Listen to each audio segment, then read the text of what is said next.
There is a war in the kingdom of spirits. An army of monsters is advancing. There are countless of them. Their leader is a huge red-skinned demon with wings, fangs, huge sharp horns, and silver hair. He soared into the air on his giant wings, his tail covered in spikes, and in his hand he held a menacing staff. The demon let out a threatening roar and shouted that mid-rank spirits would never touch him. Suddenly, a huge red lion with blood-red marks on his face attacked him from behind. With lightning speed, he flew at the demon, and with his sharp fangs bit into his hand with all his might, tearing it off along with his wing. At the sight of their wounded leader, all the other monsters were horrified. Before that, no one could harm him. Leo was joined by a bird of incredible size, which soared into the air and struck the monsters with lightning. With just one flap of her wings, many demons were burned, struck by a powerful blow. A huge white dragon appeared in the sky, with a young man standing on its head, holding onto its horns. He was surprised, because he asked his partners to wait for his appearance first. The guy noticed that the demons were more desperate than usual, because he was in the last dungeon, which means his role here had come to an end. Our hero realized it was time to finish, so he thanked his friends and called on his weapon. He grabbed his huge glowing sword in his right hand and raised it to strike. The guy stood very firmly on his dragon's head, casting special spells on his legs. He pushed with force from the mythical animal and headed down like a stone. The landing was so powerful that the entire earth bent under his feet. Our hero boldly looked at his opponents, because his closest associates fought behind him. Having finally defeated the last of the remaining demons, the guy found himself in front of a huge door. The dragon told him that since the entire spirit realm was beyond the threshold, now dungeons connected with the demon realm should not appear here. To which the guy suggested that it would be easier for him to go straight to the world of demons and seal the entrance from there in order to be sure that no one would come beyond the borders again. However, the dragon replied that divine beasts and spirits are different from people. They are weakened by demonic energy, so it is quite problematic for them to enter their realm. Only after this our hero realized that he could not go further, so he thanked his friends. Finally, his long journey came to an end, with magical fairies flying around happily. The guy spent his last 10 years in this world, so he remembered how everything was in the beginning. The most ordinary day, when nothing foreshadowed trouble, he suddenly disappeared from his world. The last thing he remembered was his beloved mother, who saw him off in the morning with a smile on her face. His mother's birthday was coming soon. He was 25 years old then. He was everything to her. Due to the invasion of the demon kingdom, this world was polluted, so it needed a person who would not be affected by magical energy. So the guy was summoned, which made him very angry. However, after a huge amount of time spent in this world with his friends, the guy accepted him. Now it was time for the friends to say goodbye. They were very grateful to the man for his help. So the dragon pulled its paw forward and summoned a magical object. He said that the human world could use the seed of the Tree of Peace. It was a worthy gift. The guy promised to raise it as soon as he returned, but for now he hid it. He went through many hard times. He was often lonely. Now it's time to leave this place. The guy returned to his friends, waved to them with a smile on his face, and thanked them for everything. The huge, menacing lion was crying loudly because he had to say goodbye to his loved one. Our hero was embarrassed by this reaction, so he asked the animal not to cry because his tears could cause a whole river to appear. Not only were his friends sad, the guy also didn't know if he could get used to his new life. Will he have enough of a small restaurant where he will be a hero hiding his strength? A green light appeared in the sky above our guy's head and began to slowly descend towards him. Until this moment, he had behaved well, but still could not hold back his tears and hoped that all his friends would be happy. And the green light descended lower and lower, slowly absorbing the guy, until it disappeared completely. The great dragon raised his muzzle and touched for the last time the place where his friend had just stood. In the modern world, a fault warning was sounded over the entire area so loudly that everyone could hear it. People were notified that a fissure had appeared in the vicinity, from which a demonic dragon of black flame was about to emerge, which forced people to scatter in different directions. While I was running away from danger alone, military armored trucks arrived in the thick of things. A young man in an elegant suit and long hair tied in a ponytail raised his head and looked at the sky. He commanded the nearest military that they needed to contain the demon as much as possible until the rest of the military arrived, because the rift was very large. The man raised his hand to the radio and commanded someone that his team was in position. All the military understood that this was one of the largest faults that had ever been seen. They were all in their places when it began to explode. Our hero appeared in the middle of the Sky of Soul with the words that the spatial teleport is worse than the realm of consciousness. Only after that, the guy looked around and was surprised that the entire city below him was in ruins. Right in front of our hero, there was a huge rift that was about to burst. What happened literally a moment later? A huge green bloodthirsty monster emerged from it. But our hero was an unusual guy, so he gathered his strength into a fist, intending to hit the monster. The guy was very surprised that he was unable to collect even half of his usual amount of mana. But even this strength was enough for him, so the hero fell on the monster's head. There was a huge explosion in the sky, which immediately attracted the attention of all people. The long-haired commander-in-chief turned around in shock at the sound, trying to understand what had just happened. The hero was still in the sky, and was amazed that his strength was enough to handle the black flame dragon. Suddenly, some kind of notification appeared in front of the guy saying that there was a system error. The guardian god is trying to call him to find out who he is. The hero was clearly surprised by this turn of events, because this had never happened to him before. Our guy thought it was someone trying to take him away again. He may have been weak before, but now he is a completely different person. The guy simply pulled his hand up and tore the mark from the heavenly canvas. He squeezed the magic letters in his palm with all his might. This turned out to be enough to completely destroy him, and the hero himself could hurry home. The gathered people looked at the sky and could not understand why the black flame dragon and the rift suddenly disappeared. Neither the military nor the main commander had ever heard of a rift simply disappearing before. Our hero lay on the grass and tried to tell the world that he was about to die of hunger. Kostya rolled on the ground from side to side and shouted that it was truly absurd to starve the savior of the world. And he answered him that spirits do not need food or other life-sustaining substances. The guy tried to argue for some more time but realized that it was useless, so he abruptly jumped to his feet. He screamed that this was why he needed to stop doing this for his own survival. He could not survive on fruits and vegetables alone. The guy demanded meat, so he ran off in search of him, leaving the great dragon alone. Kostya's mother stood and listened to the fact that in a couple of months the building would be demolished, so she needed to find a new place and prepare for eviction. The man tried to explain this to the woman, but she did not want to listen to him and turned away. He was very tired of these constant persuasions, because this area is a fault zone and it is very dangerous here. The compensation is very decent, so he was not interested in how anyone could refuse such a thing. But the woman did not pay attention to his words and offered to eat something before leaving. She packed the container and talked about how she didn't care about money. Her son disappeared 10 years ago, so she must wait here for him. The man was amazed by what he heard and did not know what to answer, so he stood silently. He sat at the table and watched as the woman prepared food for him. The man said that the police must find her son, and the woman could not do this on her own. These words made our hero's mother very angry. She turned towards the visitor in anger. The woman suddenly froze, opened her eyes in surprise, and could not say anything. It was at this very moment that the doors to her restaurant opened, and someone she had not seen for a very long time appeared in the doorway. Our hero returned home after a long journey and stood on the threshold with tears in his eyes. The woman was still in shock from what she saw. She could not say a word. She only slowly backed away. Suddenly the strength left her legs, and mother slowly began to sink to the floor. After some time, evening came in the city and it became dark outside. The owner came to the door of the restaurant and hung a sign saying it was closed for the day. At this time, our hero was sitting at the table and felt embarrassed and joyful. He looked straight ahead and could not believe that his mother was here. The woman was very glad to return, but could not hold back her tears. She slowly extended her wrinkled hands towards the young guy and wrapped them around his palm. The guy was very happy about this manifestation of feelings, because he had not held his mother's hand for a very long time.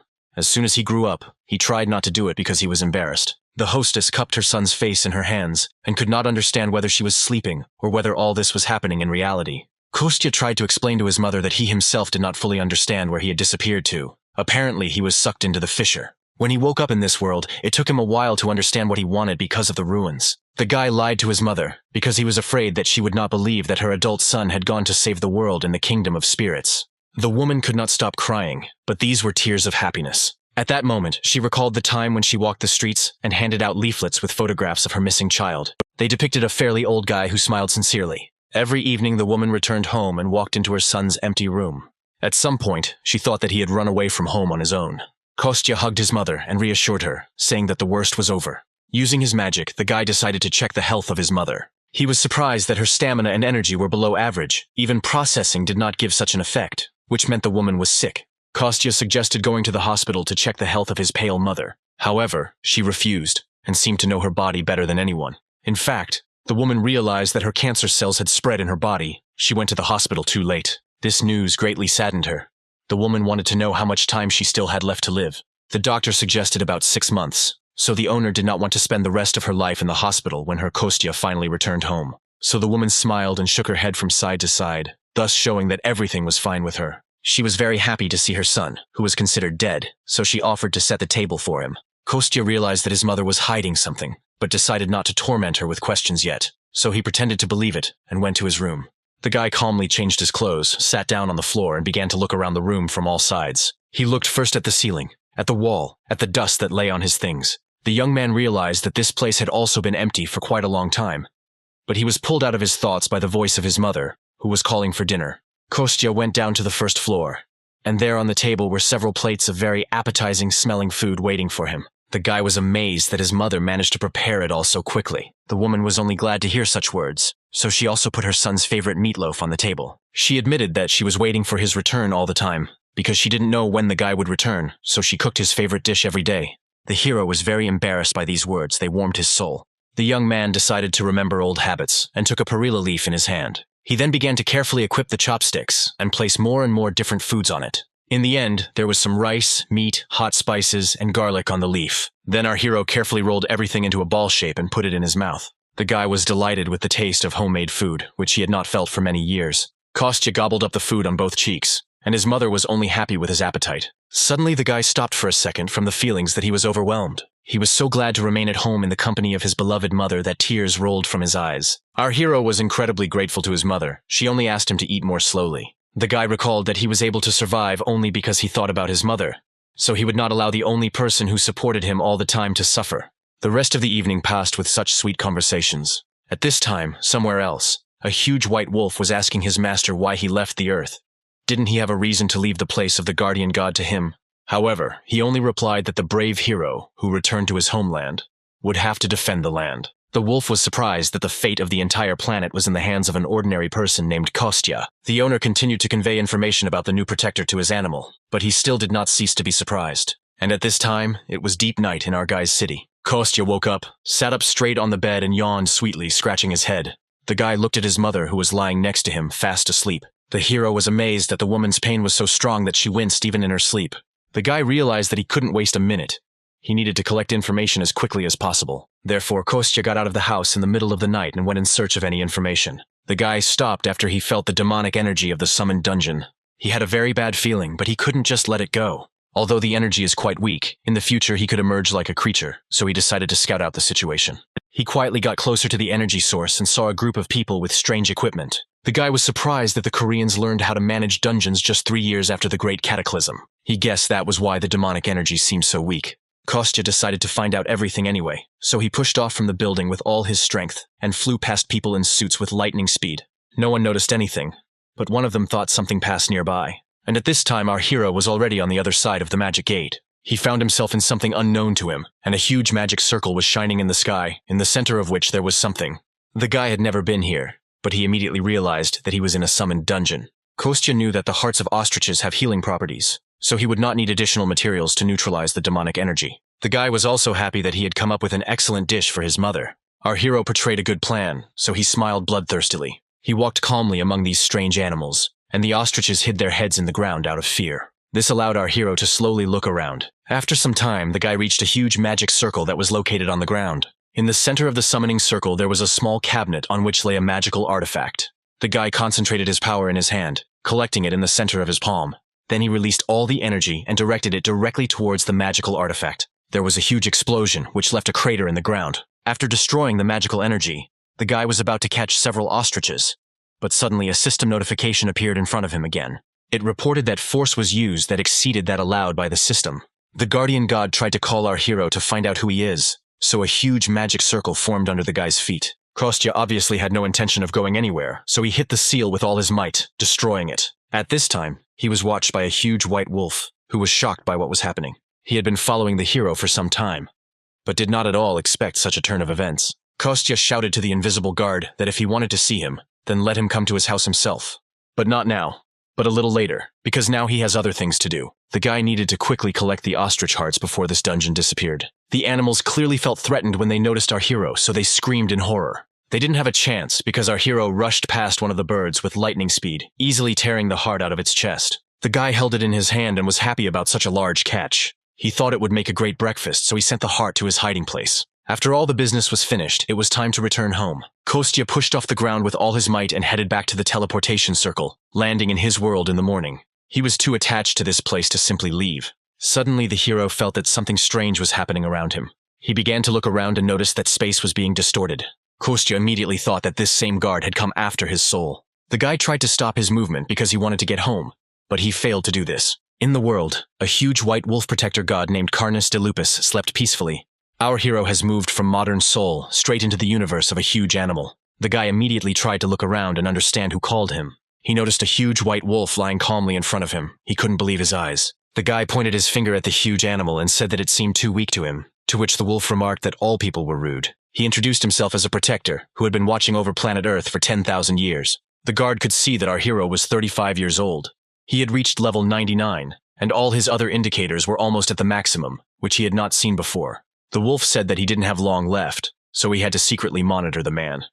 But the guy was more interested in why he was chosen among all the people on the planet. The huge wolf answered him that he had received a divine revelation from his master. Humans are selfish creatures who don't care about anyone but themselves.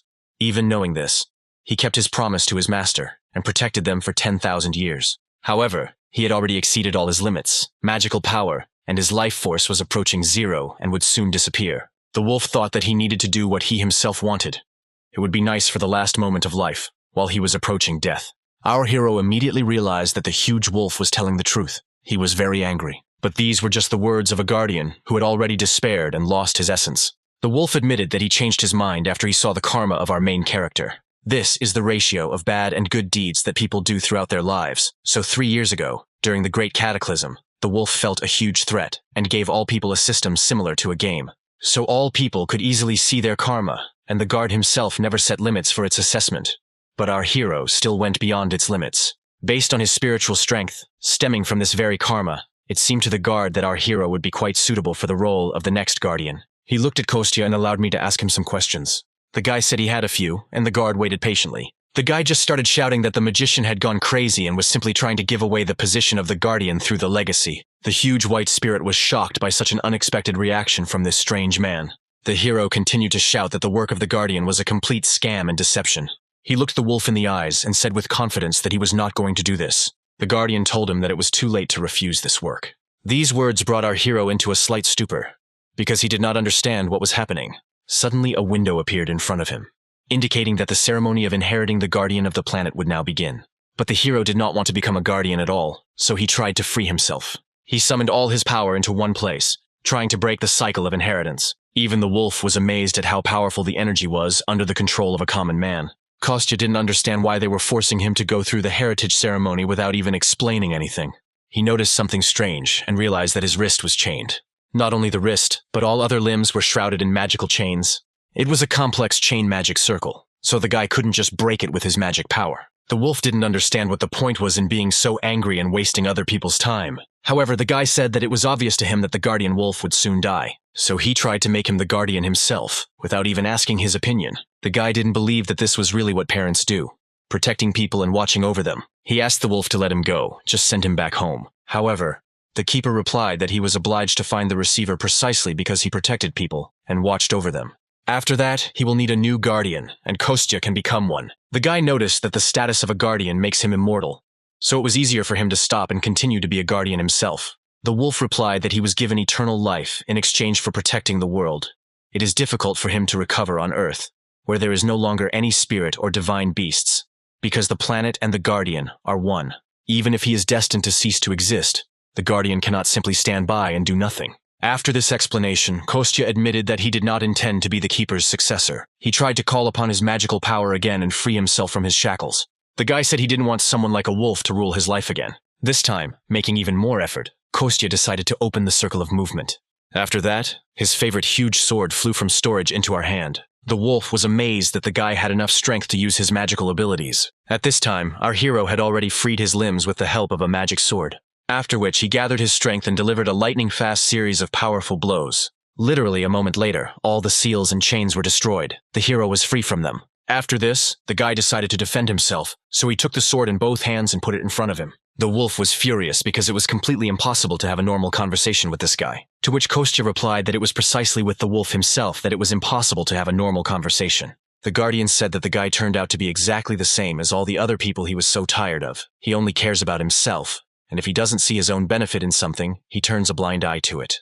To which the guy noted that for such a person who wants a normal life, this is a good compliment. Kostya realized that he needed to calm down and think, because even though the guardian had become weaker, he was still strong. After that, the guy remembered that his friend had a dog, and when dealing with dogs, you can't fight with them directly. Kostya heard that dogs don't like to brush their teeth, so he climbed into the mouth of a huge wolf, after which he squeezed out a tube of mint paste to the animal and ordered him no longer to call upon the powers of other people. The wolf didn't want to give up quickly, so the guy had to get a second tube of mint paste. Even despite this, the old keeper still did not want to give up his position. Therefore, the guy remembered the conversation with his dragon, who never wanted to become a guardian. Such confidence from an old acquaintance convinced the guy that he too should never become a keeper. Kostya was distracted by these memories, so he did not notice the most important thing. At this time, the huge guardian wolf calmly freed himself and spat out the toothpaste from his mouth. He decided to use a different tactic in relation to this guy.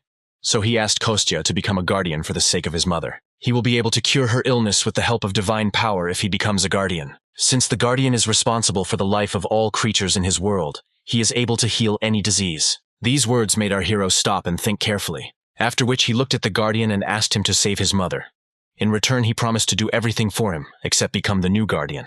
The wolf was surprised by this answer. It seemed to him that it would be more logical to become a guardian himself and save his mother on his own.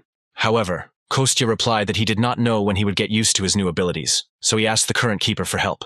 So with a sparkle in his eyes, he asked the wolf to take care of his mother first. The guy again summoned a circle of movement and pulled out his huge sword from it. With one single blow, he cut through space and opened a passage to his world. The guardian was amazed at the strength of this hero, because cutting space is not so easy. And at this time, Kostya, already joyful, ran to his home restaurant, and at the same time asked the wolf to reduce his size. The guardian did not fully understand why he was listening to this guy, but he began to rapidly decrease in size. Eventually, he turned into a rather cute little white dog. Kostya was satisfied with the size of the dog, so he asked first of all to look at the condition of his mother. The guardian already knew that the sleeping woman did not have much time to live. With one look at her, the wolf immediately said that she had no more than 6 months left. The guy still refused to become the next guardian, so he thought about a plan of action. The cute dog sat next to him all this time and looked at him with a sad face, after which he said that he no longer has divine powers. So he uses his life energy to compensate for this, because it is too risky to use the remnants of life force without a good reason and receivers. Therefore, the guy needed to come up with a solution to this problem, after which Kostya came up with the brilliant idea that vitality is similar to endurance, so the dog just needs to eat something to help him restore energy. He agreed, but immediately warned that he was not going to eat dog food. Our hero had already put on an apron and went to the kitchen to prepare food. There were definitely creatures on Earth like divine beasts or spirits that possessed magical powers. They used to live freely, but the stupidity of people led to their disappearance. And now it was their turn, and the whole world was in danger. At this time, our hero stood calmly in the kitchen and thought about what to cook. And the little wolf stood next to him and did not understand what this man was up to. After these words, the guy woke up from his stupor and turned his attention to the furry animal. On the table in front of him lay the seed of the tree of the world, and the hero did not know what to do with it. Our man was surprised that the wolf immediately recognized this magical artifact. In fact, he didn't think that the guardian would only help such a magical object to be restored. It turned out that the guy did not understand the full value of this magic tree. Thanks to the words of the wolf, he found out that the seed of the tree of peace cannot be obtained anywhere on Earth. Kostya became hungry at the thought that this was actually considered a rare delicacy. But the wolf was still interested in where such a strong thematic artifact came from in the hands of an ordinary person. After which all the memories of the last 10 years immediately came to the guy's head. But first of all, he decided to get into his magical storage. Before this, he would sometimes prepare the magic tree. But if compared to preparing it for consumption, then to restore it, it would be more effective to grow it first. Growing the world tree and saving life with the help of the big world tree are the responsibilities of the guardian. The wolf said that he had 6 months left, and this time was not enough to fully grow the tree of the world. After these words, the guy came up with a great idea, so he asked the wolf to leave the kitchen. The guardians were not used to being treated this way, so he was surprised by such an order. He didn't have the patience to wait, so the guy simply threw the little dog out the kitchen door. The great wolf was dizzy after such a flight. He sat and slowly came to his senses. He just had time to think about everything that had happened, which is what the keeper was doing now. He wondered whether his master had made the right decision when he chose the hero who came from the earth. The wolf believed that he would never be able to believe in people after they, through their own stupidity, destroyed such a beautiful place. Meanwhile, in the kitchen, our hero turned on the gas and lit one of the burners on the stove. Then he began to fry something in a frying pan, even sticking out his tongue with zeal. The guy was glad that he still hadn't lost his cooking skills. He's done with the bulk of the work. Now it's his turn to tackle the special ingredient. These special ingredients contained the heart of a magical ostrich from another world. The guy was having fun because if you eat this heart just like that, you could die. He had to put a lot of effort into cutting it in half with his sharp axe. The guy skillfully wielded the knife, and blood flew in all directions. After some time, he came out of the kitchen covered in blood and called the keeper. The wolf was clearly not happy with this appearance of our hero. However, this still did not stop him from following him into the kitchen. And there was a wonderful portion of food waiting for him, which was put in a dog bowl and decorated with green peas on top. The great wolf was furious that they dared to offer him dog food despite his appearance. The keeper immediately said that although the dish looks relatively normal, it is still the heart of an ostrich. He knows that it is all imbued with demonic energy and poison. However, the guy did not get angry or upset because of these words. He assumed that the wolf would say this, so he called the guardian Belyash, which again enraged him. The guy bowed to the white dog and asked him to try the freshly prepared dish. The guardian wolf looked at this man and did not understand what he was up to. He was sure that the guy would try to deceive him somehow in order to save his mother. In any case, he needed human help, so the wolf bent down and began to eat. After the first couple of bites, some strange feeling pierced right through him. The great keeper realized that this food turned out to be incredibly tasty. He didn't understand since when the heart of a magical beast became so tasty, because he was sure that because of the poison and energy, it was not edible. Kostya was happy, and understood that the whole point was how he spent the last 10 years. About 10 years ago, he had just entered the spirit realm. At that time, he was terribly emaciated. Bones were visible from under the skin. He spoke to his deceased grandmother right in front of the river Styx. She came ashore from the river and stretched out her flabby hands to him. The guy turned out to be so thin because there is no food in the spirit world. He ate only fruit for a whole month. The young man sincerely believed that in this way, he would soon die of hunger. He was having a dialogue with his grandmother when he noticed something strange. Suddenly, she became enormous in size, her eyes glowing with rage because someone dared to starve her grandson. She ordered the young man to get up and promised to help him.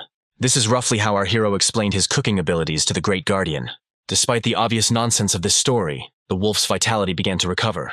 The guy promised that he would cook for the Guardian as much as he wanted, as long as he didn't need to treat his mother or protect anything.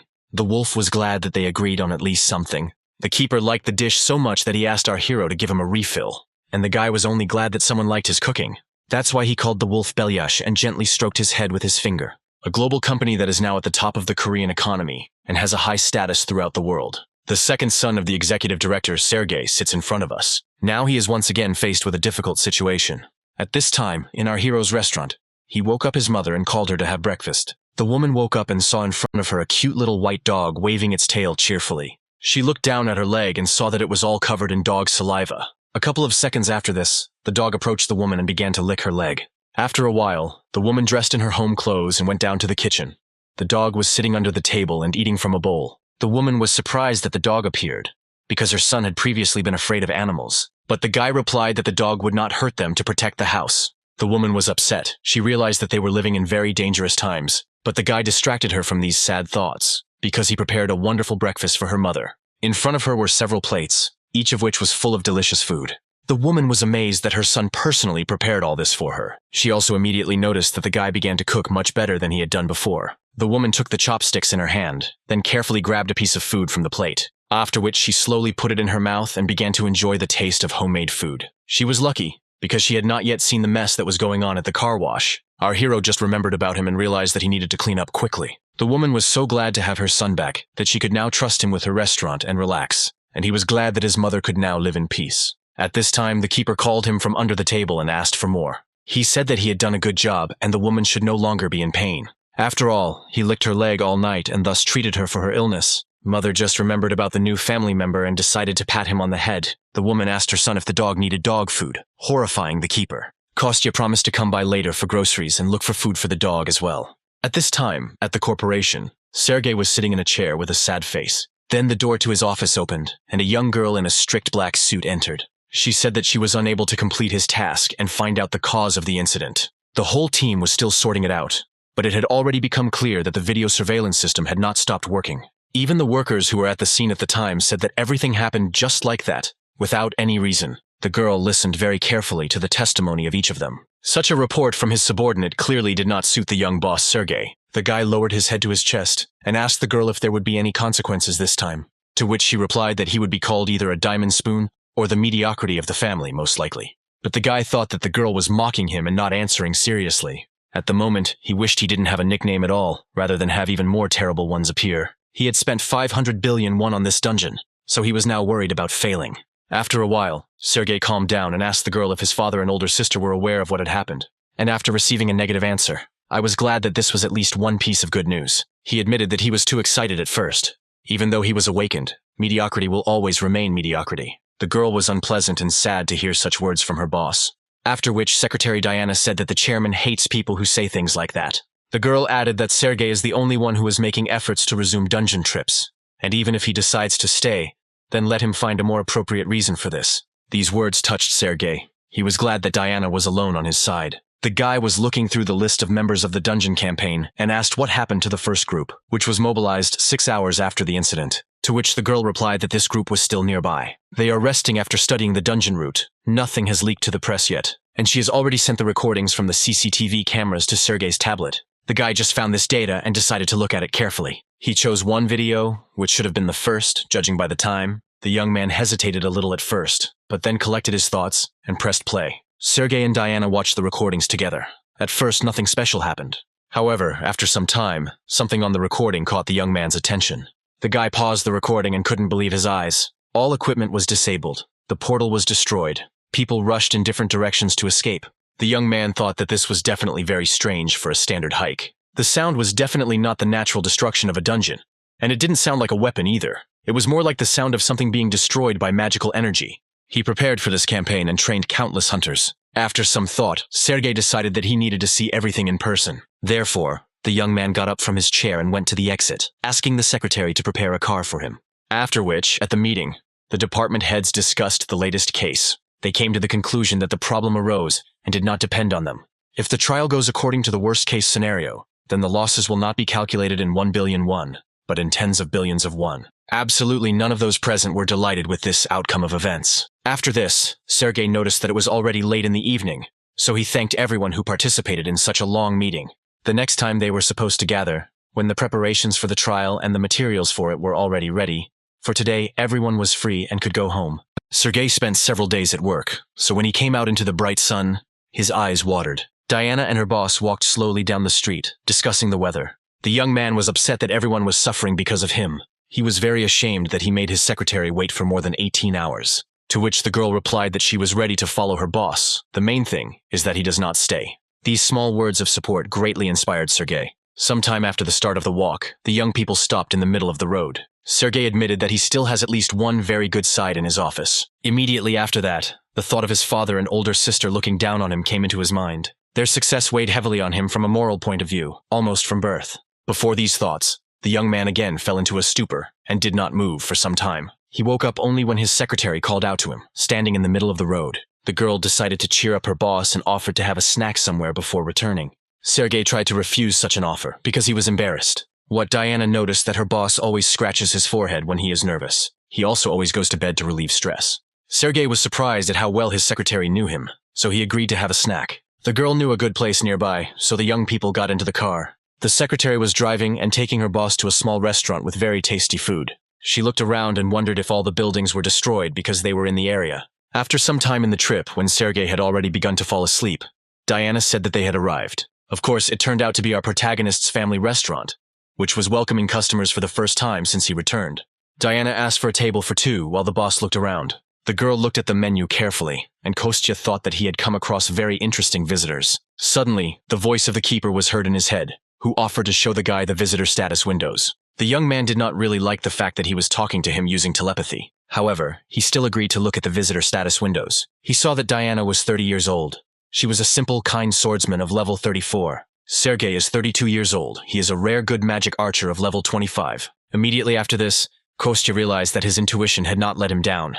But he still did not understand why people like them would come here. The voice of the guardian in his head is that people like them are called awakened. The guy was angry that the wolf could even read his thoughts, but he said that he was simply too predictable. 3 years ago, after great capitalism, magical powers or separate classes began to awaken in some people, just like in the game. Kostya thought that the awakened ones could give hope to people after the invasion of demons. At this time, he reflected on this topic and observed his unusual visitors. He mentally asked the guardian how strong these people were right now, to which he replied that they are among the 10% strongest among all people, and 30% among hunters. After this information, Kostya decided that it would be difficult for them to resist even mid-rank demonic monsters. Diana wanted to place an order, but was surprised that there was only one dish on the menu.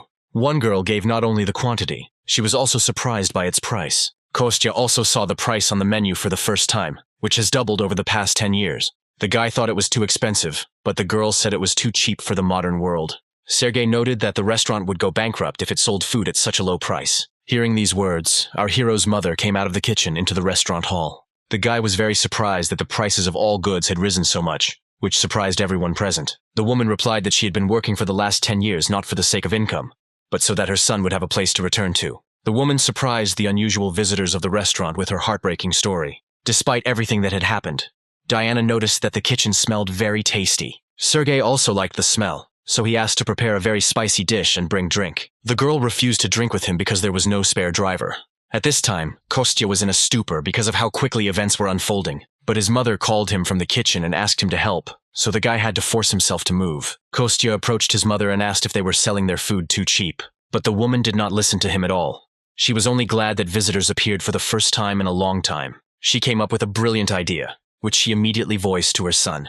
Since these were the first visitors since the guy returned, the woman invited him to cook the food himself. The guy was a little shocked by what was happening, but the grandmother wished him luck in her thoughts. At this time, at the other end of the city, something strange was happening at an abandoned construction site. The man smiled bloodthirstily as his victims begged him to spare them. He said they didn't have to make him out to be some kind of crazy person. Just answer one question. He was interested in which of these two connected people loved the other more. None of them could say a word, they just bowed in silence. The guy was very amused by this reaction of this couple. He looked down at them, then straightened his jacket and grinned. The guy admitted that the absence of love is nothing to hide. Therefore, he decided to choose his first victim at random. It turned out to be a guy. At this time, strange visitors were still dining at our hero's restaurant. Kostya put his hands in front of him and very persistently refused something. At this time, Sergei argued with him and, on the contrary, very persistently offered to take something. It turned out to be a check signed by him for 5 million won, which was simply a huge amount. Kostya was shocked that he had never seen so much money before. Sergei continued to persuade the guy to take the money, but he refused, citing his conscience. However, the unusual guest continued to insist that this was payment not only for food, but also for the time spent. For a person like him, who can't even eat normally because of work. The guy had tears in his eyes, and then said that perhaps today he ate for the last time. Perhaps this was the last cooked meal that even his father could not give him before he died. In addition, the combination dish that the chef prepared was very tasty. These words spoken to the visitors pierced our hero to the very heart. Kostya even took Sergei's hand because of how pleased he was to hear such praise. After these words, he gladly accepted the money, although it was still too much money. After this, the young man escorted the dear guests beyond the threshold of the establishment and said goodbye to them. He was immensely happy that his food was praised and that he earned money. At this time, the curtain pulled back and our hero's mother came out of the kitchen. The guy immediately ran closer to her and showed the check that the visitors had left for him. The woman wanted to praise her son for making some money, but something caught her attention. Seeing the amount of 5 million won, her eyes literally fell out of their sockets. The woman was amazed that her son was able to bring such a large sum. The guy said that they bought a food subscription and they really liked it, so they are going to come here all the time, so they paid the whole amount at once, so they will have to serve them in the future when they come.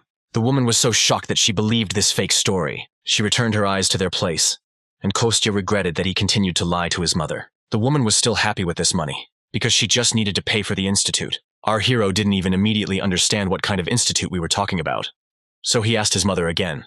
The woman explained that she would need to inform him of his return, buy basic necessities and change clothes to new ones. The guy decided not to add to his mother's problems, so he went to the law enforcement center himself. Since people now disappear quite often, the procedure for restoring status is not so long. While Kostya was thinking about this, he came across a center worker who offered to help. The man looked at the documents and said that he had already collected everything he needed. He just needed to scan them. While he was telling this, the guy listened attentively, but something attracted his attention. The worker had a bracelet with a magic stone on his left wrist. The man said that everything was in order with the documents, and at 35 years old, Kostya looked quite young. After that, he asked the young man whether he had ever used magical engineering procedures, to which he received a negative answer. Kostya justified himself by saying that he had previously lived in the mountains for a long time, so he had never heard anything about them. The worker explained that magical engineering fully corresponds to its name. It is a new science that combines magic and the powers of magic stones. As an example, he demonstrated his bracelet, which was made with her help. However, this bracelet is not an artifact, although it is very similar. Only awakened ones who are able to control magical powers can use artifacts. But things made with the help of magical engineering can also be used by those who are not able to control it. Therefore, these bracelets can be called simple imitation of artifacts, after which the worker said that such items could be bought at the hunter's market. However, he did not have time to warn Kostya that he could be deceived there, and he had already rushed off. The guy walked away happy sometime after purchasing a mobile phone, but it turned out to be a hoax. The guy hoped that it was a bargain. He was not at all aware of the current prices, although he still had a whole 1 million won left, so he could go and buy his mother an artifact for protection. The guy walked through the city and tried to remember what the employee there told him about magically created objects. After some time, Kostya reached the hunter's market, where he could buy them. He held a small pebble in his hands and was amazed that such a tiny stone cost as much as 3,000,000 won, although they were lying everywhere in the dungeons of the Spirit Kingdom. He asked the seller if there was anything cheaper, to which he replied that they had the lowest prices in the area. After that, Kostya said that he needed protection from a person or from a middle-ranked demonic monster. The seller noticed that a few million won would not be enough to protect against a mid-ranked demonic monster.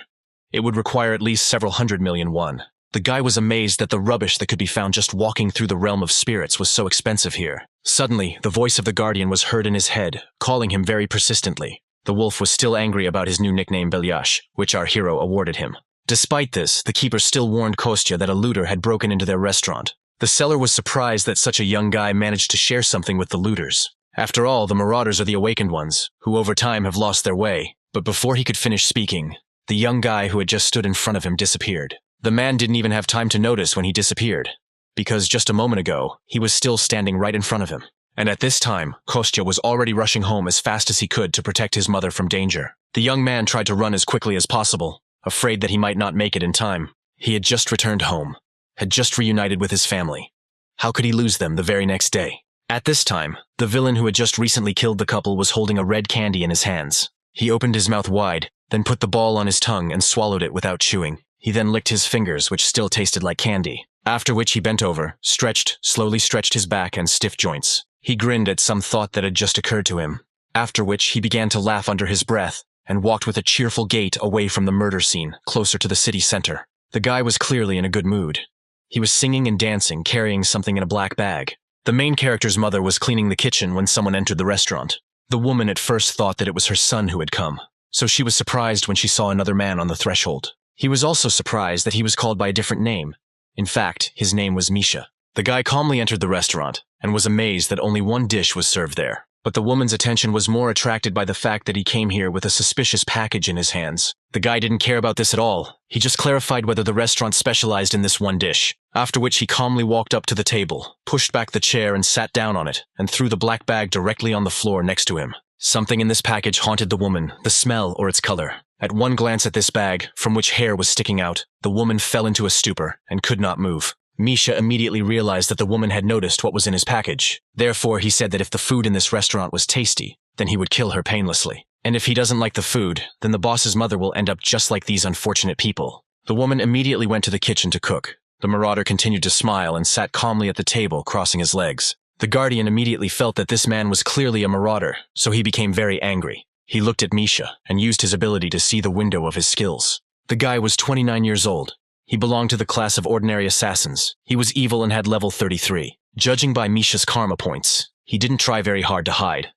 This is not the guy who was worth getting into without using divine punishment. At that moment, the marauder also noticed the puppy, so she decided to play with him and called him to her. He didn't even have time to do anything when the door to the restaurant suddenly opened with force. At this time, Misha's attention was distracted by the guardian, who lay on his back and pretended to be a cutie. Therefore, when our hero appeared on the threshold of the restaurant, the looter perceived him only as a noisy brat. He continued to call the dog, but he turned his back to him. Moreover, he demonstratively and without turning around walked in the opposite direction, closer to Kostya, who had entered. Only after this did the looter pay attention to who entered the restaurant. All his clothes were covered in the blood of the people he had killed before, and from a black bag standing next to the chair, evidence of his atrocities peeked out. The hero silently and with a menacing look approached the marauder, mentally asking the guardian where his mother was. He also asked the wolf if he could erase people's memories, calling him by his real name for the first time. After this, the keeper realized that the guy was very serious about the intruder. After this, Kostya decided not to hold back any longer and released a huge stream of mana around himself. It was so strong that many objects began to rise into the air. The young man uttered only one word, but he put into it the firm intention to drive the looter out of this restaurant and protect his mother. A moment after this, Misha was pulled out of the room with such incredible force that he was slammed into the wall of the house opposite. He was slammed against the surface so that the guy instantly lost consciousness. With such force, it wouldn't be surprising if most of his bones were broken. But Kostya clearly did not intend to stop there. Misha came to his senses and tried to find out from the guy who attacked him why he suddenly did this. However, our hero replied that complete people like him should remain silent. After that, Kostya again used his strength and squeezed the marauder at a distance. The young guy had already left the restaurant and even summoned his sword, intending to finish what he started. At that moment, the voice of a guardian was heard in his head, warning him that after this, he would become a killer. The hero still did not lower his weapon, but froze in place and listened. The keeper continued to say that the marauder is not the kind of person for whom you can throw away all your former efforts. This speech brought our hero to his senses. He began to calm down little by little. The guy realized that if he went any further, he would definitely become a murderer, and he couldn't let all that time turn into dust. Therefore, Kostya hid his weapon, then approached the marauder and listened to him beg him for mercy. The guardian mentally reminded that if you leave this guy just like that, he will definitely die. Therefore, Kostya summoned a magic stone from the storage and slowly headed towards Misha. Then he leaned over to the guy, grabbed him by the hood and lifted him off the ground. He ordered the marauder to open his mouth and take medicine if he wanted to live, which he obediently did. The medicine turned out to be so disgusting to him that Misha almost died for the second time from its taste and pain.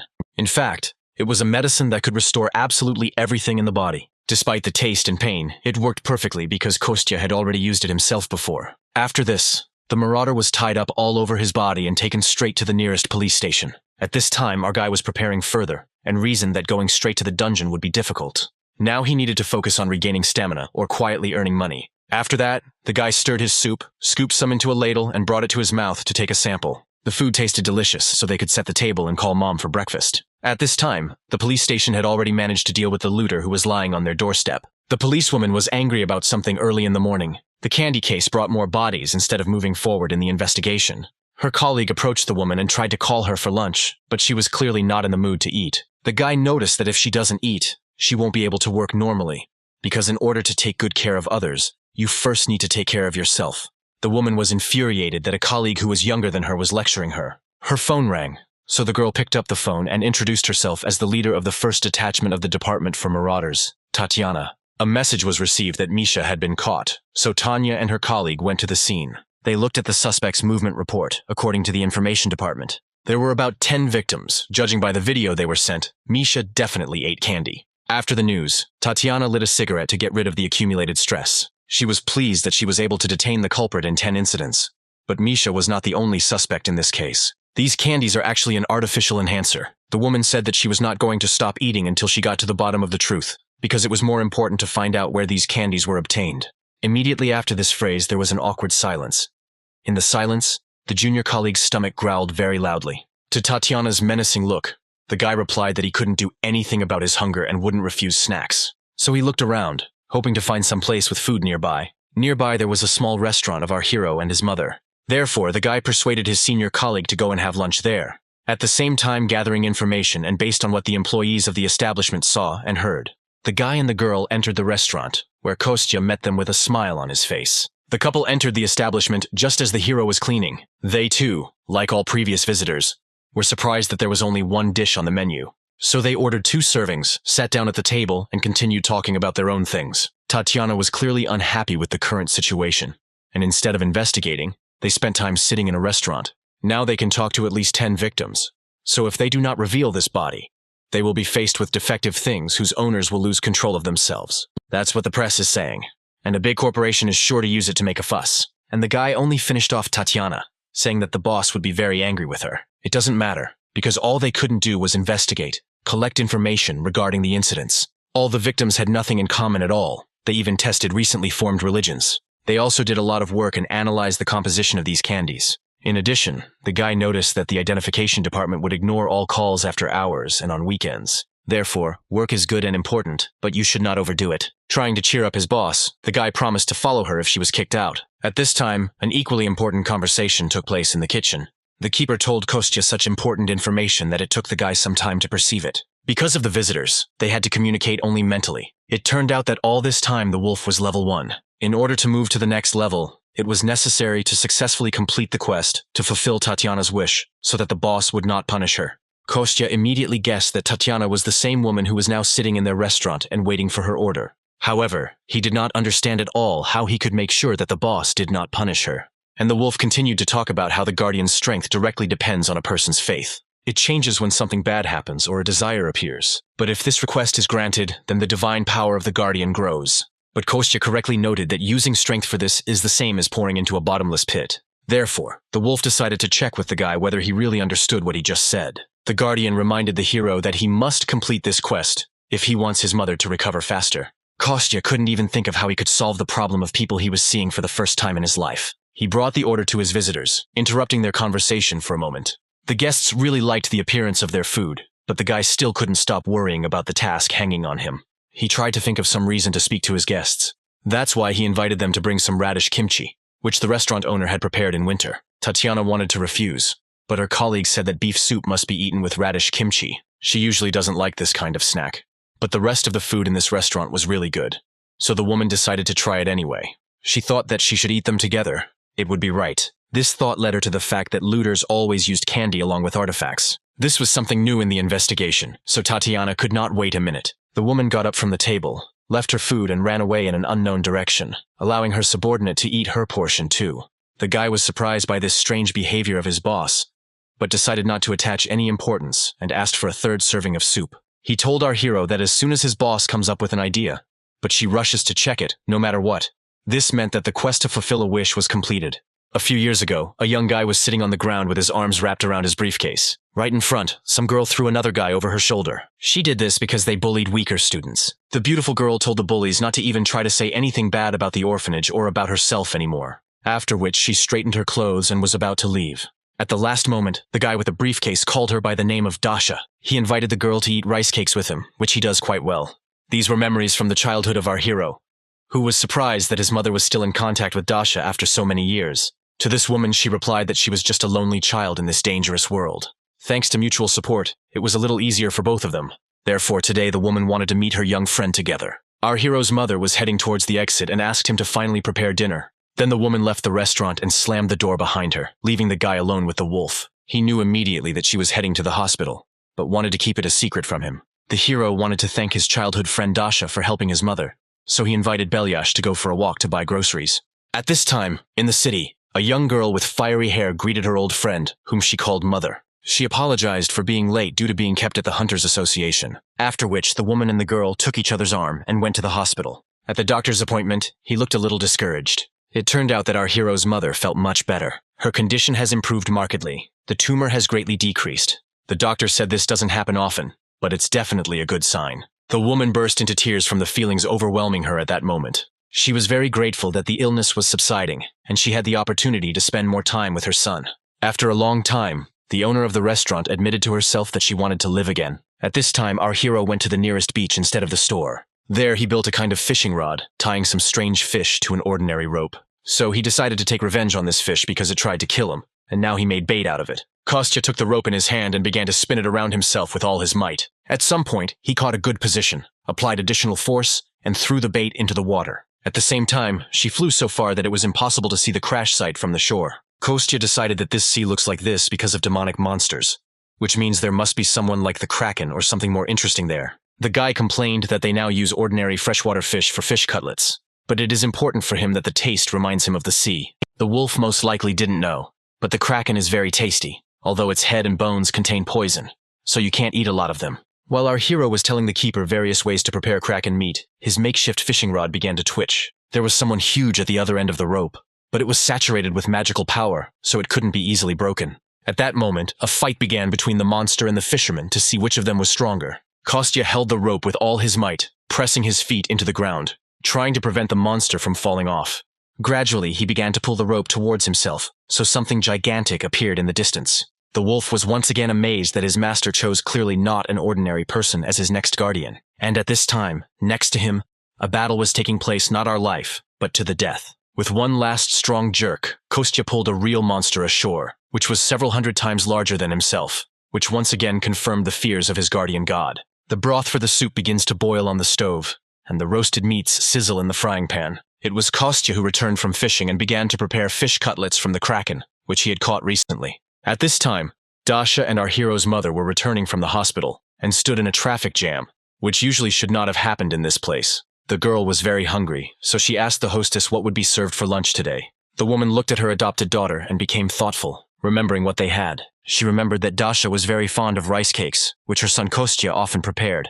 The lady offered to cook them, but the girl responded by suggesting that it would be better to go to another place and eat the stew.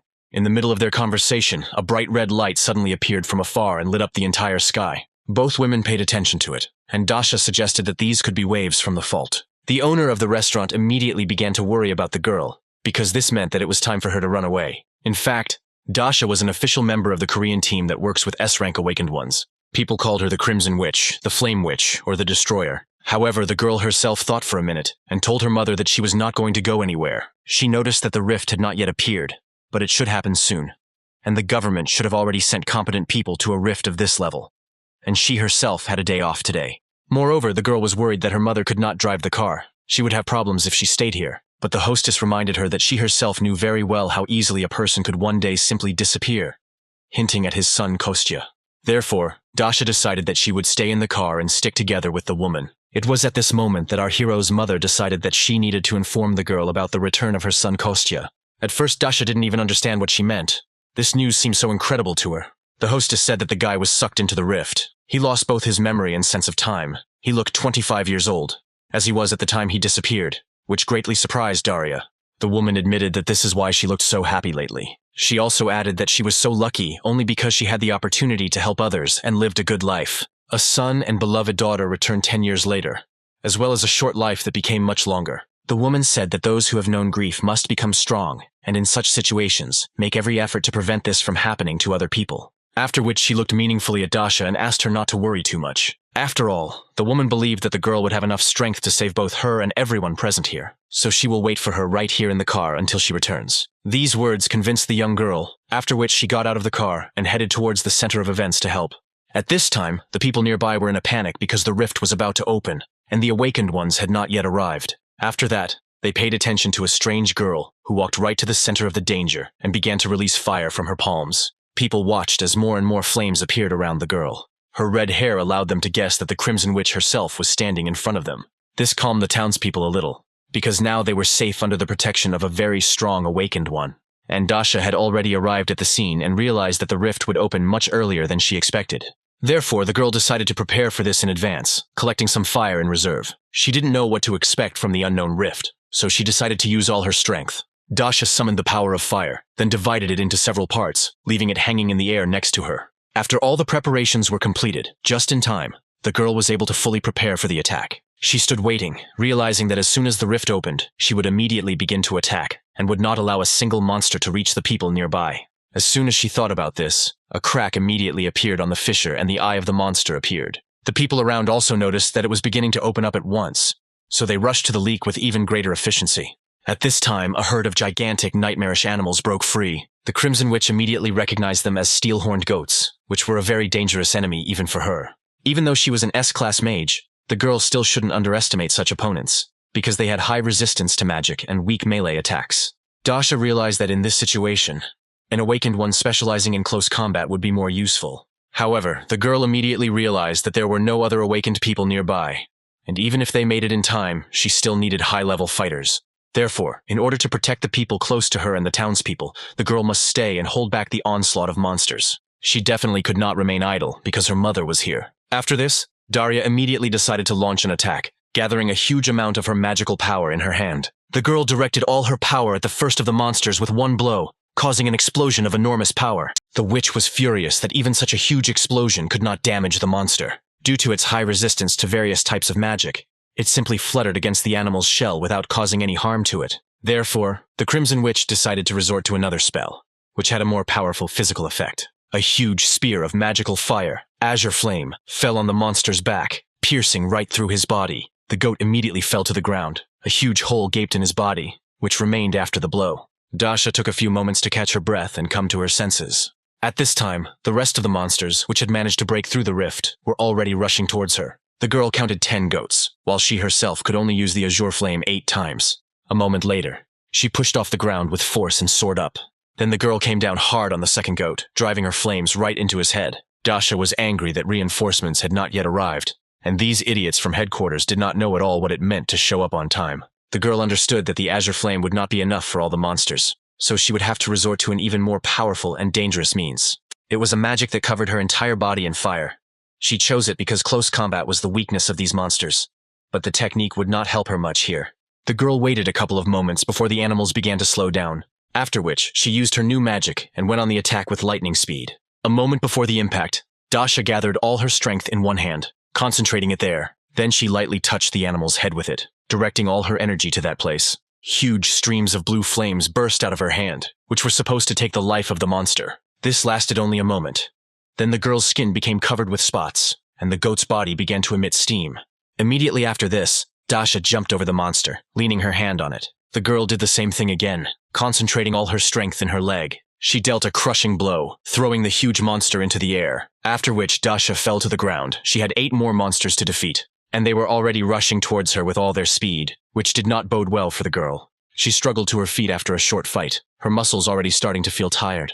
The girl understood that it was unlikely that she would be able to cope with all of them, but she was obliged to do everything in her power until reinforcements arrived. Suddenly, something caught her attention. This rift began to suck nearby objects into itself. At this moment, the girl could only think about the fact that her mother was still behind her. Several small stones rose into the air and glowed as if surrounded by magic, after which they fell directly on the head of each of the remaining goats, killing them instantly. Immediately after this, our hero appeared in the air, thinking that his old girlfriend was still as flaming as she was before. He slowly knelt down next to Dasha, who was lying unconscious on the ground.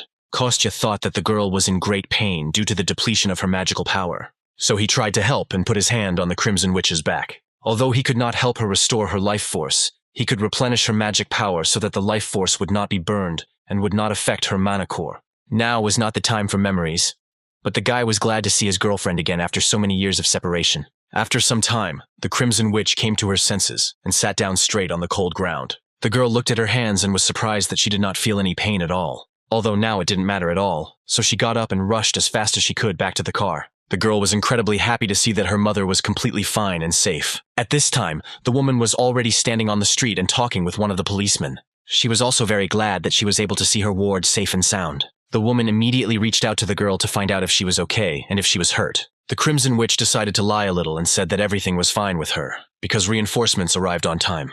The girl said she was a little tired, but did not have any serious injuries. After which both women laughed joyfully because they got off so easily. After that, they decided to go out to dinner as they had planned before, so they needed to check out the store. However, Dasha had already changed her mind about eating the stew and invited her mother to go to her restaurant so that Kostya would prepare her favorite rice cakes for them. And at this time, our hero was just in the restaurant and was wondering when his mother and girlfriend were planning to return. Their first meeting after a long separation was very joyful. Dasha threw herself on the guy's neck, knocking him off his feet. Kostya sighed wearily after such an emotional meeting with his old friend. He recalled the first minutes of their reunion and realized that the girl had become much grumpier than she had been before. Our hero's mother said that she was very tired today, so she was going to rest. Finally, she asked to prepare Kostya a delicious meal when Dasha arrived, and also not to quarrel with her. The doors to the restaurant opened and late customers entered. It seemed to be Sergei and his young secretary. The guy was very happy to meet. Kostya was trying new snacks at this time, not at all expecting to see anyone at such a time. At first, Sergei even thought that the guy was on a break, but he convinced him otherwise. Our hero said that he was simply preparing late-night snacks because there were no visitors, after which he took his dear guests to the table and told them about today's menu for the night. The young director noticed that the ingredients for such food were too difficult to obtain in their time, to which the hero said that the young people paid enough last time, and he himself thought that they needed to change the topic. The guy noticed that today the couple looked even more tired than last time. After these words, they generally fell into despondency, which greatly surprised the young cook.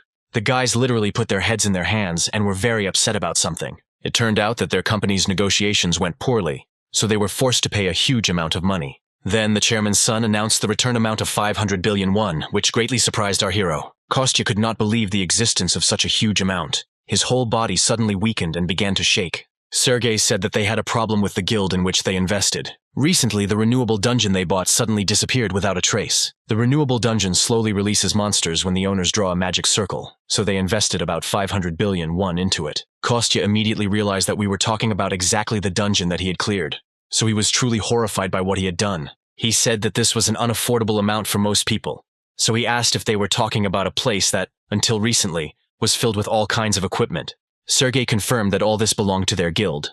There was so much stuff piled up there that the guy most likely noticed it when he passed by. The main problem was that they missed a great opportunity for the guild to become stronger, because their awakened trained in that dungeon, which provided them with financial stability. They strived to become a strong guild, capable of clearing difficult dungeons and recruiting strong awakened ones.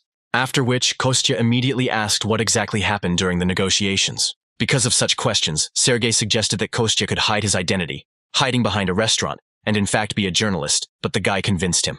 He admitted that his mother owns this place, and he just helps her because he loves to cook. After this, Sergei admitted that they were really lucky to meet here by chance, after which he asked the name of our hero. The guy introduced himself and said that he was 35 years old, which greatly surprised the guests, because he seemed much younger than them. After that, Sergei introduced himself and clarified that he will turn 32 this year.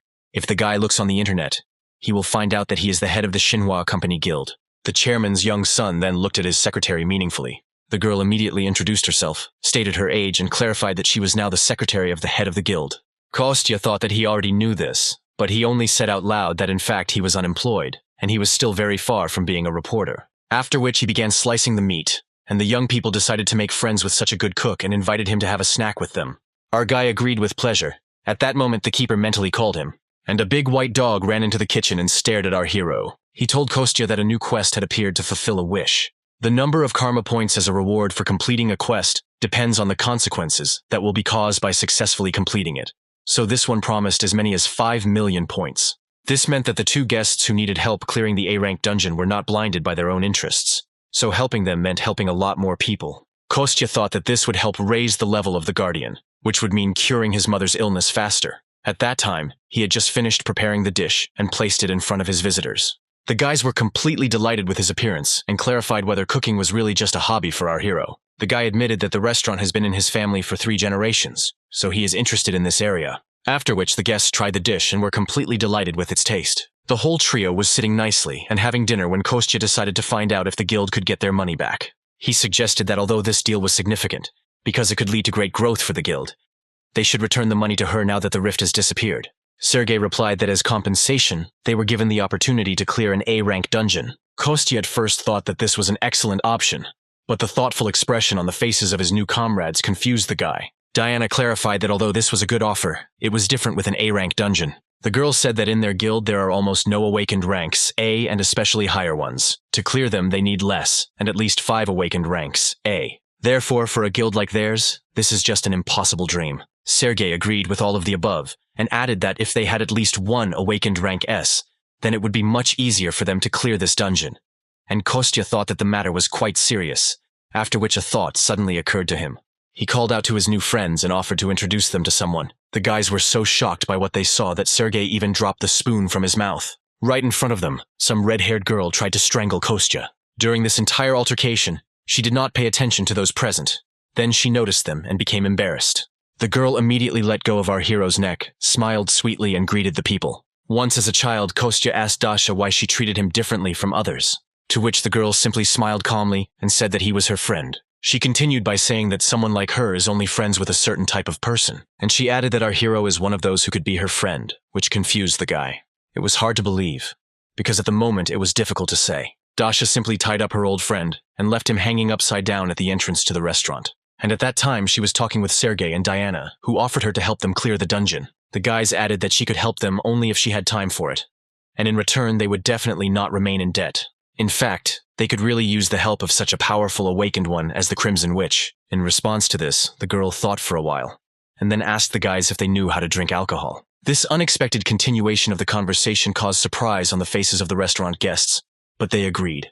After some time, Kostya was able to free himself from his bonds and return to the establishment. He was angry that the boys had messed up so much, but he was glad that he had convinced them to go somewhere else for the second round. The guy noticed that the quest was still not completed because the corresponding notification window had not appeared, but he thought that the girl would somehow sort out this matter.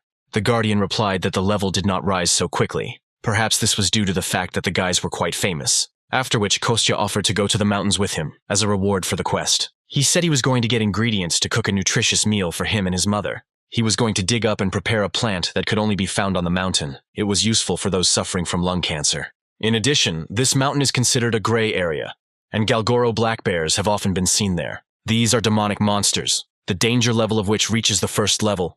In addition, they have a rather nasty character and they capture a large territory. And as soon as an intruder appears on it, they begin a battle with him to the death, even if the intruder is the same bear. Therefore, the only race that can get along with them is the golden bees, which can hardly be called demonic monsters. The keeper clearly didn't like being put on a leash, but Kostya noticed that it would be difficult to move around the city without it.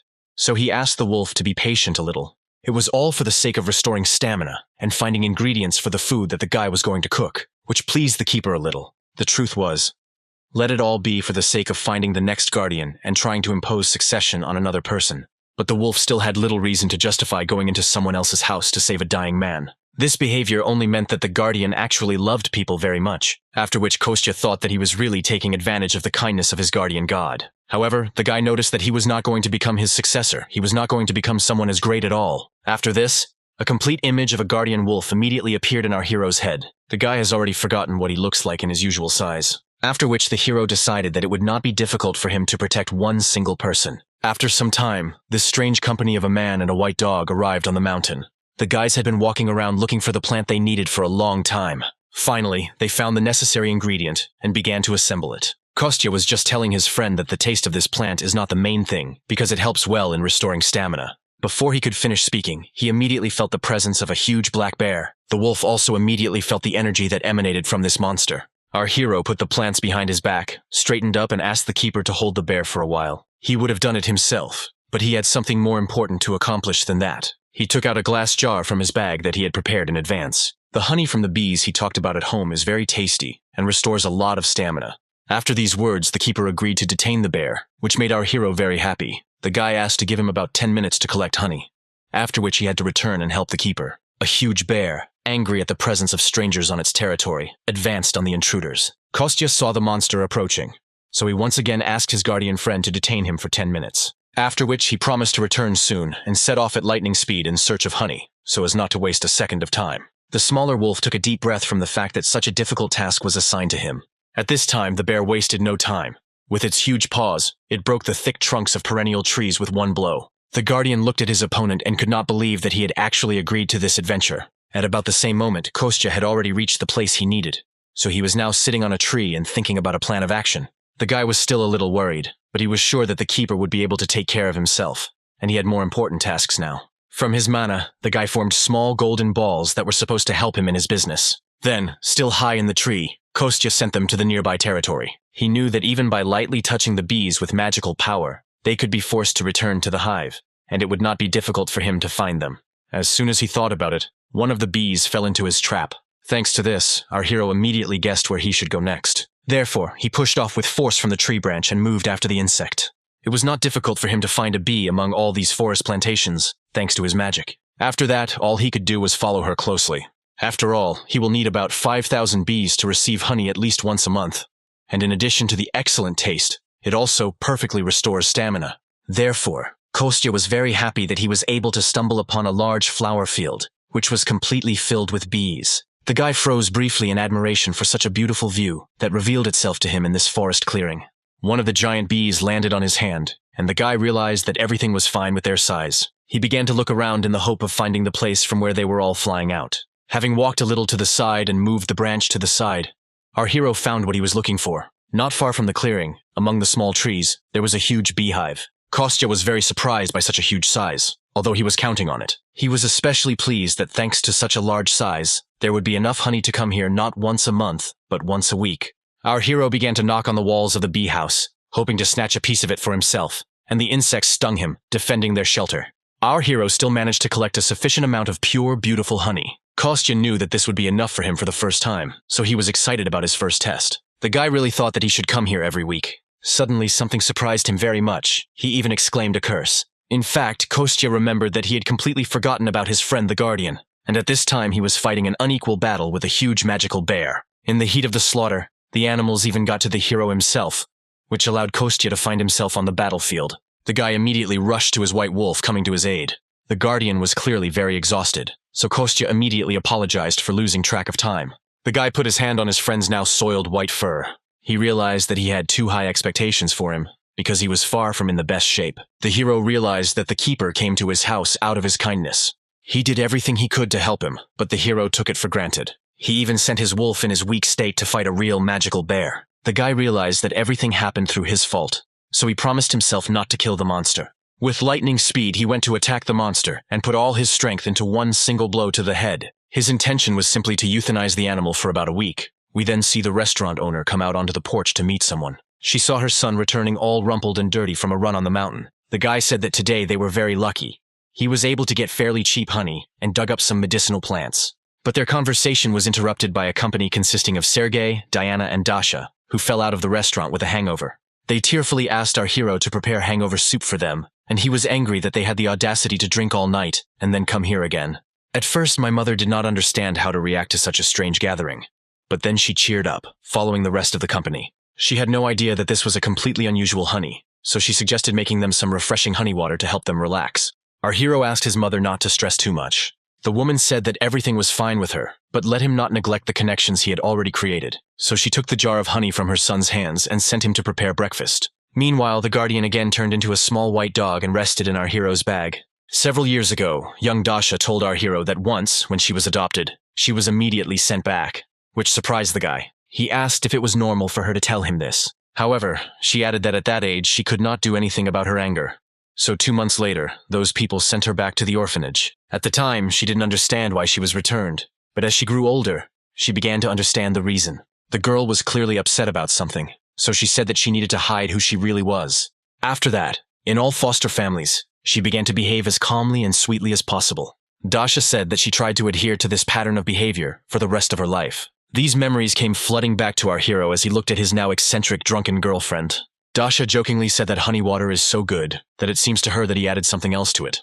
After that, the whole company began to discuss what a wonderful cook Kostya had become. They also complimented our hero for looking very young for his age. They endlessly demanded hangover soup, breakfast, or honey water, which greatly irritated our hero. The guy warned that he wanted to fry some of the plant that he had dug up in the mountains, but he immediately warned that he wouldn't give much to the guests, because in fact he was doing it for his mother. Sergei was immediately surprised that even though the guy had honey and plants in stock, it was extremely difficult to get this food at this time. The guy asked his secretary whether Kostya would be uncomfortable if he also paid, although he had even prepared a gift. He prepared them as a thank you to his friends. One of his employees gave them to him this morning. Dasha was very inspired by such a surprise, so she asked to give her gift first. She joyfully extended both hands forward, expecting Sergei to put something in them. The guy turned around, reached into his bag, took out a box and put it right in the girl's hands. Dasha immediately noticed that even the box looked very cool and asked if it could be opened. After permission, the girl carefully opened the lid. Inside, on a red velvet pillow, lay a watch, and she immediately put the gift on the table and said that it looked very expensive. She could not accept it. Sergei noticed that this was a gift, including for her future help. The watch was fireproof and should withstand even the strong flame of the Crimson Witch. Dasha listened carefully to every word the guy said. The girl was absolutely delighted with this gift. She really liked it. She even jokingly asked Sergei if she could marry him. At this time, footsteps were heard from the inside of the house, and someone entered the kitchen. It turned out to be the owner of the house, who came downstairs because of the noise. She saw that her son needed help, so she decided to go to him. In fact, the guy had everything under control. He brought out an absolutely amazing platter of appetizers. Absolutely every person present here spoke positively about the smell, color, and appearance of the food. Kostya said that this was done thanks to the amazing culinary skills of his school friend Dasha, meaning himself. After that, he put away the extra dishes in the sink, then joined his friends at the table and asked if it seemed to him that Dasha was going to marry Sergei. The guy was in such shock, but the girl happily began nodding her head in agreement. There was probably still alcohol in their heads, that's why the guys reacted like that. Sergei looked at Kostya and his mother and tried to convince them that this was just a joke. He explained that he just gave the girl a gift. He had prepared it for the owner of the restaurant. But now a strange atmosphere arose.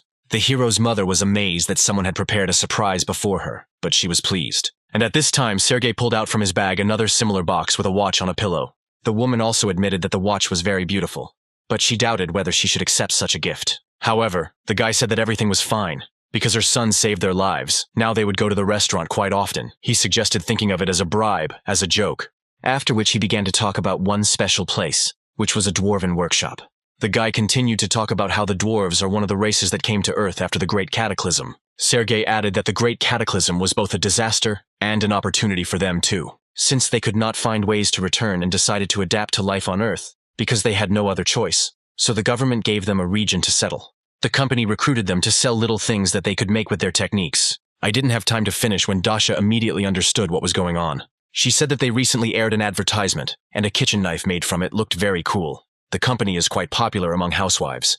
Mother was surprised that her gift was bought in such a great place. Sergei awkwardly noted that since they were shopping in one place anyway, he put away the gifts there too. The guy began to talk about how it was always profitable, but he was afraid that he had upset his mother too much with his cold calculations. However, the woman still said that she would accept such a gift with gratitude. She admitted that if she refused, it would be rude to them, because they spent so much effort on getting this watch. Sergei was very pleased that such a wonderful woman thanked him sincerely. Before the guy could remember the joy, someone's strong hand grabbed him by the tie. Then the fist clenched forcefully and even began to cause some pain to Sergei. It was Kostya who put a threatening expression on his face and ordered his friend to be honest with him. Sergei was even frightened by such an unexpected reaction to this story, and Kostya, with a furious expression on his face, asked where the workshop that makes the famous kitchen knives was located. Sergei was confused, even tears appeared in his eyes. He did not expect such a question and such a reaction at all. After that, the guys were separated. Sergei went to cry to his secretary, and Mom and Dasha scolded Kostya.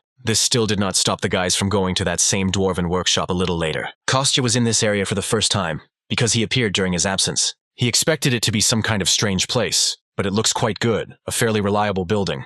He ordered the wolf to follow him, although he did not understand why he came here. The guy explained that it is ideal to be as passionate about completing the quest as possible. This was the only way to quickly cure our hero's mother, with which the keeper could not but agree. He wanted to answer something to our hero, but he was not allowed to do so. A red disc flew right in front of the wolf's nose, and a beast-like monster rushed after it. It was surprising that people did not run away in fear. On the contrary, they watched this performance with enthusiasm.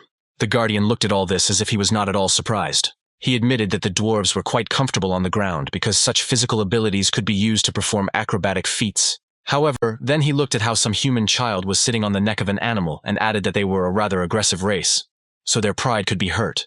Kostya looked around and noticed one dwarf whose fur color seemed familiar to him. Suddenly, a security alert sounded throughout the village, calling on all visitors to leave the place. But our hero clearly had no intention of following this decree. Kostya was almost caught by a guard, so he had to quickly go behind a tree and hide from his sight. The guy thought that sooner or later he would be discovered, so he needed to use the skill of stealth. However, as soon as he started using magic, someone suddenly attacked him from behind. The guy barely had time to jump away from the tree when a blow immediately fell there. If he had not managed to do this, then now his body would also be cut, but in several parts like this trunk. The monster held enormous power in his hands. Even the earth cracked under his onslaught. In fact, the monster sensed the use of magic, so it came to check its source. However, the guy replied that he knew him, even called him the Blue Fang tribe, and suggested that the monster's name was Tyler. The Grey Wolf was very surprised by this guy's strange reaction, and our hero noticed that the wolf was not so familiar with a large number of people, but still managed to forget him. The guy said with a smile that he just wanted to clarify whether it was really his friend, but it turned out to be him.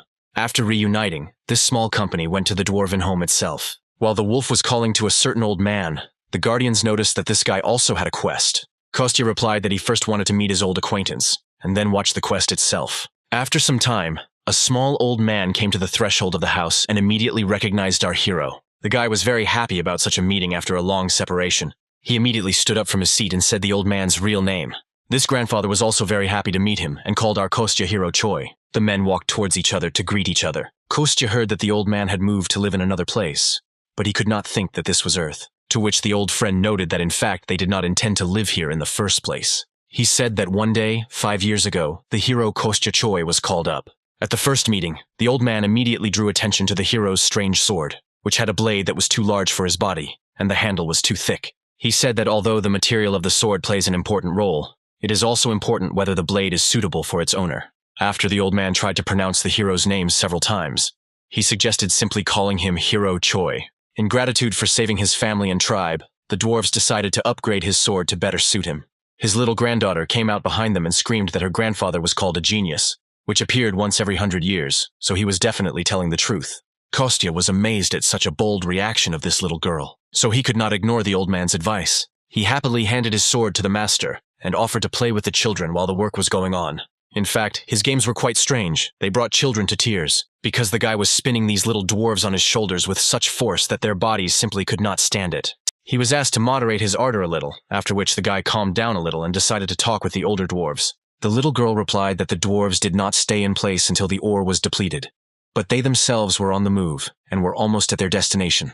The world in which they lived, due to the invasion of demons, began to resemble ruins more. The magic of teleportation, which allows them to move between worlds, spends a large amount of bodily and magical power, and could have been trapped in the eternal universe if they had miscalculated. Therefore, they thought that they were very lucky to get into the kingdom of spirits, until they were attacked by ostriches. The whole family was preparing for the inevitability of death until, at the last moment, a hero suddenly appeared and saved them. The granddaughter said that they all survived only thanks to him, but still she doesn't think they will stay here for long. After this, the guy admitted that he himself also did not belong to the kingdom of spirits. He is here only until they get rid of all the demons. In any case, the guardians of this place will not send him back until he wins and achieves his goal. The girl listened carefully to his story and offered her help. She said that she could return the hero back to the world from which he came, which greatly surprised him. I even thought that the guy didn't hear her, so she repeated her offer again. She said that she would need to ask the elders first, but since the hero helped them, she did not think that they would be against it. The hero didn't expect everything to happen so quickly, so he didn't know how to respond to this. He needed some time to think about her proposal and decide. Meanwhile, the granddaughter continued to talk about how they would have to try several times, but mistakes could not be avoided, and they would also need a huge amount of magical powers.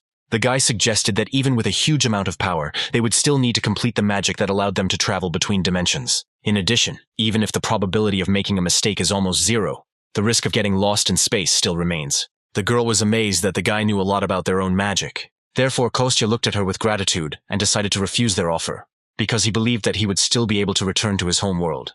At that moment, images of his mother and Dasha came into our hero's head. However, the last time he saw them was so long ago that they were blurry, and the guy could not remember anything clearly. At this moment, one of the adults from the tribe approaches them and warns them that the sword is almost ready. This made our hero very happy, so he suggested coming closer and waiting there. He once again expressed his gratitude to this little girl and asked her not to be upset. After some more time, Kostya was surprised that the dwarf family still decided to come to another dimension. The news was told to him by the huge lion, who himself heard it from someone else. Our hero was very happy for his friends, but at the same time he was surprised why they decided to leave so suddenly. Perhaps in that world there were many magical stones that the courtyards really needed. Most of the stones in this world are found inside monsters, and dwarves are not very good at fighting, so digging would be ideal for them.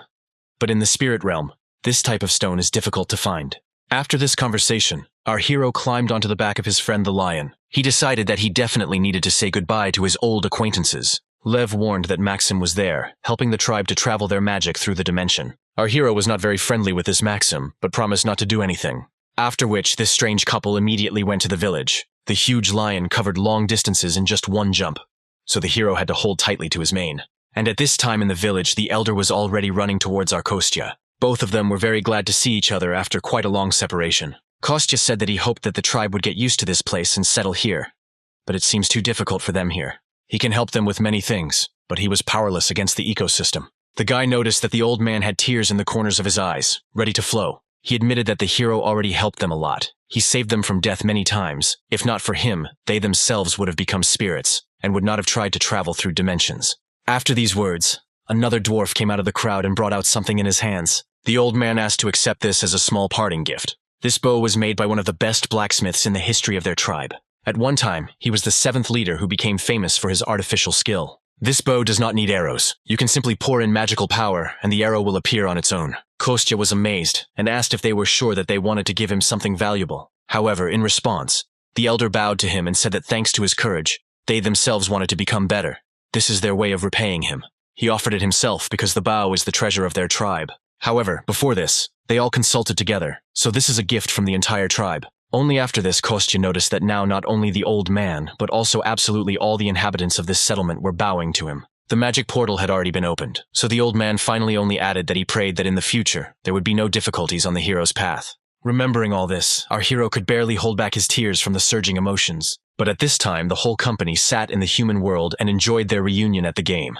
The old man admitted that he did not hope that he would be able to see the hero again, so he was really happy. Then he added that he heard that Kostya wanted to ask him for a favor. After that, our hero remembered why he came here in the first place. He handed the elder a note with a drawing and said that he was going to give it to a hunter he knew, so he just needed the device to work, without having to put in a lot of effort. The old man thought for a long time, so the hero even thought that this was too difficult a task. Grandfather explained that the density of magical power on the ground is too weak, so now they cannot activate the brazier using magical power, and the mana cores were damaged in the last move. And they were prepared for the fact that something would go wrong during the spatial transition, so they landed on the ground without any problems. He apologized for the fact that the hero had put so much effort into finding them, but the tribe was defeated, to which the hero remarked with a smile that they had absolutely no need to apologize to him. The elder was surprised by the guy's easy reaction to his words. However, the hero asked his elder friend to come a little closer to him, after which he pointed his hand in his direction and began to exude some kind of magic from it. He used this power to restore his friend. The old man immediately felt that something had happened to his mana core. Kostya explained that he tried to invest magical in life force, although today is the same as before. But it should have been much better. After which he gave his friend a whole glass of golden bee honey, which could help him. The guy admitted that he was lucky and was able to get some. so now he is happy to give some of it to his friend. Kostya said that he would try to make sure that the entire tribe could restore their mana core. But in the middle of the conversation, he noticed that the dwarf began to cry. The guy immediately rushed to find out what happened suddenly that the old man reacted like that. He said that with such help, he would only need 1 day to complete the task. He was very grateful for the help. He looked at the drawing on the sheet and said that he would try to complete everything on time. After which our hero returned home, using his unimaginable power, doing it in the blink of an eye. He immediately received a message from Sergei that the date had finally been determined when they could go on a raid in the dungeon. Kostya continued to talk to him on the phone, and at this time he went inside the restaurant. Sergei said that in 3 days, the dungeon itself will appear, and their raid will take place in 7 days. After that, our guy asked if his friend Dasha had told him about this. He was not satisfied with the answer, so he invited Sergei back to his restaurant to discuss the problem. But he could hear absolutely nothing. He only burst into tears while lying on the table. It turned out that Dasha agreed while she was drunk, and then sobered up and simply took back her words. After the party, the girl heard Sergei's proposal again and said that she didn't remember anything. And then she added that she doesn't work in groups at all. Kostya calmed his friend down and said that he should have concluded a written contract with the girl or recorded the conversation while they were drinking. After this, our hero came up with a great idea, so he invited Sergei to have a drink during the day. He added that Dasha herself loves to drink throughout the day. According to their plan, Kostya was supposed to try to negotiate with her, and Sergei was to take advantage of this. After that, our hero immediately dialed his friend's number to ask her to come to the restaurant. The girl did not pick up the phone for quite a long time, but eventually did so. She immediately said that she had warned Sergei yesterday that she would not do anything for him. However, Kostya noticed that he had a different opinion about his friend, who had never broken a promise to someone before, but he himself called for a completely different reason. He just wanted to offer me a drink, after which they agreed on a time to meet and hung up. The first phase was completed successfully. After the end of the conversation, Kostya said that he was able to drag Dasha into the restaurant, so the second stage of the plan was up to Sergei. The young director was very grateful to his friend for what he did for him, after which I left him alone in the hall and went to the kitchen to prepare snacks. At this time, a car stopped outside with a huge squeal of tires. The young businessman shouted to his friend, the cook, that the girl had arrived. Dasha entered the restaurant and hoped that all preparations for drinking had already been completed. She was very surprised to see Sergei here, because no one warned her about this. The girl was angry that they called her for this, but Kostya said that Sergei was just passing by and decided to come in. He wanted to leave when he heard that Dasha would come here soon, but she caught him on the way out, so he suggested that they both stay. Sergei was grateful for this offer, but asked whether everything would be fine. I was worried about Dasha's reaction, but the girl said that nothing bad would happen. He could stay. After which, Sergei sat down at the table and began to discuss the snacks that their mutual friend had recently prepared.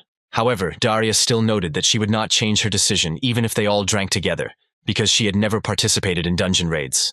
She is already responsible for the faults, and it is more comfortable for her to work alone, especially since a group of at least 5 people is legally allowed to clear the dungeon. The girl noticed that she and her team tried to work together, but most were focused on their opponents more than she was. They are strong enough alone, so teamwork does not go well. Sergei was jealous that they were strong alone, but the girl did not share his feelings. In fact, she didn't want the whole world to know that the more she used her powers, the more crazy she became. If others found out, they would likely even publish an article saying that the Flame Witch had gone crazy. Before this, she had silenced people with money, but she couldn't imagine how to silence the awakened ones of this wealthy Xinhua guild and their workers. While they were all sitting at the table and eating, the girl muttered something under her breath, after which Kostya noticed that the girl easily breaks promises and refuses without even explaining the reason. He said that Sergei must please his father and not get caught by the yellow press. Everything is so bad that he is forced to ask for help from an unemployed guy from a street restaurant, so he asked to take all this into account. He added that even though what Kostya said was true, Dasha should not feel obligated. The girl tried to appear again, but the guy didn't let her do it. Sergei repeated his phrase, this time emphasizing the word obliged. Dasha immediately realized that she was simply being manipulated, so she was embarrassed. She noted that it was useless to try to put such pressure on someone who had no parents or other family members to impress, to which Kostya noted that in fact Dasha has him and his mother, so she has no right to say that. The girl replied that for a guy who had been missing for 10 years, he had no conscience at all, but she still thought about something. After some time, Dasha said that she would still help Sergei with the dungeon if he stopped behaving like that, to which Kostya noticed that the girl had been constantly changing her mood lately. However, she didn't answer anything. She just continued drinking and praised the taste of the alcohol. Our hero thought that sometimes he doesn't understand his girlfriend at all. However, I noticed a system notification that the quest to conclude a contract for a raid in a dungeon with Dasha was completed. He received 5 million karma for this. Literally, a moment later Dasha and Sergei were already drunk and went on a revelry. While the guys were resting and preparing for future work, Kostya went to the kitchen and decided to clean up a little. The guy was focused on this matter when he noticed that someone was about to enter his restaurant, and literally a moment later the door opened. An elder and a huge gray wolf walked inside. After that, the trio went to a park nearby to see something. Both dwarves were very surprised that in the middle of the city there was a tree of peace growing on the ground. Meanwhile, it had already grown quite tall, even sprouted several branches, and illuminated everything around with its magnificent appearance. Kostya said that this is the same tree. The world gave him his seed before he returned. It grows quite well. The elder even noted that the spirit that is responsible for it must live here. Kostya admitted that he couldn't even grow a cactus himself, so he simply made a contract with the spirit nearby, then clapped his hands, urging him to come out. Immediately after this, a small spirit flew out of the crown of a small tree towards the friends. He was very cute. Kostya admitted that he called him Cricket because he was very similar to him, to which the elder noticed that this little spirit did not at all look like a cricket. These words struck our hero to the very heart. However, the grandfather admitted that the spirit had done an excellent job looking after the place. After which, the cricket flew up to the wolf and handed him a golden leaf. It was real moon grass, which he never ate, because it is very difficult to find. Kostya told him to try it.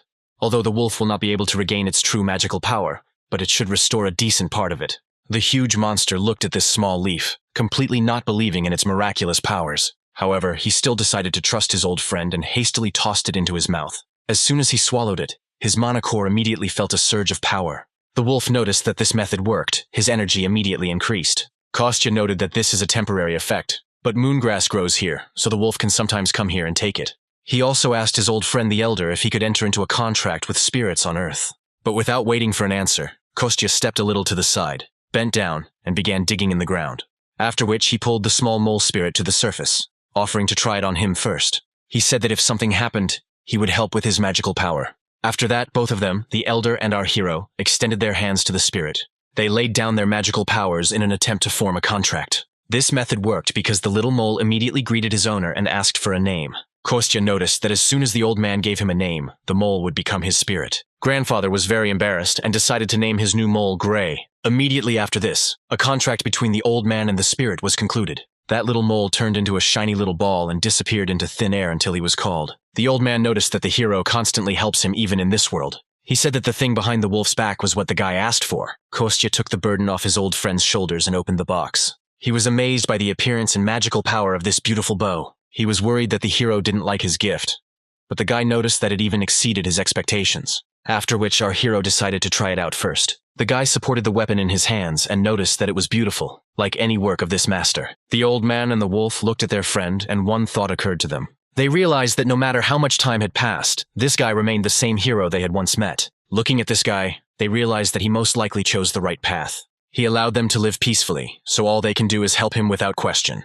At this point, the meeting was over. The guys said goodbye until next time. Immediately after this, our hero's phone rang. He thought it was Sergei. However, as soon as he picked up the phone, Kostya almost went deaf from the scream that came from the speaker. He was ready to kill his interlocutor for such a domestic attack, but he restrained himself. Sergei joyfully called him to report that everything worked out for them. He had just reported to his father.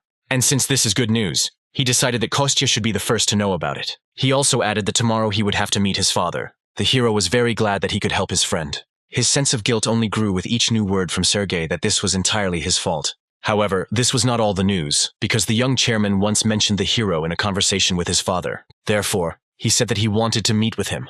So on the day of the dungeon raid, the whole team would have a snack at their restaurant. This news was so big that Kostya was delighted, and at the same time terrified of the upcoming cooking. A few days later there was a raid. Kostya carried boxes of food on the road. He looked around and thought that too many people had gathered here. Even his mother was tired under the influx of such a huge number of people. So the hero sent her to rest until lunch. He told the woman he could do it alone, but in reality the guy was terrified of how much work he had to do. Suddenly a man approached him, wearing a very expensive shining watch on his wrist. He looked very good for his age. His appearance was clearly well looked after. The man introduced himself as Sergei's father, and extended his hand to our hero for acquaintance. Kostya was surprised that usually people of higher status do not look at people of lower class. Sergei's father clearly noticed the confusion on our hero's face. When he turned to Kostya, he immediately thought that something terrible would happen. For example, he could order to stop hanging around his son. Because they live in different rooms, the guy had a low status. In the crowd, he had to humiliate him in his refined aristocratic manner, after which he and his mother would be forced to flee into exile, because that's what they do in the TV series. This happened only in his imagination, but Kostya had already begun to mentally apologize to his mother. He decided that if he apologized first, the man would be more lenient because he would take him by surprise. Therefore, the young guy immediately bowed to the man, hitting his head hard on the table. And instead of all this nonsense, he offered him to work for the company. Sergei's father was amazed at such a strange reaction of our hero. And the guy, who was bleeding from his head, did not expect such a generous offer at all. After some time, when the blood was stopped and ice was applied to the head, both men sat down on a bench nearby and began to talk. First of all, Kostya thanked his friend's father for his experiences and once again apologized for what happened. The man repeated that he would like to work with the young man, but noticed that he was going to refuse. Kostya really noticed that now he wants to devote himself entirely to his family, so he's not sure whether he can cope with his work. To which the man noted that they themselves like to read people by their facial expressions. Or rather, it comes to many people with age and life experience. So he looked carefully at the guy again and said that he makes people put their hopes on him. Kostya was very grateful for this assessment and was even a little embarrassed. They would have continued talking about their business if a whole crowd of people had not suddenly run up to the president. They informed him that a raid on the dungeon would begin soon. Reporters were already waiting for him. The president turned to Kostya and said that he had already understood from the conversation that he had rejected his proposal. However, it still remains in force, so I asked our hero to think again, after which he said goodbye and left. After that, Kostya decided that he should go check on the guys, just in time. Dasha looked so bad that Kostya even clarified what was happening to her, and the girl replied that she was so nervous that she might even vomit. The hero was surprised that his girlfriend could be nervous, for which he received punishment. The girl noticed that this was indeed her first experience of working in a team. That Kostya noticed that if she refused you again, then Sergei would burst into tears. Dasha admitted to her friend that the more she used fire, the more she lost her sanity. So she was worried that this would cause bad rumors about the Crimson Witch's reputation. Kostya tried to cheer her up and said that she had no reputation anyway. Hearing the words that no one cared about her, the girl flew into a real rage. Meanwhile, Sergei, who led the raid, gave interviews to reporters. He turned his attention to his friend Kostya, who came up to him to say goodbye before leaving. The young entrepreneur immediately noticed that something had happened to his friend's head. In order not to embarrass anyone present, our heroes walked away and stood nearby behind a tree. After that, Kostya carefully examined his friend and noticed that he had been training a lot. The guy was delighted that someone noticed his external changes. He admitted that he was a little nervous and wanted everything to work out, so he did a little preparation in advance. Kostya noted that Sergei always tries his best. This impresses him. Sergei's inner mood noticeably improved from just these encouraging words. In fact, Kostya noticed that his friend had raised the whole class, but something still worried him. In fact, there was a suspiciously frightening aura emanating from their dungeon. Kostya hoped that this was all just his paranoia. By that time, all preparations for the raid had already been completed. Sergei and his team set off, finally asking the cook to prepare food for them before returning.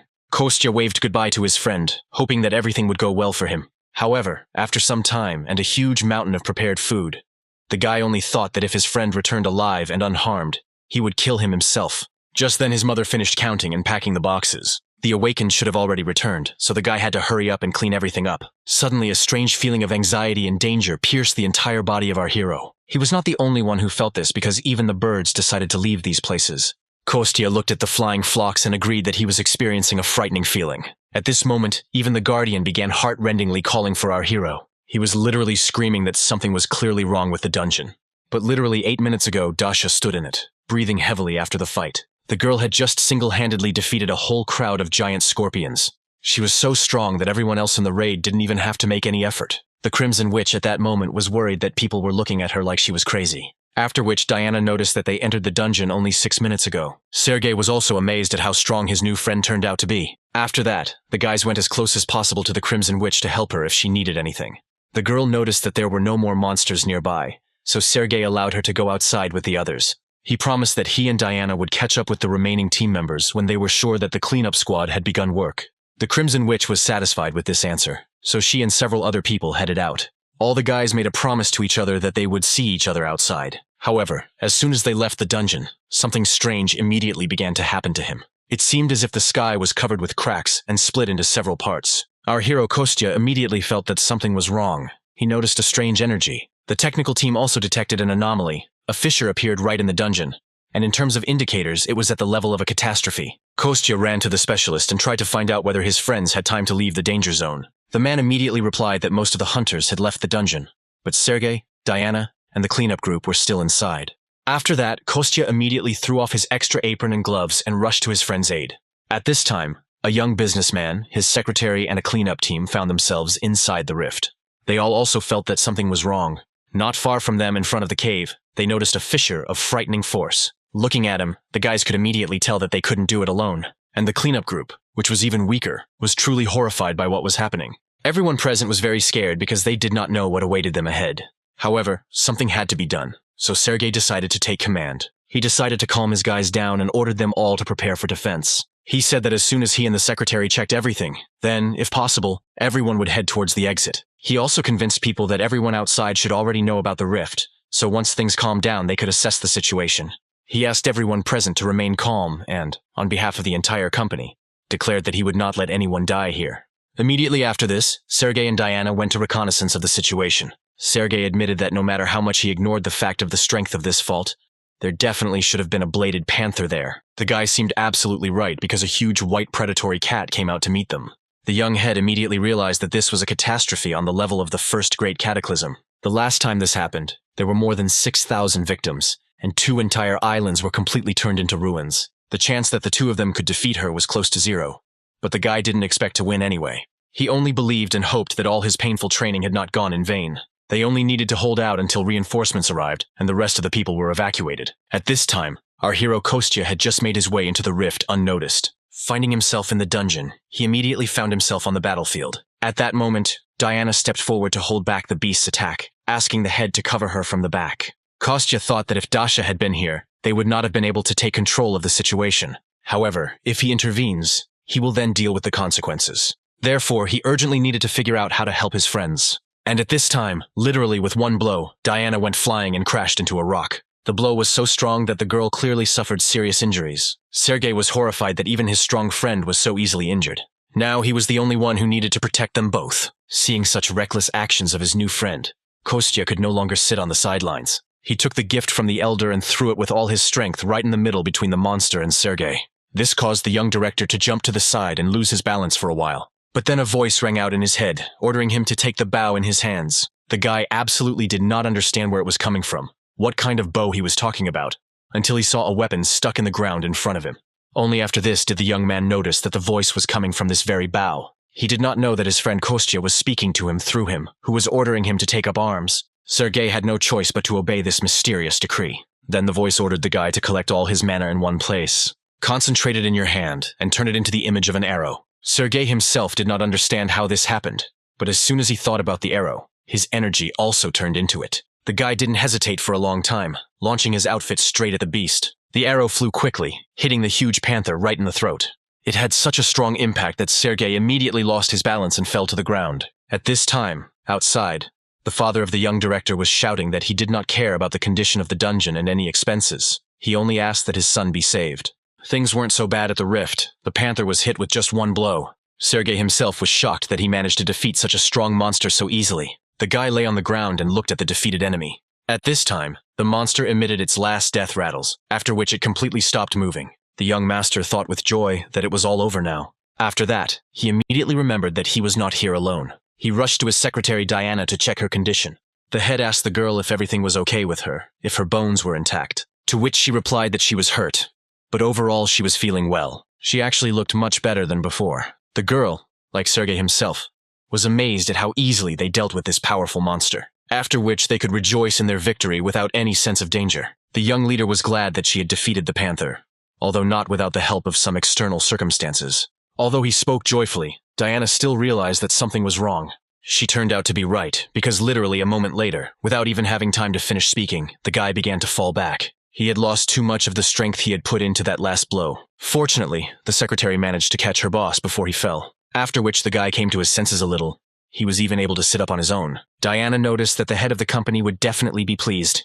She would tell him about what happened. A couple of moments after this, a portal began to appear next to our heroes. A gate opened, allowing everyone locked inside the dungeon to leave. A whole crowd of doctors was already standing outside, and Sergei's father was worried about the condition of his son. He remembered the feeling he felt when he was told that there was a rift on the scale of a catastrophe inside, and no one could contact the people who were stuck in it. At one point, the head of the corporation was even told that the chances of his son returning were 0. However, now the danger had passed. All the hunters were returning home. Sergei and Diana had already left the dungeon and noticed the director nearby. The man immediately rushed to hug his son, which embarrassed him a little. First, he checked to see if everything was okay with his boy, if he was safe. Immediately after this, Sergei reported that he was able to deal with the panther that came out of the rift. Her corpse should have been enough to cover the losses of the guild, but everyone present was more amazed by the fact that the guy dealt with her himself. Diana only confirmed his words, saying that by that time she could no longer fight. The chairman's father noticed that his son had done a good job, but the reason for his excitement was not the panther. In fact, the total would be enough for him to return his son safe and sound. Kostya and Dasha stood nearby and watched the reunion of relatives. A few days later, Sergei joyfully entered our hero's restaurant and presented him with great news. However, Kostya was not so happy about this. He was rather amazed. The young president admitted that he decided to build an institute for the awakened on this site. He added that it was quite difficult to get permission to build outside of a designated residential area, but after his victory over the panther, he was gladly given permission. He also planned to change the location of the guild office, but promised not to touch the alley with his friend's restaurant. But the problem was that Kostya hated loud noises. He hoped to live in this place like a lazy retired billionaire. And Sergei continued to say that he would like his friend to be in charge of food for the builders. However, the guy didn't even have time to agree when a bun flew into his face. Kostya ordered his friend to turn up and get out of this territory, to which Dasha noticed that she and her mother had already agreed to this proposal. The girl said that the hero's mother really liked this idea. The lunch would last only 30 minutes, they would pay for the ingredients, and since there would be a lot of work, they would provide a good assistant. After that, Kostya had no choice but to agree with the proposal of his friend Sergei, who had already eaten the bun. At this time, the Guardian was enjoying the message that they had successfully completed 2 whole quests and received additional points. For them, a whopping 65 million karma points were awarded, which allowed him to immediately rise to the 3rd level, which meant that now he could finally sign the student contract that he had been waiting for so long. It was late in the evening when someone shouted loudly throughout the entire restaurant and asked to take care of him. At this sound, sleepy Kostya came out to check what was happening there. He was not yet fully awake. His mouth was with the remains of saliva. His eyes were crusty. At the entrance to the restaurant, he saw a young girl with a backpack on her shoulders who was talking with his mother. It turned out that this was Miss Olga, who would be helping them with the restaurant for some time. A couple of hours later, we see the main character sitting at the table and looking very gloomy. The keeper pesters the guy with questions about whether he was kicked out of the kitchen, to which the guy snaps and orders him to close his mouth. He remembers his last conversation with Sergei, when he said that they have a very small premises. They should expand, so he should buy the neighboring building. After which he immediately fulfilled his promise, so Kostya was shocked by such a huge number of tables for visitors. The guy was a little angry that everything was decided for him. He even thought that all rich people were like that. The hero did not fall for this. He knew that the Guardian had left last night and returned only at dawn. The wolf was annoyed that due to Kostya's bad mood, he was now taking it out on him. He actually admitted to going to Tyler, the dwarf, at home. He said that when Kostya helped Seryozha, the keeper increased his level, and now he could sign a student contract. The wolf explained that this is something like how if Tyler gets karma points, then he gets them too, and his level increase has a good effect on Tyler himself. This is something like a connection in a team, to put it in more understandable terms. The Guardian also said that if Kostya can regularly complete quests for him, then he will be able to completely cure his mother of her illness as soon as she reaches level 5. The guy was very happy with this news, because it meant that he could help his mother faster. While they were talking to each other, not noticing anything around, the door to the restaurant opened and someone entered it. Kostya had to pretend that he was actually just playing with his dog all this time. In fact, Diana and another man came to the guy because they wanted to turn this premises into a restaurant. He understood that everything depended on the business for which they bought the land, but still clarified what they needed from him. Diana explained that after surveying the entire area, they discovered a vegetable garden in the backyard of this restaurant. Perhaps it should be destroyed. Kostya remembered that he had recently argued with Sergei about this. He didn't care about the safety of this place, but he was worried about the tree of the world. So he said that they grow vegetables there for the restaurant, so he would like to keep the garden. After which, Diana proposed to assign this entire territory to the status of an eco-park. After which, the secretary said that as soon as they completed the design and expansion, they would begin construction. But Kostya was confused by the man who was sitting next to them. It was Daniil, the foreman who would oversee the construction. The girl brought him with her to introduce him personally. The guy was very cheerful, despite his suffering appearance. He shook hands with Kostya. The hero was surprised that such a young guy was already the head of a construction team, which embarrassed Daniel. Diana sighed and said that the guy used to work in their guild, but he did not have any unique ability, so he was reassigned to construction. Although he does not have a unique ability, he is still awakened, so he is able to work much more efficiently than ordinary people. Immediately after this, Kostya learned that he had a quest to fulfill a wish to return Daniel back to the guild. At the same time, the guy literally felt with his back how the Guardian was looking at him intently from behind. Our hero learned that the builder had the class of the largest warrior, which was very rare, especially since he had unusual abilities. A larger body meant that the more a person ate, the more fat he accumulated, his bone structure becoming extremely dense. Inflammation meant that stored fat and bone density would be used. And if he had features related to strength, speed, mana, then his mana, defense, and recovery would increase. And the last, compression power, was the most useful feature. The guy only needed to reach the 8th level. Our hero understood that this guy had the potential to become really strong. And at that moment in the kitchen, Olga and Kostya's mother were having fun and cooking together. Diana continued to talk about how they needed to start with demolition. And since the equipment would be moving, the restaurant's residents might hear loud noises coming from that direction. Kostya agreed, offered to feed all the workers and at the same time get to know them. He said that such work was not a burden to him, and he would only be happy to help the guys. Everyone left. After a while, night fell, but someone still did not sleep. Small gray mice with red eyes ran through the trash cans, squealing pitifully. One of them looked quite unusual, because she had some kind of device attached to her body. This is a mouse, and it behaved a little differently. It even stood on its hind legs and sniffed something. As if sensing danger, the animal immediately began to run. It rushed through the middle of this deserted street as if its life depended on it. But in fact, the mouse had well-developed intuition, because all this time a strange green cat was watching it. However, the animal did not manage to escape, because the predator overtook its prey in one jump. The first thing he did was press the button on the device on the back of the mouse with his strange green paw and claws. After which there was a fairly strong explosion that caused pain to the animal. Licking its wounds, the cat reasoned out loud in a human voice that it was a self-destruction device. He walked literally a few meters, after which he stopped, sat on his hind legs, and began to glow. Suddenly, the same green wings began to appear on the cat's back. A few moments later, there was no trace of the animal left. Instead, a bird soared into the sky. After some time, construction was in full swing. Cranes and building materials were delivered. Workers scurried back and forth, laying out their plans and discussing construction. At this time, life in our hero's restaurant changed dramatically. Every day, it was visited by quite a lot of workers who really liked the food in this small establishment. The guy was only too happy to feed all these hard workers, because he really liked to cook. But that didn't change the fact that he still needed to discover Daniel's secret ability and complete the quest. Therefore, between work, our hero ran and looked after his ward. This time, just as he wanted to come up and talk to the guy, something stopped him. In fact, it was one of the brigade leaders who ran up to Daniel and asked him about his well-being. It turned out that just recently Daniel was injured very seriously, which could even lead to a fracture, but there was not a scratch on him. Although the guy was not sure that Daniel was seriously injured, he dissuaded him and calmed him down. After that, Kostya's short break ended, and he went back to the restaurant to cook. And there Olga was already serving the workers today's dish, pork in sweet and sour sauce. While the girl was serving everyone at dinner, our hero did not stop watching Daniel. He lost sight of him for a while, but after just a couple of minutes he found him again. Kostya climbed onto the roof of a building under construction and looked down at his charge. It even seemed to him that sometimes he was going overboard with all this surveillance. The guy was worried about his traumatic plan, but he knew that he wouldn't die from this anyway. Kostya was ready to use his strength and test his ward, but he was suddenly interrupted by the appearance of Olga, who came close to Daniel. Kostya was surprised that these two were hanging out together. He even thought that they were close. Just at this time, Daniel blushed very deeply and sweated with excitement. He looked at the girl and asked her if she had thought about the proposal that he had recently made to her. She clearly did not want to continue this conversation because she hesitated at such a question.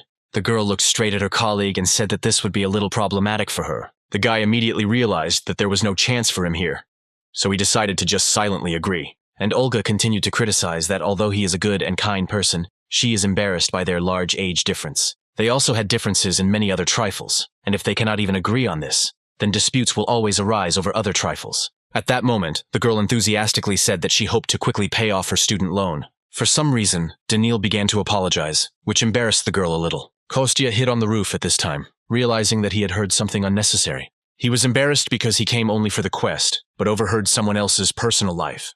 The guy looked down again and saw that Daniel was a little upset, so he decided not to touch him now. All he could think was that it was better for him to leave these two alone for now. However, suddenly something changed in his surroundings. There was a strange sound. Kostya realized that just a second ago he had accidentally used force and moved the beams a little. He tried to warn the sweet couple below, even shouted to them to move aside. However, the girl was very interested in the conversation, so she didn't even pay attention.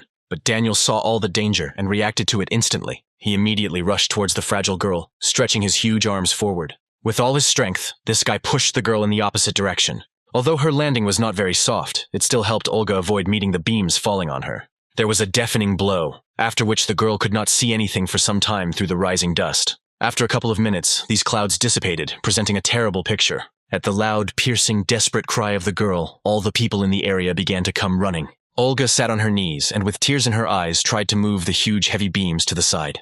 The girl kept calling Daniel, trying to understand whether he was still alive or no longer alive. Her hands were bruised, her nails were broken, although not such serious wounds, but she was also injured. After some time, the rest of the workers reached the scene of the incident, and Kostya looked at this whole picture from top to bottom and realized that it was his fault. At this time, builders used various methods and devices in order to free their colleague from under the rubble. Our hero was suspiciously calm and thought only that these sufferings and difficulties would become the basis for achieving his goal. A few minutes later, when the ruins were dismantled, a strange picture appeared to the eyes of the builders. Even Olga noticed that it had become suspiciously quiet around, so she decided to see what was happening. Everyone was amazed that instead of the plump Daniel, there was a very thin guy with his appearance lying on the ground.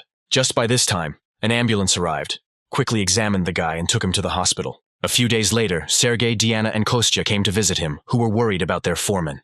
On the hospital bed sat a rather thin and athletic guy with long hair, who turned to the window. Having heard his name, he turned his head towards the visitors and greeted the head of the company. From that moment on, everyone was in absolute shock, because they expected to see their old, plump Daniel. A little later, the guy said that he thought it was his peculiarity. He squeezed hard. He recalled that due to the fact that he constantly and continuously ate breakfast, lunch, and dinner, he could not get rid of weight. During rehabilitation therapy, his body only stopped getting thinner when he used a lot of force. He admitted that he even jumped off the roof once to make sure of this. Although it was reckless, it was able to confirm the guy's expectations. At that moment, the door to his room suddenly opened, and an excited Olga appeared on the rock.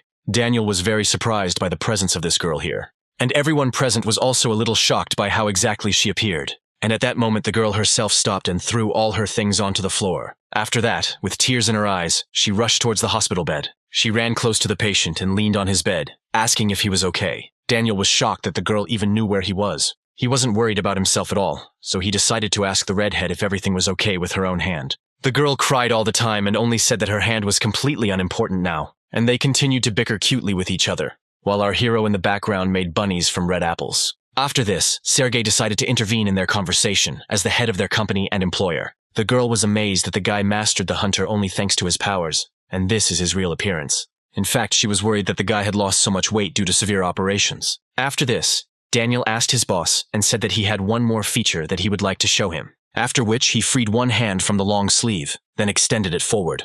The guy began to concentrate all his power in one place gradually. It was after this that his hand began to glow and acquired a purple hue. Daniel said that he initially thought it was just amorphosis, but in fact it was a slightly different feeling, as if something ready to explode at any moment bit into his hand. It's like there's a magical force around him, even though he can't use it. Kostya thought that its potential usefulness and opportunity were simply amazing, and at that time he himself made a butterfly from a red apple. Daniel continued to say that with such a feature, he would be able to do a lot. Sergei stopped him, saying that he understood perfectly well what he was getting at. Therefore, he invited the guy to return to the guild as a full member. He also offered to help Daniel better study his new ability. The guy immediately agreed, saying that he would be very pleased to work in the guild again. Immediately after this, Olga became a little embarrassed and asked to talk to her about what they had recently discussed.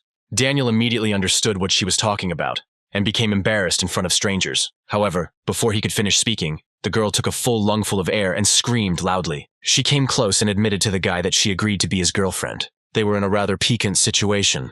The girl continued to ask for only one date. Daniel was surprised, because earlier she had told him that she was very busy, but all this was only because she is in a guild and has to work hard. To see the guy, the girl told him her entire short life story. In fact, she admitted that she had never been in a relationship before, so she wanted to fall in love at first sight, as happened in many films and books. While the couple was explaining to each other, our hero in the background made a whole cake out of red apples.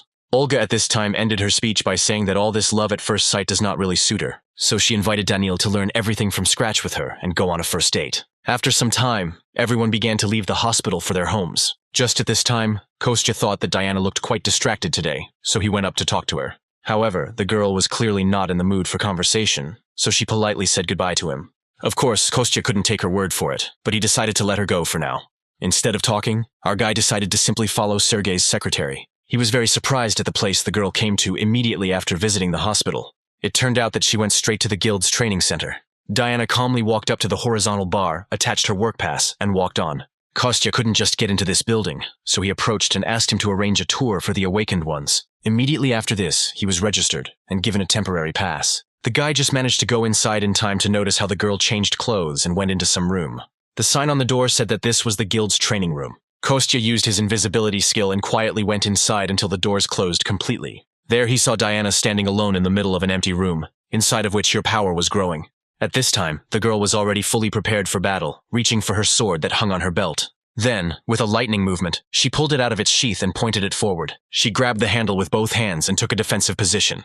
To begin with, the girl began practicing the most basic movements with a sword. Kostya watched her and thought that her movements were good, and she was not deprived of talent. After that, he recalled the last case of the use of magical powers, be it Sergei with a bow. I even remembered Daniel's recently discovered new excellent ability. It took him quite a long time to compare all these facts. Kostya thought that the girl trains every day because he awakened so many people from her environment. After that, he waited until the end of the training and quietly left the center and went home to feed his guardian. The guy was sitting on the floor on his knees in front of the wolf, and his eyes literally glowed. The keeper looked at the huge portion of food on his plate, and immediately thought that this was definitely some kind of bribe. Kostya fell in front of him in a low bow, saying that he had no hidden intentions. He admitted that during the quest he helped Sergei and Daniil, but did not help Diana in any way. Recently, the guild announced the possibility of increasing their rank, so the guy thought that the girl was so upset because everyone around her, except her, grew up as hunters. Kostya asked the keeper if he could help someone without directly influencing them.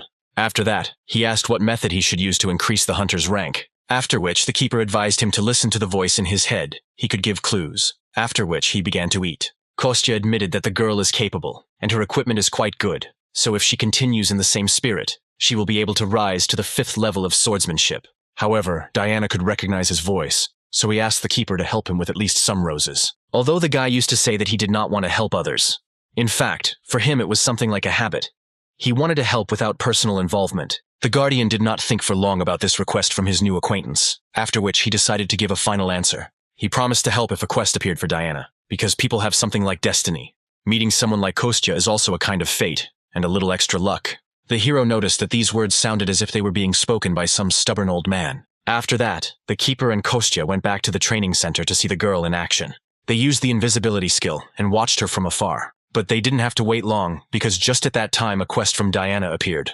They needed to increase its level in the next 7 days, after which the keeper promised that he would do it himself. The guardian promised to help the girl with the help of telepathy, so Kostya could go about his business for now and look back later. After such strange behavior, the guy noticed that the guardian's behavior very much reminded him of a tsundere. However, he still decided not to interfere with the wolf doing his job, so he went home. There he decided to change clothes and go to the conference to which Sergei invited him. The guy quickly had a snack and said goodbye to his mother, after which he went to the company. The woman was glad that her son had been quite busy lately and had even found new friends. And at this time, the opening ceremony of a new office was taking place in the conference hall of the Manhwa Guild. Quite a lot of people gathered there who could cover this event in the media. Several individual journalists were invited, who had already set up their cameras and were ready to film. Kostya came almost to the opening itself, so he was amazed by a large number of people. He decided not to go down, but to stay alone on the balcony and watch everything from above. And just in time, because at that very moment, all the poems and the speaker came out on stage. It turned out to be Sergei, who immediately thanked everyone who came to the opening ceremony of the new office, and decided to personally see the birth of a new project. Kostya sat on the balcony and thought only that from afar his friend really looked like the son of a very rich family. Meanwhile, Sergei continued to say that along with the move of the guild office, they plan to continue recruiting new people into it. At the same time, giving priority to the potential use of their own characteristics and honing their skills, rather than selecting candidates only by the current rank of their magical power, which greatly surprised the specialists gathered here. The chairman snapped his fingers, drawing attention back to himself. As a first step on this path, he announced that today what is happening is not only the opening of a new office of the Manhwa Guild, but the creation of a private educational institution for hunters. Immediately after this, a forest of hands appeared among people who wanted to ask questions. Sergei chose one of them and asked him to voice his question. One reporter rose from his seat and first of all congratulated the company on establishing a new office. He then said that it was previously mentioned that the company was opening an educational institute. So he clarified whether the criteria for admission to the institute would differ from the worldwide standards for measuring the magic rank of an awakened person. Sergei confirmed this information, adding that the criteria for admission to the institute will be the same as the criteria of the guild itself. Then the guy looked out from the whole crowd at one more person who wanted to ask something. He addressed a young lady in a formal suit and glasses who was sitting in the 3rd row. The girl saw a report that said that during an unexpected awakening, Sergei heard a strange voice, and it was thanks to him that they were able to kill the snow panther. Because of this story, many low-ranking awakened people gained hope. More and more hunters who were quite weak before went to recheck their ranks. However, it is worth assuming that this can only happen to the head of the Shinhwa Guild. Therefore, she was interested in whether educational institutes would not be just a simple squeeze of money from the dreamy awakened ones. Kostya was amazed that all the reporters asked such tricky questions. On the other hand, he understood that such questions do not arise out of nowhere. He understood that everything initially became possible only because of his help. However, Sergei was clearly not at a loss from such complex questions. He thanked the reporter and said that such thoughts are quite understandable, because he himself constantly asks himself this question. It is possible that a miracle happened to him. Maybe he was so lucky only once in his life. However, he saw this opportunity, so he decided to grab it with all his might. Such a strange wording of the chairman's answer surprised Kostya a little. And the girl reporter herself also clearly did not expect such a detailed answer from the head of the company. At that moment, Sergei called an invited guest onto the stage, which surprised Kostya. And everyone present was also amazed at what appeared before their eyes. In fact, this very invited guest turned out to be Daniel. He stood next to Sergei and amazed everyone with his enormous size compared to him. The guests were clearly impressed by this huge man. Sergei continued to talk about how Daniil was one of the first members of the guild, and they could only find all the information about him by reading a couple of articles from that time. He admitted that the awakened C rank was a label that constantly followed him, as well as Sergei himself. Then he asked to bring to the stage the very bow that helped him in the last battle. Kostya was surprised that these guys were filled with such determination, and at this time, on stage, Sergei defiantly took a bow without arrows and seemed to pull the string. On the other side of the stage, Daniel prepared to repel the attack. He took in as much air as possible into his lungs. After that, the guy also stood up, ready for battle. It took literally a couple of moments for Sergei to begin to gather all his strength together. Just like last time, it was not difficult for him to transform it into an arrow. After that, the guy took good aim and warned Daniil that he was about to shoot at him. All the assembled reporters and just guests were horrified by what was happening on stage. Literally a couple of moments, and after a short sigh, Sergei released the bowstring. An arrow of magical power immediately burst out of his bow and went to its target. Some people even screamed in horror that something traumatic would happen before their eyes. Even the cameramen left their cameras and looked at the stage with all their eyes. And at this time, the arrow reached its target and hit Daniel right in the chest. Sergei calmly lowered his bow and exhaled that everything went well. At this time, a cloud of smoke rose on the opposite side of the stage, hiding everything that was happening behind it. Kostya came to the dwarven village and looked for his old friend in his house. He was surprised by his arrival and asked to warn him next time, although he had said before that he could come at any time. After which the old man laughed and said that all this was said out of emotion. He was just heading to the workshop, so Kostya asked to go with him. The old man agreed to go there together, since the young guy wanted to look at her. After this, the keeper suggested splitting up. He himself wanted to go to Tyler. The hero was even glad about this course of circumstances and smiled very much. The guardian looked at him and said that even without completing the quests, he was not so weak that any person would take care of him. At this time, the old man was completely oblivious to the fact that two people next to him were almost ready to fight. After that, the company went to the workshop, which was filled to the brim with various types of weapons. Some dwarves were just now engaged in forging new products. A huge magical furnace was flooded, which helped them in their work.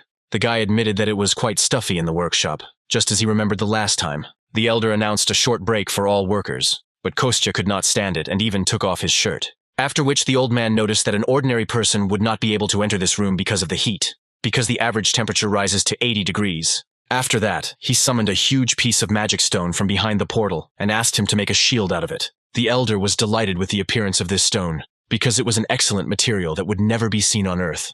Kostya admitted that he received it after a battle with that huge panther. He remembered that the world had really tried, since he had never encountered such a monster in the spirit realm. The elder looked at this huge stone and said that his old friend's request would be fulfilled. But he admitted that this metal is too tough for the local equipment, because to create an account you need a very high temperature. But due to the structure of the earth and the absence of the spirit of fire here, their capabilities are very limited.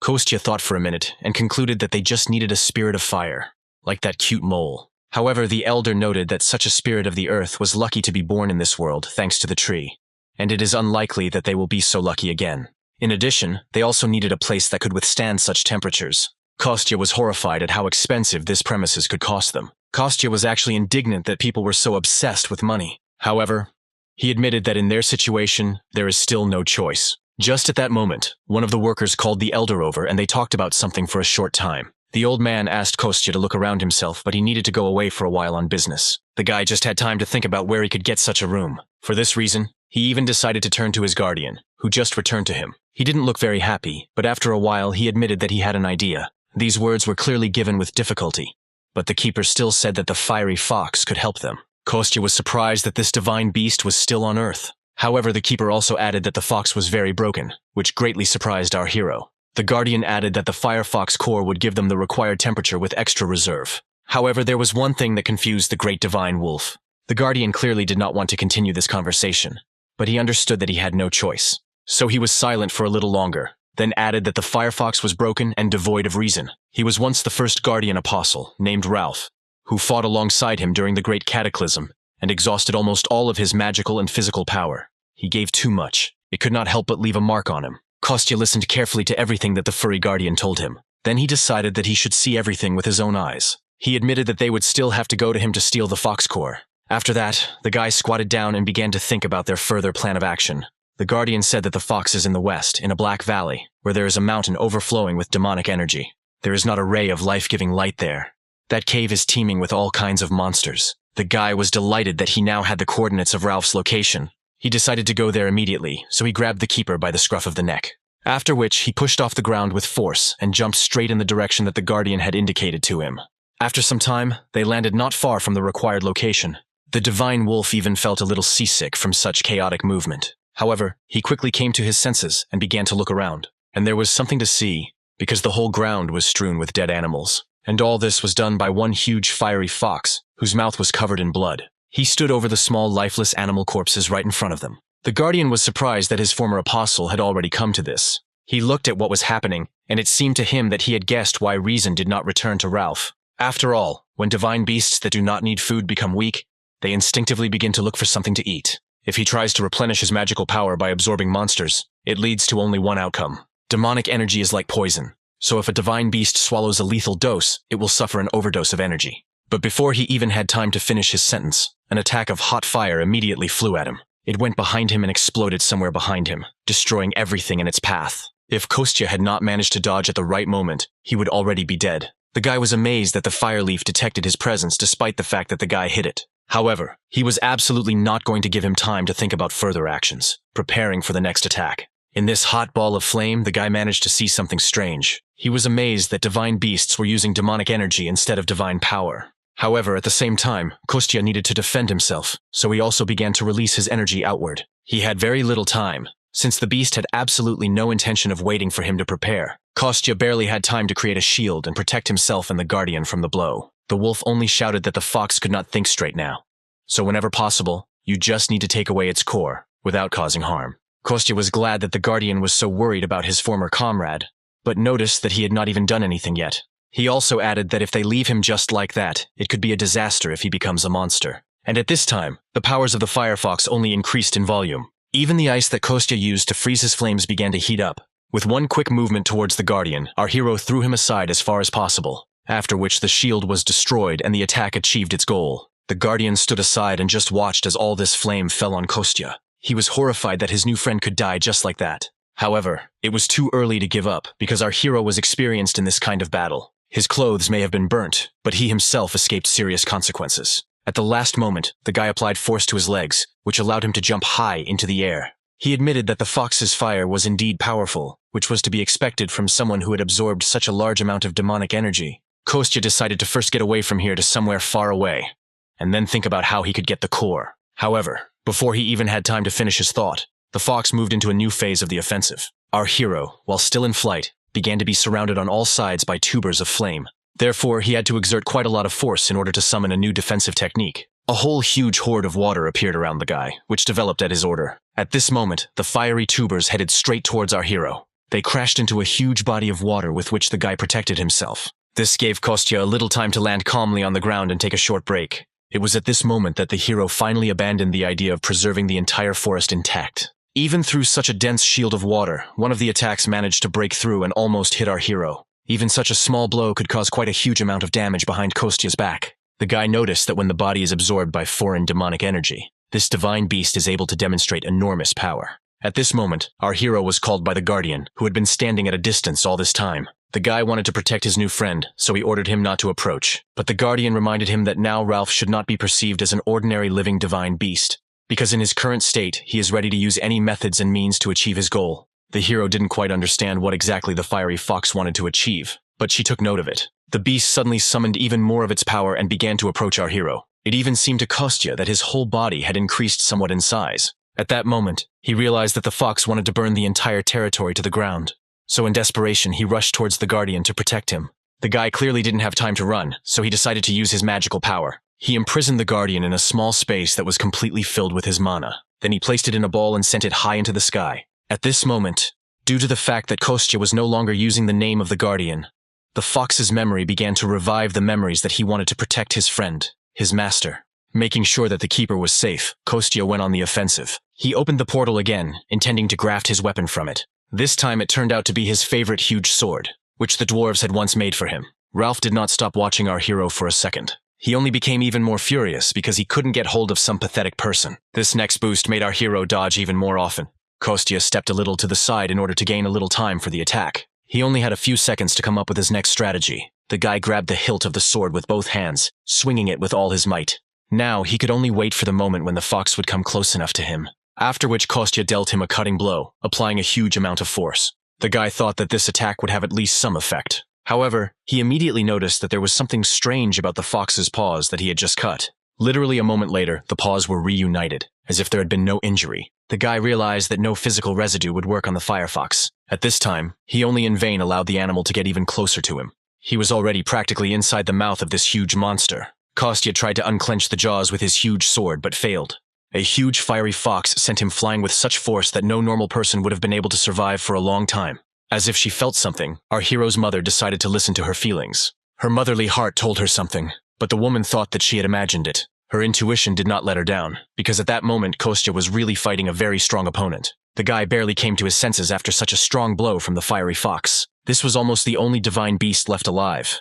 But with all the demonic energy absorbed, the guy was not sure that he could stop it without killing it. Kostya realized that he couldn't get infected with him at half his strength. He needed to take this enemy seriously, but he was still worried about the guardian's request. And at this time, the fiery fox began to summon a new technique, which was formed into a ball. It was a clot of energy, the very core that Kostya himself was hunting for. The guy looked at the once sacred animal and thought that he should spend as much energy as possible now, so that it would be easier to defeat him later. He hoped that the firefox would pour all the demonic power to the very end into this core. Ralph didn't need anyone's orders, so he himself directed one of his most powerful attacks towards our hero. The guy came up with the idea to cut this clot of energy with his sword. Therefore, he now concentrated only on delivering one precise and clear blow. The core kept approaching our hero with enormous force. At the last moment, the guy realized that he couldn't cut it, so he simply beat it back to the fox. Now the guy realized that it was definitely a core, but he couldn't understand why it was so big. Even the color was too muddy, as if it did not belong to the fiery fox at all. And at this time, the animal seized the moment and attacked the hero with physical force. The guy barely managed to put his sword under the teeth of a huge beast. Meanwhile, right above them, a clot of energy continued to absorb demonic power. The sky became darker and darker from so many dark forces in it. Kostya realized that they were both in danger and they urgently needed to leave this place. However, the fox held the sword in his teeth and would not let go, so the hero had to come up with another plan. Instead of taking out his sword and running away, he decided to use force and simply move the fox along with him. Of course, the animal didn't like this, so it shook its head and made the guy get off the ground. It was at this moment, as they fought fiercely, that a huge stream of energy shot out from the core. Both Kostya and Ralph were thrown with force in opposite directions. A moment later, Kostya came to his senses and decided to look at the place where the cannonball fell. Literally a few centimeters from his feet, a huge black crater was punched into the ground. Kostya had a hard time seeing from this place how things were going there, so the guy decided to get up and see what was happening there. Before he could do this, a huge stream of energy fell on him from behind. The guy managed to jump off him, then turn around and run into the attack. The fox did not waste time. While the guy came to his senses, he decided to attack. It was still hard for Kostya, but he was glad that the demonic energy had already weakened greatly. And even though you still had to put in a huge amount of effort just to dodge, there was light at the end of the tunnel. The guy dodged, delivered small blows, exhausting his opponent. Some strange feeling overcame our hero. He turned around. Some unusual energy came from exactly the place where the core fell. Now the guy managed to look at him closer, and he clearly realized that something wrong was happening. He knew that it was impossible to reach such a state by simply eating meat with demonic energy for a couple of months. The guy was sure that the fox's core was forcibly filled with dark energy, because it was the embodiment of the soul of a divine beast. If the core is destroyed, then this is a big loss for the beast. If you kill it, the core will be destroyed. The guy tried to guess what kind of demon could do this. The hero heard the voice of a fiery fox, who wondered if he knew Karnas. Kostya was amazed that this beast still retained the remnants of its sanity. The guy decided to check this version, so he asked the fox why he was asking him about this, to which the beast replied that this was the only name that remained in his memory. And as soon as he thought about it, his head was splitting. At this time, the guardian, whom he had been looking for all this time, looked down at him. He was now in a different form and was enclosed in a protective bubble. Gradually, he came closer and closer to the face of the fiery fox, who raised his head up and looked at him. He called Ralph, tried to talk to him, to help him recognize him. The fox froze for a while, as if listening to his words. Kostya decided to take advantage of the moment and finish what he started. Since the guardian won some time, he had to use it wisely. So the guy immediately turned around and headed straight for the hole in the ground. He extended his hand towards the core and tried to grab it. Just when the guy thought he was about to catch him, something went wrong. The guardian continued to call his former friend, trying to reach him. But instead, the huge fiery fox only opened its mouth wide. It instantly slammed shut. The keeper, along with the ball, was locked between his jaws. Immediately after this, all the demonic energy that had been accumulating in him all this time began to come out of the fox. Now, instead of a small white dog, a huge white wolf appeared before him. Animals that were once friends were now standing opposite each other. Now, having decided in his true form, the keeper tried to talk with his former ward. However, the fox did not recognize him, whether in a small form or in a truly large one. Instead, the fiery animal simply grabbed the guardian's throat with force. Ralph knocked him to the ground, crushing him with his entire body on top, immobilizing him. The guardian was angry and frustrated that his charge could not remember him. However, he still needed to continue to defend against his attacks. So our wolf used water magic, which made the fox jump away. The guardian literally built a shield of water with all his paws, which forced him to let go. After which, he jumped up and began frantically calling out to our hero Kostya. He said that the core is half of the soul of the divine beast. So if they win, they will be able to return at least half to it. At this time, our hero fought desperately to free himself from the core. The guy literally extended his hand inside the core, but could not do anything else with it. Meanwhile, the firefox was becoming more and more crazy every minute. His grin became even more menacing. His entire mouth was covered in blood. The guardian looked at her former friend and realized that he was in great pain. He literally watched the demonic energy condensing behind him. The fire beast still did not give up, summoning more and more black demonic flames. In response to this, the guardian summoned light drops of water that could resist fire. And our heroes at this time tried to deal with the core of the core. The deeper it sunk, the stronger the recoil. And if the demonic power was burned from within, it could destroy the core. While it is in this state, the beast is in torment. And at the same time, the guy himself still had to simultaneously dodge all the attacks of both animals. The guy was angry because he had such painstaking work, and these two animals acted as if he was not here. The hero tried to concentrate in order to set fire to the foreign body and not lose control. He was very afraid that the core would split, but the keeper said that there was nothing to worry about. After all, in fact, the core of this embodiment of the soul is a firefox. As long as it is not destroyed entirely, the core can regenerate and return to its previous form. After such a message, our hero decided to get away from the two animals. He climbed onto one of the tall stone columns that were located in the forest. After the keeper gave permission to break the core, the guy's task became much easier. Now he did not worry about the safety of the integrity of his soul. He could apply more force. And at this time, the fox began to feel that something wrong was happening to his core. Kostya had already found the right place. All he had to do was literally apply a little more force. But at that moment, the fiery fox turned his attention to him. He decided to remove the source of pain that was causing him to suffer. Therefore, he sent a huge stream of energy directly to the place where our hero was now.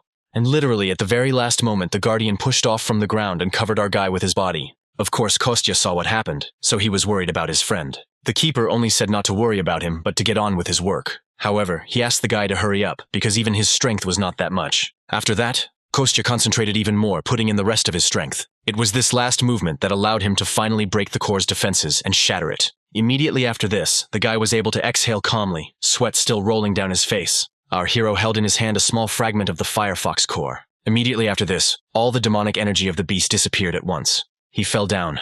Literally at the last moment, the keeper managed to substitute his shoulder and soften the blow. Only now could the keeper stop worrying about his old friend. After some time, Kostya came down from the cliff and ran towards his keeper. The guy immediately asked if everything was okay with the fiery fox. The keeper replied that he was simply lost in knowledge, but not for long, so that he would also wake up soon.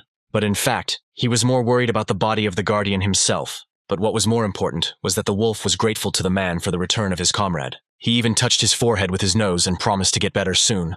After this, Kostya demonstrated to his friend that the core had split into several parts. The keeper was satisfied with this situation. In fact, he thought that there would be even more damage. These fragments were enough. The fox would be able to recover if he did not absorb demonic beasts in the future. Just at this time, Ralph stretched sweetly and began to wake up. I had just recovered from a long sleep and still didn't fully understand what had happened. The beast was terribly surprised that he saw his old guardian comrade right in front of him. He was in real shock that his master had come with a man. After this, the wolf asked his ward how he was feeling. He was a little confused by what had happened and did not know how best to explain. Then he began to talk about how he thought that everything that was happening was just a dream. He admitted that he had been consumed by this darkness a long time ago. He thought that he was deep in his dreams and it was already too late. He believed this so much that he would even believe that his master had forgotten him. After which, the keeper looked at his ward and said that he could never forget him in the world. The firefox replied that he wanted to believe in it. It betrayed the meaning of his life, in which no one would lend him a helping hand. The hero stood nearby and watched the explanations of the two old friends. After this, the keeper invited his ward to go with him. This proposal made the fiery fox very happy, because he no longer needed to be alone. But even so, he decided to refuse this generous offer and remain completely where he was. The guardian assumed that he was worried about the restoration, but the fox only slowly raised his head and looked at the night sky. And then he replied that he first needed to restore everything that he had managed to destroy. He said that he could not let the land where the divine beast lived dry up and die. Then he looked at Kostya and asked if he had come for his core. The guy tried to deny it at first, but then admitted everything.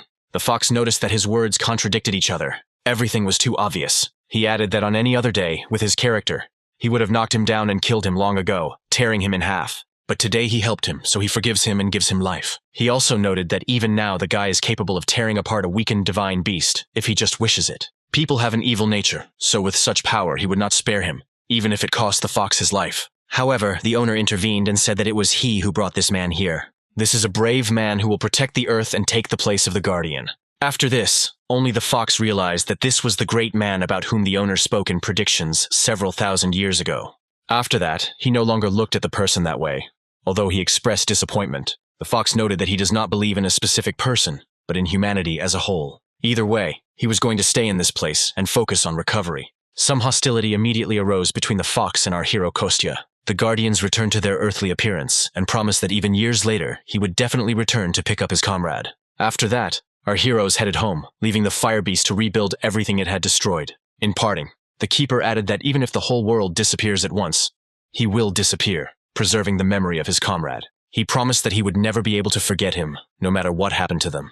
Ralph was delighted with such words from his master. It gave him true joy. After these words, he gladly allowed our heroes to take the remains of his core. Olga had a hard time getting up because she had to carry a lot of things. Beloved guy Daniil turned around at the girl's words and noticed that it was hard for her. Instantly, he ran up to the girl to help her carry her things. Olga was upset that the guy was not caring for her enough. It was an ordinary quarrel between two lovers, which happens to everyone. This situation was witnessed by the head of the company where both of them worked. He asked forgiveness for his subordinate because he carried him with him everywhere. However, the girl did not obey the boss at all. On the contrary, she only shouted at him for being so overworked. She demanded a day off for her boyfriend and also recalled the dangerous performance. That time, everything really worked out with a demonstration of Daniel's strength. His body absorbed the energy and took on its best form.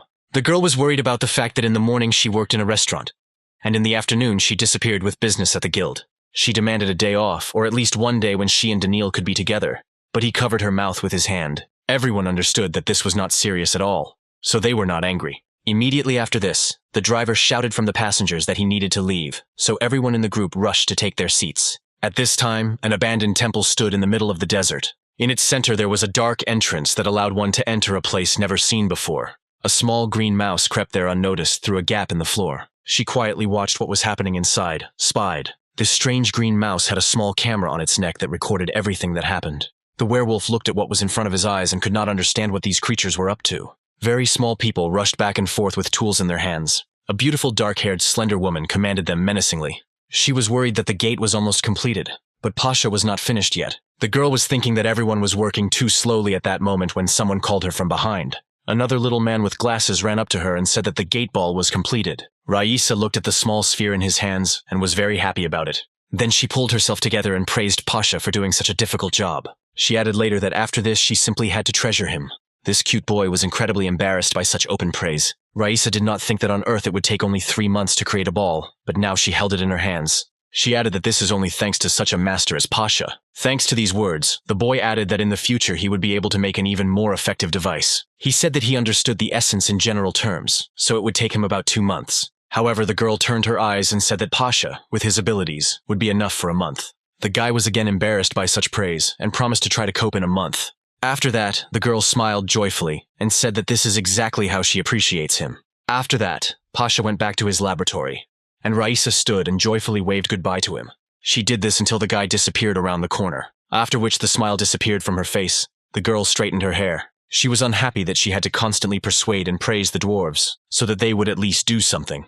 Although she understood that for a traitor like her, there was no option to be picky, the girl slowly approached the gate step by step and thought that she would not have another chance. She came close to the stand and realized that even if she had created a gate, without the key and battery, she would simply have wasted her energy. She took the ball in her hand and extended it towards this strange installation. She mentally prayed that this would help them achieve what they wanted. As soon as the ball entered the groove, a gate immediately opened in front of the girl. She was incredibly glad that she managed to do everything right. The girl took the key back and thought that it could be used about 9 more times. She hid the ball in a small bag and secured it to her belt, after which she turned to someone and ordered them to go out and not crowd in the dark. Immediately after these words, boys and girls began to appear out of nowhere. They looked exactly like Raisa, but had different hair and outfits. She told them that she was able to achieve everything only thanks to the dwarves and resources. She also added that they all knew that they had an unenviable position. But today's success should have changed a lot. Her subordinates looked down at the girl and listened carefully to her every word. She stood confidently in front of her followers and talked about their successes. Raisa added that today she was more worried than she expected. Her subordinates did not even immediately understand what the girl was talking about. Literally a second after this, the girl sharply looked up somewhere. She directed the force of her blow to one of the inconspicuous corners in the wall. After that, it was destroyed. The girl discovered a green mouse spy. She was furious that she hadn't noticed him sooner. She used her power again, trying to get the spy. However, right before her eyes, the green mouse suddenly sparkled brightly. Literally a second later, huge wings appeared. She rushed right next to Raisa, hitting her painfully somewhere in the waist area. The girl immediately noticed that this strange green bird had stolen her bag with the ball. The result of their long, painstaking work was stolen by some spy. Raisa understood that this could not be allowed at all. She was once again convinced that it was indeed a bag from her belt, after which she ordered to immediately mobilize all forces and find the green eagle. Her subordinates were not supposed to act alone, but to attack in groups. Immediately after this, all the boys and girls gathered here took up arms. They were in excellent physical shape, so they rushed in pursuit of the green bird. This werewolf was in the same group as Dasha, our hero's friend. Although he was unable to gather evidence, the situation was quite serious due to the fact that this group managed to build the gate. They were hunting him, and at that moment the eagle was only thinking about what catastrophe would happen if all the gates were activated. At the moment when he was already pressed into a corner, the eagle began to shine brightly again, and the next moment a huge green paw squeezed the guy's throat. With one blow, he was slammed against the wall so that it left a huge dent. The green hand disappeared, but the white-haired man still could not move after such a blow. The huge animal was now leaning on all its paws and trying to run as far as possible. Due to its size, the gorilla could not be afraid of pursuit, but simply throw enemies to the side. Now all his pursuers were afraid to attack him openly. They tried to avoid a direct confrontation with the same monster. Raisa saw the state her warriors were in after meeting this animal. She realized that the gorilla was trying to break through from the outside of the sector. Therefore, the girl summoned a huge black bow with her power. Then she added a black arrow to it, which was created from the same energy. She ordered all her subordinates to gather on the opposite side and block the spy's path. After that, the girl carefully took aim directly at the fleeing creature. She picked the right moment and held her breath for a while. Then she released the arrow and it rushed straight to its target with lightning speed. It hit the green-furred spy right in the middle of the thigh. Severe piercing pain made the animal scream sharply. At this time, even more warriors managed to run away, who came to the call of their commander. Raisa ordered them to chase the gorilla, because with such a wound it could not run far. At this time, the spy hung the ball around his neck and tried to run away with all his might. He already felt that this wound would not go unnoticed by him. He understood that he needed to get out, but he saw no light anywhere. The wound occupied more and more thoughts in his head with each passing second. His leg also gradually ceased to obey him well. His consciousness became clouded. His vision became worse, as if he was about to collapse from fatigue. He tried his best just to get the message to his headquarters. Suddenly, a very bright light appeared right in front of his eyes. For a few seconds, he even caused the werewolf to go blind and lose his orientation. Immediately after this, he realized that he had fallen into a trap that had been prepared for him. Right in front of the front stood guards with weapons in their hands, guarding the exit. Above them and on the sides were archers who were ready to shoot at any second. And most importantly, the commander of this detachment came out in front of him. Raisa stood and looked down at the driven green animal. She only shouted that the spy had nowhere else to run. It seemed to her that now he must give up, because there was simply no other way out. To her surprise, the huge gorilla only smiled triumphantly instead. The girl did not expect such a reaction at all, so she could not understand what he was going to do. The spy, with the last of his strength, told her that he had not lost yet, after which the huge green gorilla again glowed with bright light. This time, this transformation quickly caused the entire destroyed temple to shake, because delivering a message to the guild was more important than saving one's own life. Raisa stood and looked in front of her. I don't understand what's going on here. The girl was amazed that the cornered animal did not give up. Instead, the beast began to glow a bright green light again, indicating that it was ready to take on a new form.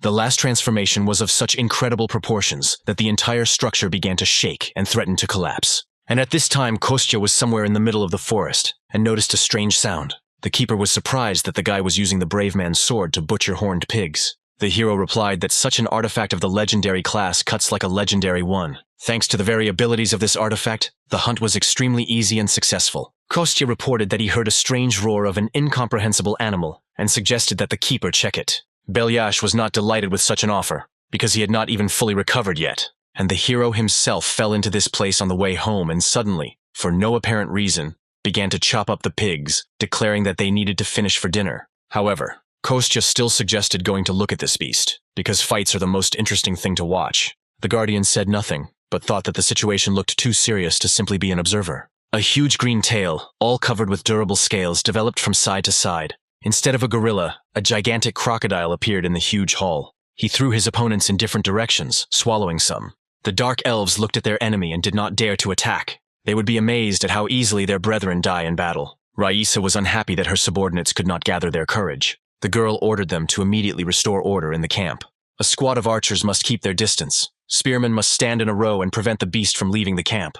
The crocodile was amazed that just one order from the main one was enough and the system was already in order. The girl reminded that the beast could not use its left leg, so she ordered to attack there and kill it. In any case, they needed to return the gate ball, and she did not care about the fate of the spy himself. Initially, the crocodile planned to take the ball and find out its key properties and deprive him of them. However, he understood that most likely he would not be able to escape with the ball. Therefore, the awakened one threw the bag with his loot as high as possible. Raisa was horrified by such careless handling of such a great artifact. The spy only thought that the elves were too skilled at archery, so there was no point in trying to escape by air. He clearly had a new plan in mind, and the commander-in-chief looked at it and waited for the next step. In fact, the beast realized that its only chance to destroy the ball was to swallow it. The crocodile slammed its mouth shut with great force, hoping that the ball would break inside it. Raisa was horrified that all the work done recently had gone down the drain. The girl literally saw with her own eyes how the ball shattered into small pieces. She stood in the middle of the hall opposite her almost defeated enemy and watched how he managed to deceive her. The girl was truly furious that this green beast managed to so easily destroy their work. The spy had clearly made a huge mistake, as the commander-in-chief was truly furious. In order to somehow implicate the spy, the girl ordered all the archers to aim at him. The crocodile stood silently, completely surrounded on all sides by opponents. At this moment, he was completely prepared for his imminent, inevitable death. Suddenly, a little girl appeared in the man's thoughts, bleeding from her mouth. The man recalled the last minutes of his beloved daughter's life. All he could think about was that he would soon be able to meet his sweet little Anya. However, something clearly went wrong. Instead of being destroyed, the ball began to work. A huge stream of dark energy was released out of the lock. It pierced the insides of the huge green crocodile, quickly being absorbed into its insides. The beast, ready to die, suddenly raised its head high and black smoke poured out to save it. Even Raisa did not expect such a reaction. But she noticed that something strange was happening to the spy. The girl ordered all the archers to shoot at the same time. Immediately after her words, more than 100 beautiful and well-aimed shooters lowered the bowstring. The crocodile was pierced by sharp arrows into literally every part of its body. Suddenly, as if from a crack, a strange thick smoke began to appear. He was getting closer and closer to the elves, making them worry.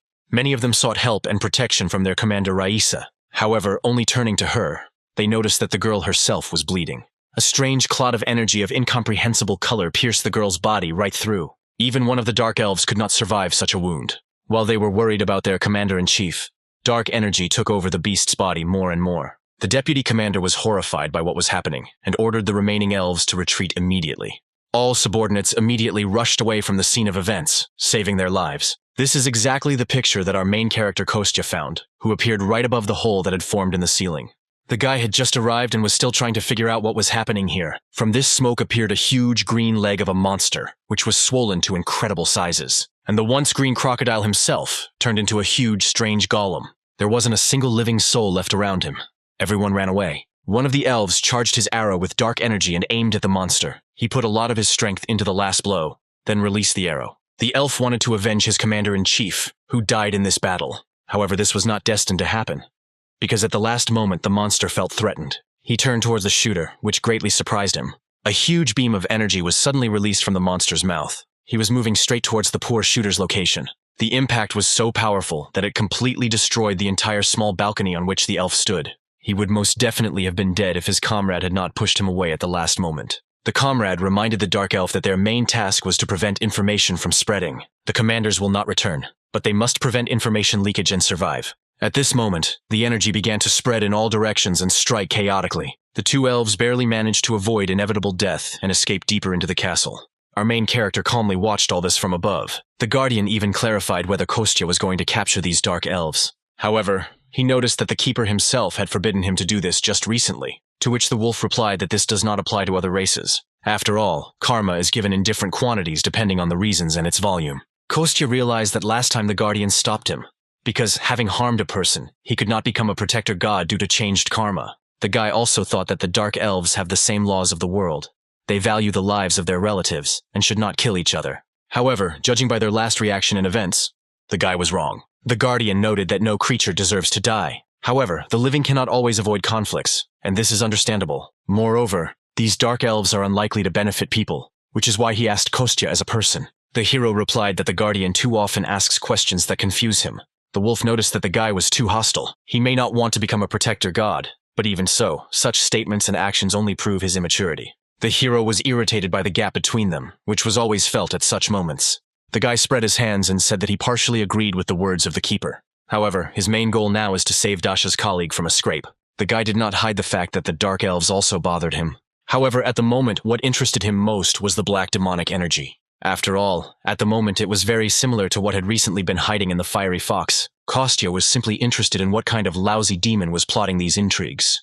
It was unlikely that this was the work of the dark elves. In any case, the hero needed to save the man, so he jumped down. The guy carefully landed right in front of the huge green monster. He just noticed him and slowly turned towards the new enemy. Kostya was not at all afraid of his enemy, turning to Dasha's colleague, locked inside him. The guy called upon his powers in the palm of his hand, promising to free the man soon. Thanks to his abilities, small and large stones began to rise from the ground.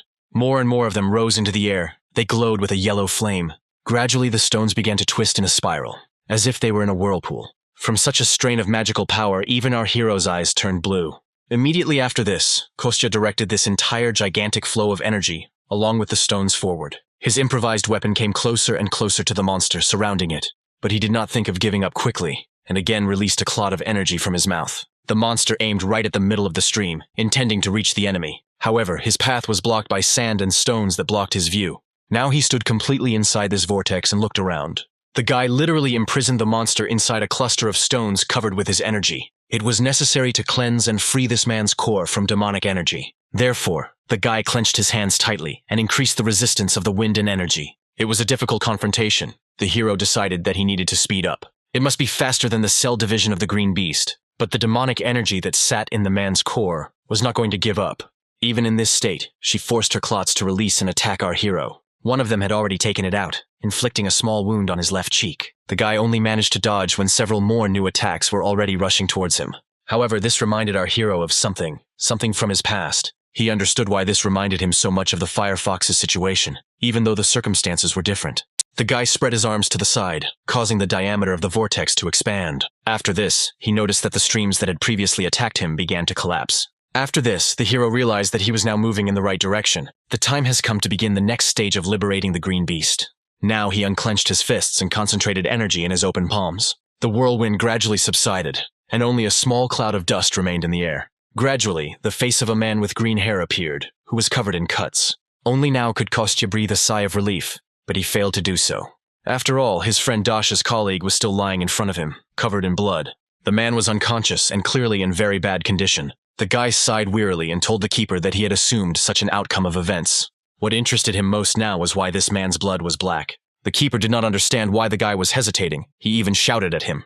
And Kostya, meanwhile, carefully squatted down in front of the man. He carefully touched his hand to the leaked black remnant of demonic energy and realized that it was someone's creation. However, the guy decided that he would deal with this a little later. Now he had more important business. Therefore, the hero grabbed the man who was lying unconscious in front of him by the clothes. Kostya carefully placed this man on his shoulder, trying to cause as little pain as possible. The guy noticed that this man's mana core was destroyed, so now he needs to restore it. First of all, it was necessary to find a deserted place. So the hero and the guardian pushed off the ground with force and got out in one jump. After some time, the man began to gradually regain consciousness. He clearly felt tired and overwhelmed, slowly opened his eyes and realized that he was in an unfamiliar place. The man was able to focus his gaze on the young guy who stood in front of him with a white puppy on his shoulder. The awakened one clearly did not expect to see such a strange picture, so he shouted sharply and loudly. Our hero also did not at all expect that the man would come to his senses so quickly, so he screamed along with him.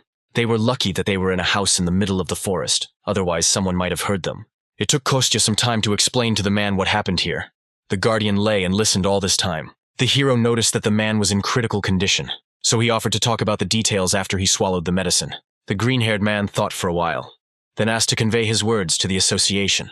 The man remarked with a resigned air that his life as a whole had no regrets left. However, the hero did not even listen to him to the end and interrupted, saying that everything was too easy for him. He noticed that he found a man just while walking his dog, and now he wants to die in front of him because he didn't save him, even though he could have. The guy respected the green-haired man's reasons, but said that he would not die today. The man noticed that the guy behaved very impudently for his age. However, the hero noted that he was already 35 years old, after which the man resigned himself and did not appear. He even agreed to take medication and be patient while our hero treated him. The man felt that something had split his mana core in half. Even the best healer from the Hunters Association could not cope with such a severe wound. Kostya knew all this, which is why he used one of the only 3 pills that he grabbed before his return. He ordered the man to put it in his mouth and hold the cloth between his teeth so as not to bite his tongue. The medicine, like a magic chain, must circulate throughout the body for it to be effective. Now the man's mana core is fragmented. The magic chains do not function. Therefore, Kostya himself was going to infuse magical power into the man and help distribute the medicine throughout his body. He added that this pill is like a defibrillator, only resuscitating the flow of mana, not the blood flow. As soon as the man took the pill into his mouth and bit into it, the guy suddenly added that now he should not lose consciousness. But it was already too late, because not even a couple of moments had passed before the awakened one passed out. Kostya remembered that he himself was preparing to die for the first time and fainted 100 times. However, this man could not lose consciousness, so the guy hit him sharply on the head. He ordered to endure until the last, because this green beast is one of the best in the country. He might die as soon as he loses consciousness, but the man already felt his body. He began to hear some strange sounds, and was even preparing to die peacefully. However, Kostya ordered him to think about his family, which forced the man to go inside himself. The guy directed his hands to the man's body and began to gradually pour his energy into him. At this moment, a quest appeared from a member of the state-controlled Rainbow Six, the Green Beast, whose real name is Yegor. Often, when they talk about a person with a high position in government agencies and someone who is in the top 6 of the country, they immediately imagine his brilliant past. Yegor's life before becoming the Green Beast was very mediocre. He had a wonderful loving wife and a beautiful little daughter. The man sincerely considered himself the happiest person on earth. Finally, he had everything he had dreamed of for a very long time. He was an orphan, and his name was firmly rooted in the first lines of the boys' registers. Not only did he not have a single relative, but his birthday was also considered the day he arrived at the shelter. The guy lived his days quietly and peacefully in an orphanage. But everything changed dramatically when one took even one step beyond it. A child without parents, whether a troublemaker or a quiet one, it doesn't matter. They were all called problematic. Because of this prejudice, he was unable to make a single close friend. Therefore, the guy grew up alone without a single close attachment. He felt it only in relation to animals. They lived on the mountain behind the school, where he climbed at every opportunity. Perhaps they were the reason why the guy later became a zoo worker. And to him, the man who preferred animals to people, wonderful words were later addressed. The girl admitted that she likes how Yegor always takes care of animals like people. She was very embarrassed, but still took the first step and invited the guy to meet. He was also very embarrassed by what was happening, because it was his first time, but he agreed. And it was this girl, and later their daughter, who gave Yegor the opportunity to return to the human world again. A man, deeply immersed in his thoughts and memories, was brought out of this state by his little daughter. Yegor asks his Anya not to cling to him like a monkey when she sits on his neck. The man took the girl off, moved her into his arms in front and told her to look to the side. The girl reluctantly obeyed her father and slowly looked around. At the moment, they were standing right at the foot of a beautiful waterfall. The girl was delighted to see a rainbow so close to her for the first time. Yegor explained to his daughter that this is a waterfall. Water from the lake at the top of the mountain collects in one place and falls down. Anya was interested in what was happening to the fish that live on the top of the mountain. The man joked that they were diligently swimming up the falling water back home. The girl did not believe her father, but promised to check with her mother later. She asked to buy her a chocolate bar if it turned out that the man had lied, and he suggested replacing everything with vitamin juice so that their mother would not scold for such harmful things. Just at that moment, the girl found her husband and daughter and ran up to them. She was worried because she couldn't find him for a long time, and Igor was simply showing his daughter the waterfall. Although her parents initially assumed this, and even suggested that the girl relax and wait, the wife said that there was a beautiful rainbow in front of the waterfall, so she would like to submit photographs. Yegor had the camera and they all headed together closer to the water. People struck a pose and began looking for the best shot. The girl had to work hard to make the rainbow clearly visible. To begin with, she made a family portrait of her parents and husband with their daughter. She really liked the photo, so the girl suggested taking a few more pictures. Meanwhile, her parents were chatting with their granddaughter, trying to make her laugh. The girl screamed the smiles of her relatives until they ran out of fuse.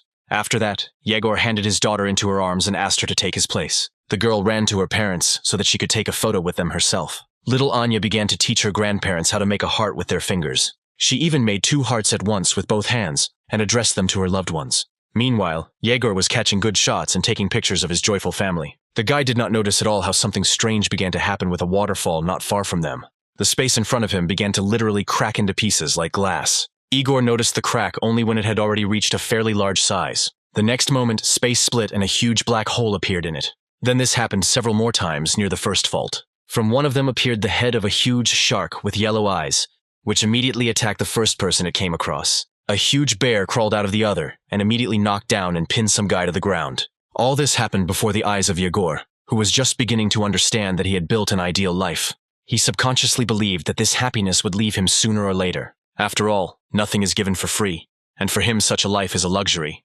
Therefore, he thought that someday it would definitely be taken away from him. And the only thing the guy wanted all this time did not come true. He desperately prayed that if something terrible happened, then it would not be in front of his eyes. However, he was unlucky because behind his beloved family was the biggest crack. A huge insect immediately got out of it and rushed at the nearest people. The guy was desperately trying to stop the monster from harming his loved ones. Yegor rushed with all his might to help his family, hoping to save them. The man saw from afar that his beloved wife was wounded. There was a huge deep cut on her back. At first, the guy even tried to convince himself that the girl had simply gotten dirty in something.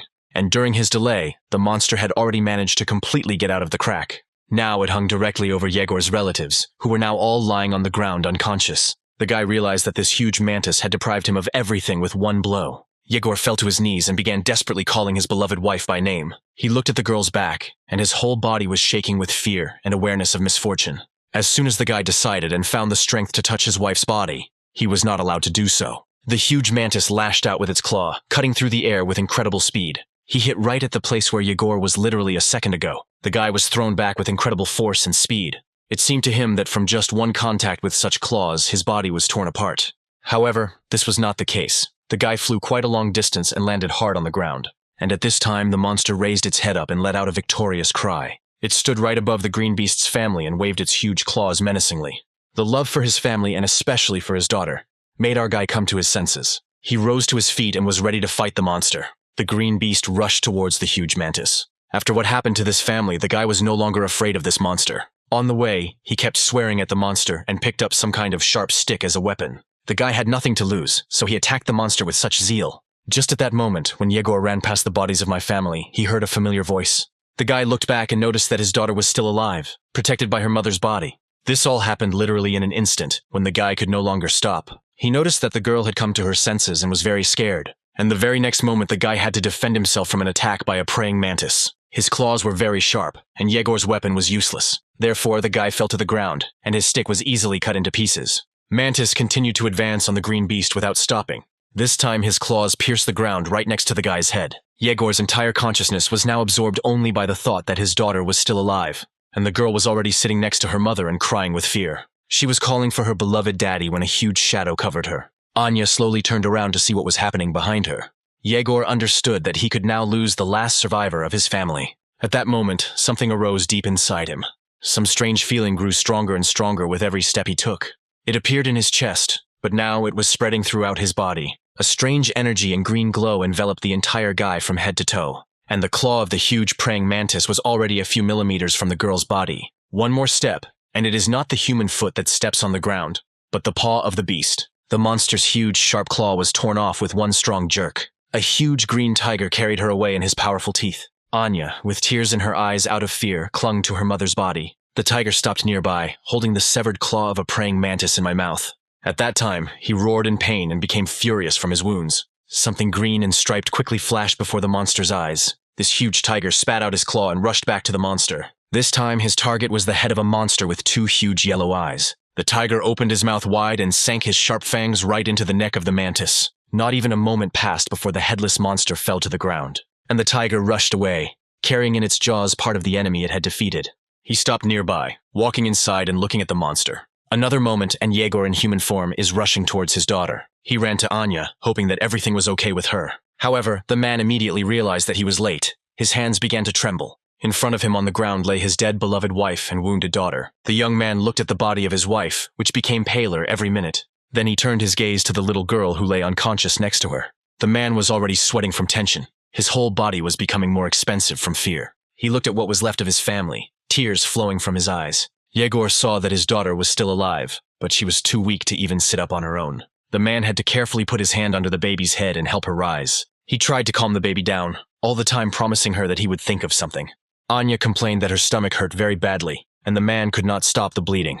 He held his little daughter in his arms and understood that she would die any minute. Under the girl there was already a whole pool of blood that flowed out of the wound on her stomach. The girl said that she felt cold, so Yegor tried to hug his daughter as tightly as possible and warm her up.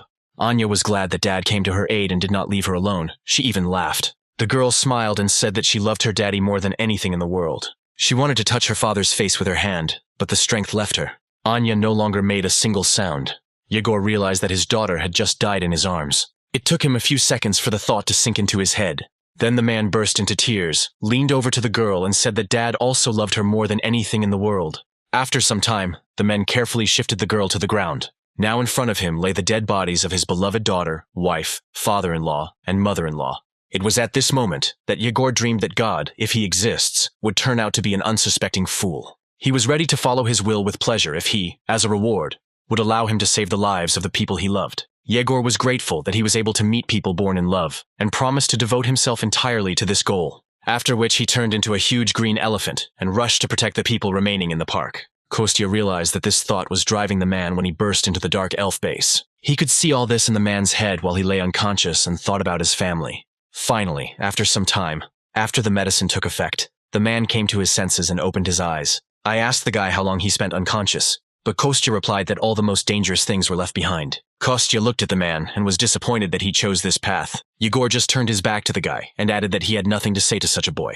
Kostya realized that the man felt bad. He was going to die. This was clearly reflected on his face. He was silent for a while. Why did he say that he recognized this feeling? I remembered myself at a time when I had only recently found myself in the world of spirits. It wasn't the same feeling, but he thought they might be similar and smugly concluded it. The guy recalled the feeling when he stood in the pouring rain, which helped hide his tears. He added that death leaves nothing behind. When someone dies, there must be someone left to remember the dead person. But now the only one who will remember all this is Kostya. All these little things that Yegor's wife and daughter loved, that made them happy. Now he alone remembers absolutely all these little things that make up a person's personality. These words made a huge impression on the green beast, who was still lying with his back to the heroes. For some time they remained in silence. Yegor lay facing the wall and Kostya sat behind him. After which the guy sighed heavily and decided that he was minding his own business. He asked Yegor to forget about his last words. He simply said it for moral reasons. However, these words still had an effect on the man. He sat down and asked the guy to help him restore his mana core. Kostya was surprised that the man still chose to continue living. Yegor still could not immediately answer this question. He sat thinking for a long time. And then he said that he still has a lot of things to do, and there are people who rely only on him. Kostya was surprised by such an accurate answer, but agreed with him. A light came on in a house in the middle of the forest, which marked the beginning of a new life for the green beast. Sometime later, Kostya was furious that they decided to throw a party in his restaurant to mark the release of the green beast 3 weeks later. Therefore, the guy had to urgently prepare a lot of food. His mother and assistant had to run around with boxes. He cursed at Dasha because his family wanted to live in peace, and she was throwing another party. Although she reassured him that there should only be 3 people, herself, the beast, and Kostya. The hero tried to calm down, because he had a lot of experience and friendship with this girl. If he starts to be indignant now, she will come running and mock him. Instead, he will suggest finding a more reliable place, because information from the conversations of such guests should not leak out. However, Dasha noticed that there is no more secluded and reliable place in Seoul than this restaurant. Therefore, the girl promised to come tomorrow and agree on the date and time of the reception. The devil's vine, its size justifies its name, is strong enough to swallow even a black bear, which represents the first rank of danger at once. She's just looking for a beast that the demons will keep as a pet. However, even demons can be in danger if they let their guard down before the monster of disaster. Kostya sits at the table, holding his head in his hands and thinking that he should have just ordered pizza. The keeper was amazed that the guy was awake simply because of some pizza. But for Kostya, this was very serious. He even asked Belyash what was most important in pizza. The guardian was not going to succumb to provocation and answer him. He ordered him to go to bed. However, he did not listen to him at all. He jumped up and shouted that the most important thing was cheese. That is why he needed the devil's vine, and the keeper did not understand how he came to this conclusion. Demonic vine, one of the disaster-class demonic beasts. Although in the human world this plant is called a cannibal plant, there are not many of them left in this world. They mainly grow on Gangwon Island. Kostya did not know that these plants still remained in their world, because he was sure of the opposite. The guardian added that the animals are specially lured to this area, so that the plants will deal with them. The hero was amazed that someone was feeding these monsters on purpose, because they should have become gigantic. The keeper confirmed his assumption, and was puzzled as to why the guy was so worried. Kostya explained that although this monster looks like a plant, it is still a monster, and with such excellent nutrition, he should very quickly grow to incredible sizes. After this, its roots harden, after which they replace its legs. This species is reaching the size of the Earth at this rate, and is using all the planets as a pot. Neither the keeper nor our hero were absolutely happy about this prospect. There was even a slight panic. Kostya ordered the keeper to quickly call Taylor for help. He suggested giving the wolf some real training and at the same time hunting for cheese. Therefore, the guys went straight to Taylor, and then towards the island they needed. The whole company stood on the shore and watched as the water flooded many buildings. This whole area basically looked abandoned. These guys also came at night. Kostya was warming up, the keeper was yawning, and Taylor was asking why he was called here in the first place. Kostya said that the wolf doesn't have to ask anything, just beat and destroy everything. Taylor looked around and was surprised that he was allowed to crumble everything. He was just glad, because he just didn't have a place to test his increased strength. The hero added that if a place left unattended suddenly disappeared, no one would worry much about it. Their beloved country has long closed its eyes to the existence of this place, and the main character himself promised to give the wolf excellent pizza in gratitude for the help provided. Taylor was confused, because he had absolutely no idea what pizza had to do with it, and the hero explained to his friend that it was all about that same devilish vine. She had round bags located right under the big bud. Inside they were so delicious that even blue cheese couldn't stand next to them. There was no flour in the spirit world, but all this time the guy desperately dreamed of cooking something. Since it's here, he can make a pizza that will leave a mark on the history of Korean cuisine. And although the keeper was unhappy that everything came down to pizza again, he could at least check how strong Taylor had become. Belyash added that if it were not for this opportunity, he would not even have come here. He looked at his student and told him not to worry about anything. Just do what is convenient for him. The wolf clarified whether a change in his strength could really affect the master. The keeper once again confirmed, adding that even if nothing comes of it, all he needs to do is force Kostya to complete several tasks. Our hero didn't like work, so he decided to conduct training for Taylor. After this, Kostya and the guardian began to quarrel again, because the latter climbed into the hero's head and read what was there. Kostya sincerely believed that this was an abuse of power on the part of the keeper. However, the latter objected that this was just his ability, which had nothing to do with powers. However, before he had time to finish his last thought, he suddenly fell silent and froze. Someone's huge shadow bent right over our hero, covering him from the light of the moon. This would be a great opportunity for Taylor to test his new powers. Therefore, the wolf rushed to attack the unknown creature with lightning speed, delivering one strong blow, after which he landed with a crash on the other side of the monster. Now his claws were sharp enough and his paws strong enough to knock down an enemy with one blow. However, this was far from the end. Now everything in the area was roaring and the earth was shaking. Literally a moment later, a whole horde of the same monsters appeared in front of our heroes. Kostya and the Guardian were both shocked by the huge number of monsters that appeared in front of them. This was great training for the wolf, allowing him to test his new strength. Still, even for him there were too many monsters here. Taylor was out of breath from the workload. The wolf stood in the middle of the horde of monsters he had defeated and asked if Kostya and the Guardian were okay. Our hero was impressed by the work done by his old friend. Taylor had become much stronger than he thought, which the Guardian agreed with. The wolf noticed that the guys were exaggerating. Now even his legs were giving way due to severe trembling. Then he noticed that Kostya himself dealt with half of all the monsters. At this time, the hero looked around and noticed that they had walked about 10 kilometers. Their destination was on a mountain with a popular hiking trail leading to the top. From a distance, it was noticeable that over so many years the plant had simply grown to gigantic proportions.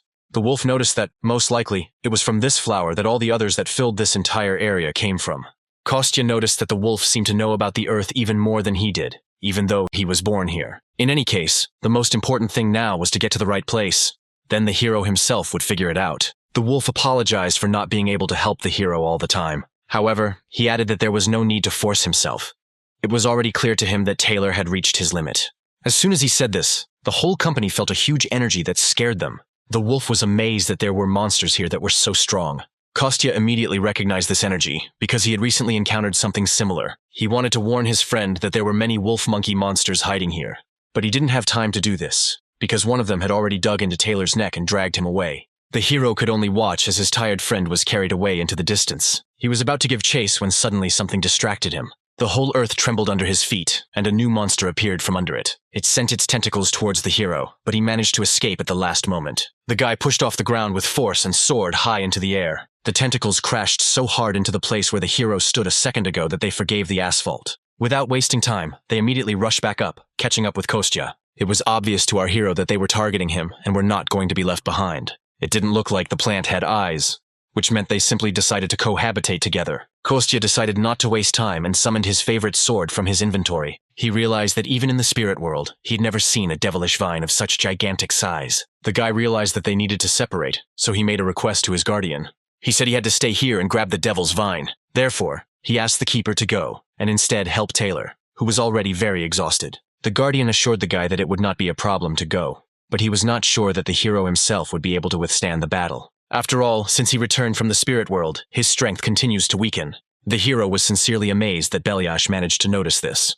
But Kostya wouldn't be Kostya if he hadn't joked at that moment. He asked if the custodian would be willing to remove him from the list of candidates for new protectors. With this, he enraged the white wolf, and then placed him in a protective ball. The guy noticed that even when he trains and tries his best, he still remains human, and his body cannot handle all the power that only divine beasts and spirits can handle. He became stronger by passing through himself the divine spiritual power that exists in nature. Of course, unlike the spirit world, here the guy did not absorb divine spiritual power, so half of his original powers were gone. However, even taking these points into account, it was still very strong. The keeper listened carefully to the guy and did not know what to answer. In the end, the wolf decided to go to help Taylor, although he was still worried about the hero. Kostya carefully watched as the ball with the guardian headed in the direction where his student rushed off. The guy sighed heavily, because he didn't think that with his experience there was still something that he didn't get to see. The situation was aggravated by the fact that at that time, he was on Earth. However, there was nothing to be done about this, so our hero could only act.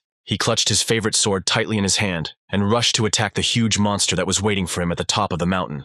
And at this time, the keeper was trying to mentally contact his student Taylor. After some time, he managed to get to his subordinate. He was fine. The wounds were shallow and insignificant, but he was worried about the number of enemies. Wolf monkeys are something like his ancestors, so he is very familiar with their habits. They had gathered a whole tribe, and now Taylor was not sure that he could cope with them. In this case, the guardian had no choice but to leave his protective cocoon. He appeared before his student in his true form as a huge white wolf. Now they could fight together against an entire army of bestial monsters. Taylor was no longer alone. His own teacher helped him, which means they had a chance to win. And at this time, Kostya was getting closer and closer to the top of the mountain where his enemy was waiting for him. He realized that the plants were using the entire huge mountain as a flower pot. The guy was truly amazed by the size of this huge carnivorous flower. He was glad that he discovered the plants right now, because in a couple of months they would even begin to walk. If this were the spirit world, the guy would have cut the flower with one blow thanks to his true strength. However, now he had neither divine nor spiritual power for this.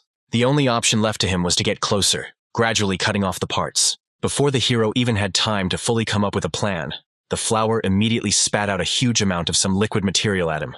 Kostya literally managed to jump to the side at the last moment and return. The guy was shocked that even so, this strange mixture got on him. A small amount of this mucus stained the tip of his left slipper.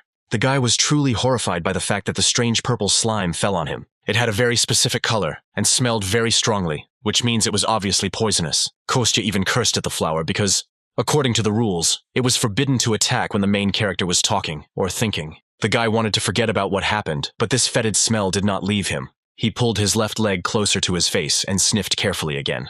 After which he removed his foot away from his face, because a disgusting smell really emanated from the shoe, even worse than it was in the spiritual world. The guy thought for a long time what this flower would emit on Earth, but it turned out to be the smell of rot. Up close, he infuriated him even more, so the hero forcibly squeezed his sword in his hands. He tried to concentrate and summon his strength from deep within his body. It was a fiery power that now surrounded the entire sword and developed from behind the hero's back. In fact, at this moment, the hero changed his body attribute to fire. First of all, he decided to try to burn this carnivorous flower entirely. Therefore, the hero collected a huge amount of his energy at the tip of his sword and forcefully threw a stream of fire straight into the core. The flame hit exactly one of the main petals of this terrible plant. The sword, making a huge hole in the petal, spun in the air. Then he returned exactly to our hero's hand, as if his favorite boomerang. The guy hoped that this fire would spread further throughout the plant. However, this did not happen at all. The flames slowly died out without causing much harm. The hero looked at the consequences of his blow and did not understand why the flames went out. It was at this moment that an unexpected guest appeared from behind the flower. The hero clearly did not expect to see this girl here, because this was not typical for this type of monster. A beautiful aquatic creature with incredibly beautiful long hair appeared in front of him. It was Udana, the spirit of water, whom the hero had previously met in the world of spirits. However, the girl was not at all friendly towards our guy. A small water bubble began to form from the tips of her nails, which then turned into a strong, powerful stream of water that attacked our hero right in the chest. It was a rather strong blow, which caused minor internal damage to our hero. The guy was amazed that he was again faced with the absorption of demonic energy by the spirit. He even thought that it was a fashion or an infection, since everyone was obsessed. But he didn't have time to think for long, because more and more water bubbles began to form around the hero. The hero realized that it would be difficult for him to cope with the symbiosis of Ondine and the devilish vine alone, so he mentally called his guardian friend for help. At this time, he continued to fight off the attacks of the water spirit, waiting for help. To attract more attention, the hero launched fiery fireworks into the sky. At this time, the water spirit did not waste a minute, constantly forming more and more bubbles, which then turned into very sharp water streams and attacked the hero. However, the girl was late, because the huge fireworks had already attracted the attention of the keeper. He and Taylor had just dealt with all the monsters in the area. The guardian immediately guessed that the fireworks were set off specifically for his ward heroes. He and the wolf guessed that something had happened to the hero, since he was calling them back. They defeated a huge number of monsters, so their strength was also running low. The keeper even asked Taylor if he was able to move at all. The gray wolf at first tried to appear strong, but then collapsed in exhaustion and apologized for his weakness. And at this time, the hero had to use more and more different magical abilities in his battle. This time he could no longer manage by simply avoiding attacks. He needed a shield. The girl was too strong and fast to simply dodge. It was a confrontation between two truly strong rivals, who were in no way inferior to each other. Kostya, even with his remaining strength, was no weaker than the water spirit that was in the human world.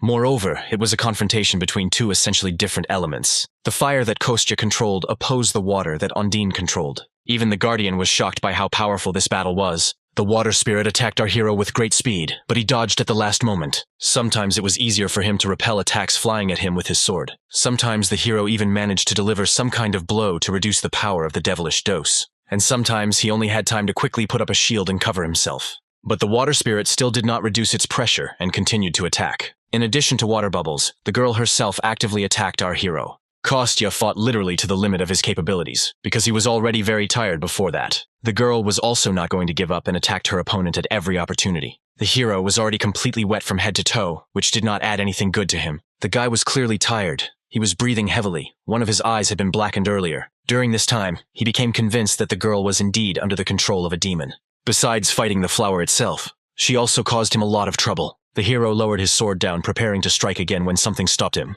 Ondine looked straight into his eyes and said that he was attacking her body, so she would not give him up just like that. The hero was amazed by this news, because he did not expect such a development of events at all. For the first time in his life, he saw a water spirit who could talk. And the flower took advantage of his confusion and twisted him around his legs and arms. The hero was amazed that the girl could speak, but she preferred to talk nonsense. He tried to reach her consciousness, saying that spirits are looking for a host only because of demonic energy. The hero promised to help the girl and provide her with housing next to the world tree. However, she did not listen to him at all. At that time, she formed a huge clot of water energy. The guy was still bound by the branches of the devilish vine and could not move. And at this time, a huge number of water streams were already flying at him, which could kill him. But at the last moment, an ally of the protagonist appeared and saved him.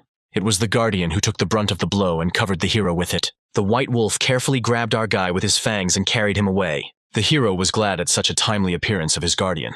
He managed to notice that the man was fighting against an Undine, who was absorbed by demonic energy. The Guardians carefully lowered our hero, giving him the opportunity to move freely again. The wolf agreed that a demon was directly involved in all the recent incidents. The hero asked the Guardian to stop Ondine's movement for a short time, so that the hero can get rid of the demonic vine once and for all. Having received the consent of his friend, Kostya began to accumulate a fairly large amount of energy. And then he again carefully let it through the hilt into the blade of his sword. And here again, our hero was surrounded by streams of scorching flames, and at this time the girl was surprised by the fact that another enemy appeared in front of her. The Guardian rushed to the water spirit with lightning speed and grabbed him with his powerful jaws. Without wasting a second of precious time, our hero concentrated all his energy into one blow. The guy needed enormous strength and spiritual concentration in order to carry out this attack. It was a real fiery whirlwind created by the inner strength of our hero. The attack was so powerful that the devil vine could not survive it.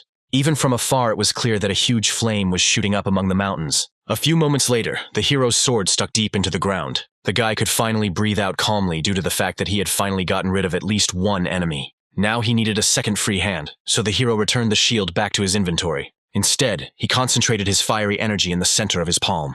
The heroes rushed to cut across their guardian friend, who was still holding the water spirit in his teeth. The girl noticed the second enemy approaching her too late, so she could not do anything.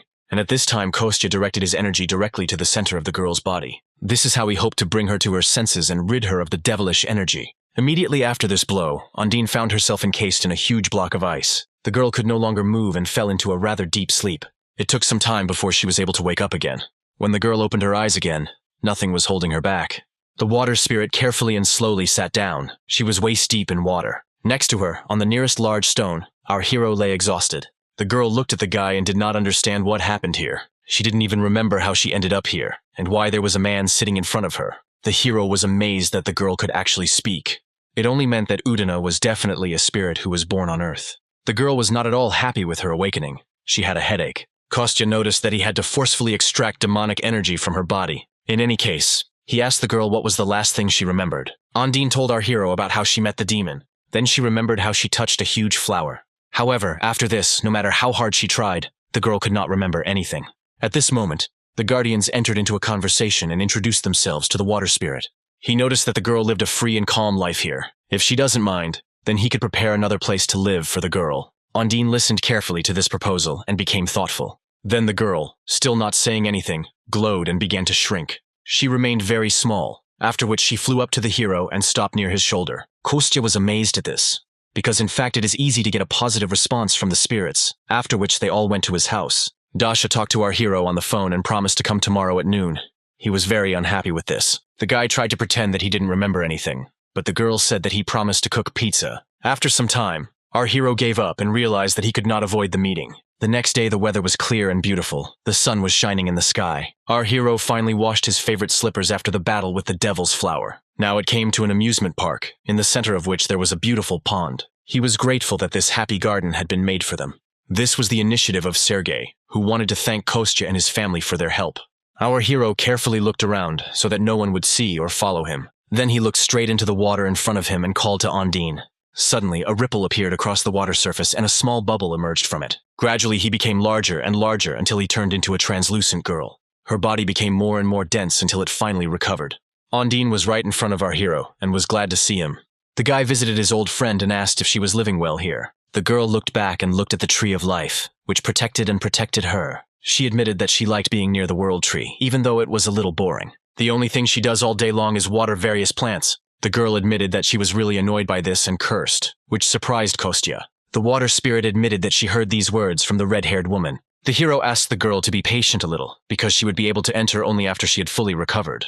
And he himself asked her to do him a favor and give him some water with a good taste. He was going to use it later to make pizza. The hero, with a smile on his face, turned to the water spirit and asked if she wanted to come and try it herself. The girl was very bored, so she agreed, after which they all headed to the restaurant together. Ondine was sitting at the table with food on a plate in front of her. The girl had never tasted human food before, so she didn't know what it was. Kostya approached the spirit and asked if she thought this pizza was very appetizing. The girl looked at the substance in front of her, then asked the guy what this word meant. The hero tried to explain to the girl that this dish smells delicious, but she had no sense of smell. He racked his brain for a long time, trying to figure out how to explain the meaning of these words to the spirit. The girl was a little sad that so many people could feel these feelings. Kostya agreed with this because it was food that people eat. The girl added that the demon who devours in the darkness lived in her, and he has many demonic forms. Demons can easily turn into a person and accept all his feelings, and since she was one of them, she should also be able to do it. The girl suddenly lit up and her body began to change its shape. A moment later, a completely ordinary human girl with blue hair appeared in front of our hero. Ondine opened her eyes, and the first thing she felt was a wonderful smell, which she reported to the hero. The guy was glad that now the spirit would be able to try his pizza and note to himself that the girl was very beautiful. Ondine carefully took one piece of pizza in her hand and guided it into her mouth. Kostya literally stared at these actions of the girl, amazed by her beauty. After a couple of minutes, the girl finished a slice of pizza, then smiled sweetly and said that the food was very tasty. This compliment and the unearthly beauty of the spirit struck the hero to the very heart, The girl asked for another piece, and Kostya in response was ready to give her even his soul. Then Ondine wanted to try something else. The hero offered her cola from the refrigerator. So they spent the rest of the day. The girl tried more and more new dishes for herself, and Kostya watched her reaction. Towards evening, when the moon was already clearly visible in the sky, new guests arrived at the restaurant. The door opened and a young red-haired girl appeared on the threshold. It was Dasha, who came to visit her friends and found a rather unusual picture. A beautiful girl with blue hair was sitting at a table in a restaurant. Kostya was feeding her. Dasha didn't expect to meet more visitors here, so she asked what Kostya was doing. After this, the Crimson Witch realized that the stranger was the same spirit from the park, but looked like a person. The girl, to whom Dasha gave the nickname Ring, admitted that the hero prepared a lot of delicious food for her. The Crimson Witch looked first at her friend and then at Ondine. She looked from one to the other several times. From such a strange reaction, our hero began to worry. He even began to sweat. Dasha said that Kostya fell in love with the spirit, but he only admitted that it was because of her reaction to food. If Dasha says that his cooking is delicious, then he will cook for her day and night. Meanwhile, the spirit asked the girl what her words about falling in love meant. Dasha replied that Kostya thinks the spirit is amazing and wants to make her his partner. After which Ondine replied that she did not have a gender, but if she had one, she would prefer a male one.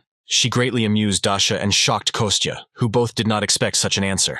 The Crimson Witch's laugh was so loud that it could have woken up someone from the neighboring house. The night has passed. A new day of life has come in our favorite restaurant. There was a knock on the door, then it opened, and the Crimson Witch, already well known to us, entered. Directly behind her was a green beast who had recovered from his injuries. Kostya went out to his friends and said that everything would be ready in just 5 minutes. They just needed to wait a little. At this moment, the green beast looked at the guy the Crimson Witch was addressing and stopped in shock. Kostya also looked at this man and realized that before that, he had been hiding his identity. The green beast and our hero stood and silently looked at each other, while the girl did not suspect anything and calmly walked into the depths of the restaurant. Yegor grabbed his head, as if some memories were causing him pain. He turned to his friend Dasha, who did not suspect anything.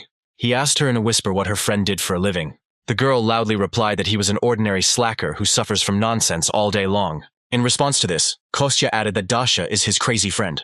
Then he looked straight into the man's eyes, extended his hand, introduced himself, and said that he would be pleased to meet his female colleague.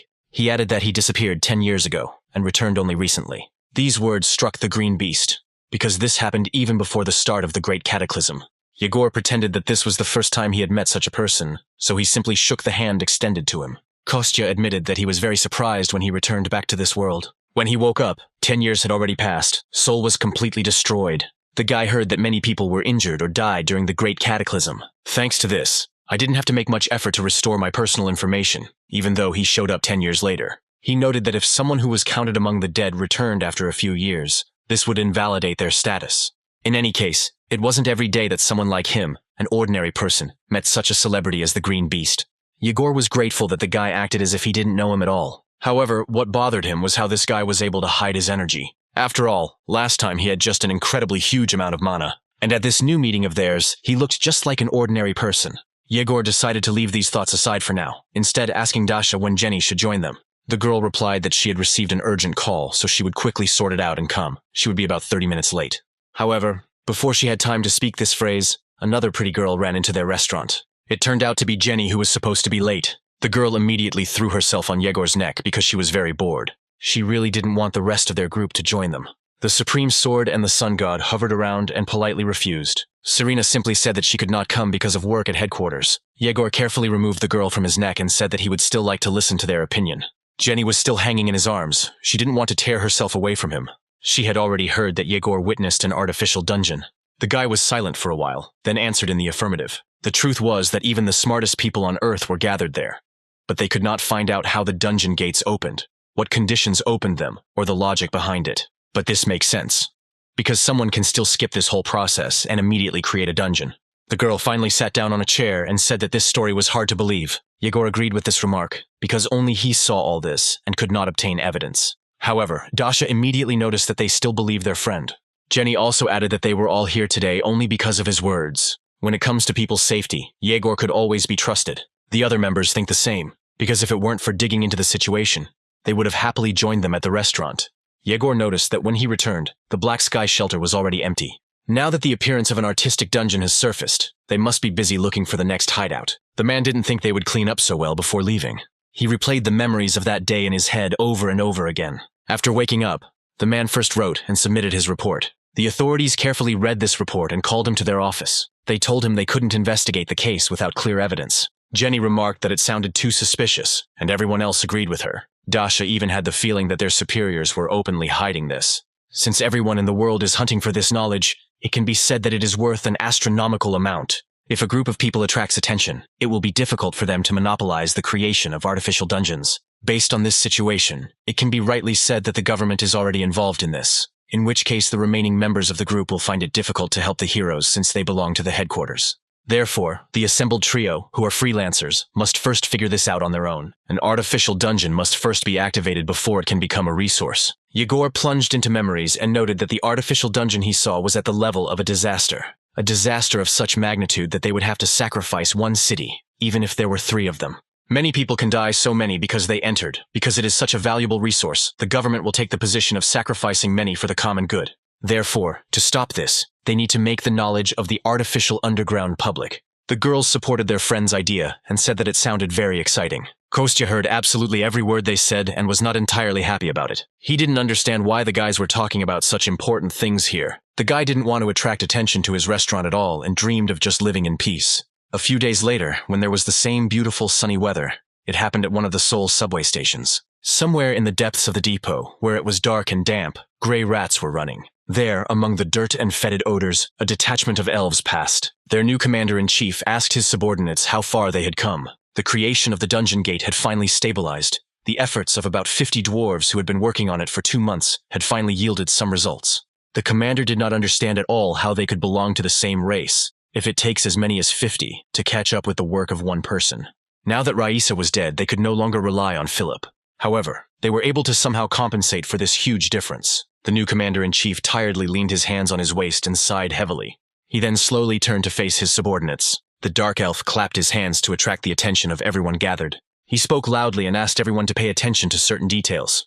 As they all already knew, before the great entrance, the great warrior Raisa died in battle. Therefore, the dark elf announced that he would become a demon contractor in her place. All those present were very worried about what happened to the girl. That's why they had to rebuild the dungeon they created. The dark elf promised that this time they would definitely succeed. Everything they have gone through up to this point to get to Earth and survive. He ordered his subordinates to never forget all the humiliation of suffering they went through. He promised them that they would definitely survive, no matter how dirty or difficult it was for them. In this new place, they will start all over again. Everyone gathered united. All this happened in underground tunnels, and right above them was now the mother of our hero. The woman even looked back, because she thought she heard some noise. Belyash began to bark heart-rendingly, attracting the woman's attention. He tried to get her to return home, but she wanted to walk a little more. She wanted to give Kostya and Dasha, as well as their new friends, some free time, because they were talking about important things. The keeper tried to mentally shout to the woman so that she would immediately go home. He did not feel at all comfortable in this area, and he turned out to be right, because not far from them one could feel the radiation of some strange energy. A few moments later, a rather strange noise was heard coming from the direction of the road. Our main character's mother even looked back to see what that sound was. And at this time, right in the middle of the road, on which cars were still driving, a huge hole appeared. Gradually, one by one, elves in black cloaks began to crawl out of it. The Guardian immediately guessed that these were the same elves from the last battle. Meanwhile, they opened their bags or took out strange objects from them. The Guardian watched as the dark elves began to build some kind of device. Suddenly, one of the cars stopped and a man got out. The man turned to the violators and noticed that they were blocking the road. The elf woman just looked at him with a wild look, trying to scare him away. She wanted to force the man to leave, but another elf took her by the shoulder and told her not to worry about anything. The awakened man was furious at being simply ignored. Other people also began to stop and observe the situation. The awakened one looked around and realized that this situation was even better for him. After all, his throwing weapons will be very effective against the dark elves. He was glad that this happened. When people come home from work, many are now watching. The awakened one hoped that he would attract a lot of attention, and the headquarters would send him reinforcements. Until this happens, he will be remembered by everyone as the main defender. Therefore, the man, without hesitation for long, turned his body into stone and turned to the dark elf. However, they were already tired of enduring his impudent treatment and this time decided to respond. Before the man could finish speaking, his body was pierced through by the same arrow. The guy didn't even immediately realize that he had been seriously wounded. He didn't mind such an insult and attacked first, although the others were not very happy about it. The first to notice the attack was a girl with bangs, who began to scream heart-rendingly. Standing very close to her was our hero's mother, who was still holding the Guardian in her arms. The dark elves were no longer afraid to attract attention to themselves. People began to run away in horror in different directions away from this place. The elf girl lamented that she did not have the right to simply kill everyone. Her partner, who had recently been restraining the girl, simply waved his hand. He said that now it doesn't matter anymore, and he can do whatever he wants there. Therefore, the dark elf climbed onto one of the cars and began to shoot people. She launched her arrows of energy theme at everyone she could hit. Just at this time, an unidentified dungeon was announced on TV in the restaurant. The rank of the threat was determined as a disaster. The camera footage from the scene showed a close-up of our hero's mother. The presenter said that at this level, this place would not be safe. Before he even had time to fully announce the news, our hero was already running out of the restaurant as fast as he could. The guy was the first to ask for attention to the fact that his mother and guardian were in the frame. He rushed to the scene as quickly as he could. Dasha followed the breaking news that was shown on TV. The girl didn't even immediately realize what had happened when Kostya suddenly took off. She froze for a few moments and continued to sit in her chair. However, then she quickly came to her senses and rushed to catch up with our hero. And at this time, a car with special passengers was already moving towards the scene of the incident. The gray-haired man was amazed that the awakened one was killed with one shot, even though he was supposed to be stronger than the Dark Elves. His subordinate confirmed that the video was not edited. Dark Elves are among the weakest of all low-ranking monsters. The man still could not believe the veracity of what was happening. The Dark Elves were clearly up to something, and it seemed that it had to do with breaking news about the dungeon.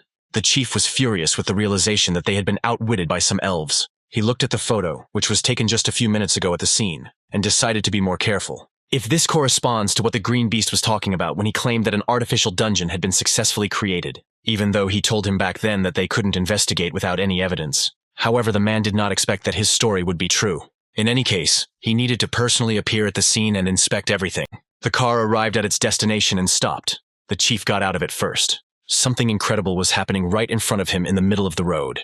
The elves were surrounded by military men, defending the dungeon, and shot at everyone. The man was unhappy that the army had still not managed to take full control of the situation. The approaching fighter reported that they were slowly closing the distance to the elves and putting pressure on them. However, the weapons they use seem very powerful. These are magic arrows, a coating of dark magic that elves should not be able to use. Also, these dark elves themselves were much stronger than usual.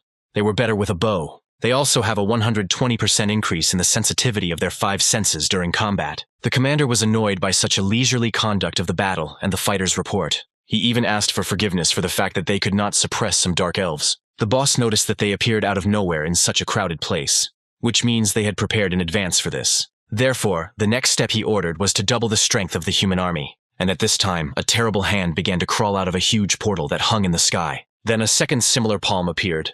Together they were holding something. None of the military knew what it was, but it looked like some kind of number. At first there was a Roman numeral 10 on the left and only a dash on the right. Then the numbers changed, and now there is 9 on the left and 59 on the right. The boss guessed almost at first glance that these numbers meant a countdown. And at this time, in the center of the roadway, one of the elves turned to his brothers and sisters. He shouted that there was only one step left before the revolution for their entire race. He inspired the elves to continue the battle and maintain their positions. He called for the protection of this place until darkness falls. The chief also heard these screams, and guessed that now the elves would be even more dangerous. He ordered all the assembled military men not to relax, but to take up fighting positions as quickly as possible. Their commander tried to object, because they did not receive an order from above, but the commander told them to act. He pointed out to the commander the countdown that the elves were making until the opening of the artificial dungeon. And even though they did not know what awaited people after this, they understood that it was clearly nothing good. Therefore, the boss gave everyone the order to destroy the elves and stop the countdown. Before he could finish speaking, the elves began to attack the military with renewed vigor. Their arrows fell into the smallest gaps between the strong shields of the people. Although the wounds were not all fatal, they incapacitated more and more people. The boss was furious that they were losing to some dark elves. He realized that their leader was deliberately aiming only at the feet of the military. He intentionally wounds them rather than kill them, hoping to cause more pain and prolong the pleasure. The chief guessed that now the main goal of the elves was not battle. They needed to buy as much time as possible at this point, and all in order for the countdown to complete before the opening of the artificial dungeon. The boss didn't know what it was, but he understood that it was very dangerous for them. Meanwhile, only 6 minutes 49 seconds remained on the timer. The dark elves continued to shoot at the military and inflict wounds of varying severity on them. The doctors worked harmoniously and quickly provided first aid to all the victims. Meanwhile, the timer had a little more than a minute left. This greatly unnerved the chief of staff, who himself had already been wounded in the leg. There were too many casualties around.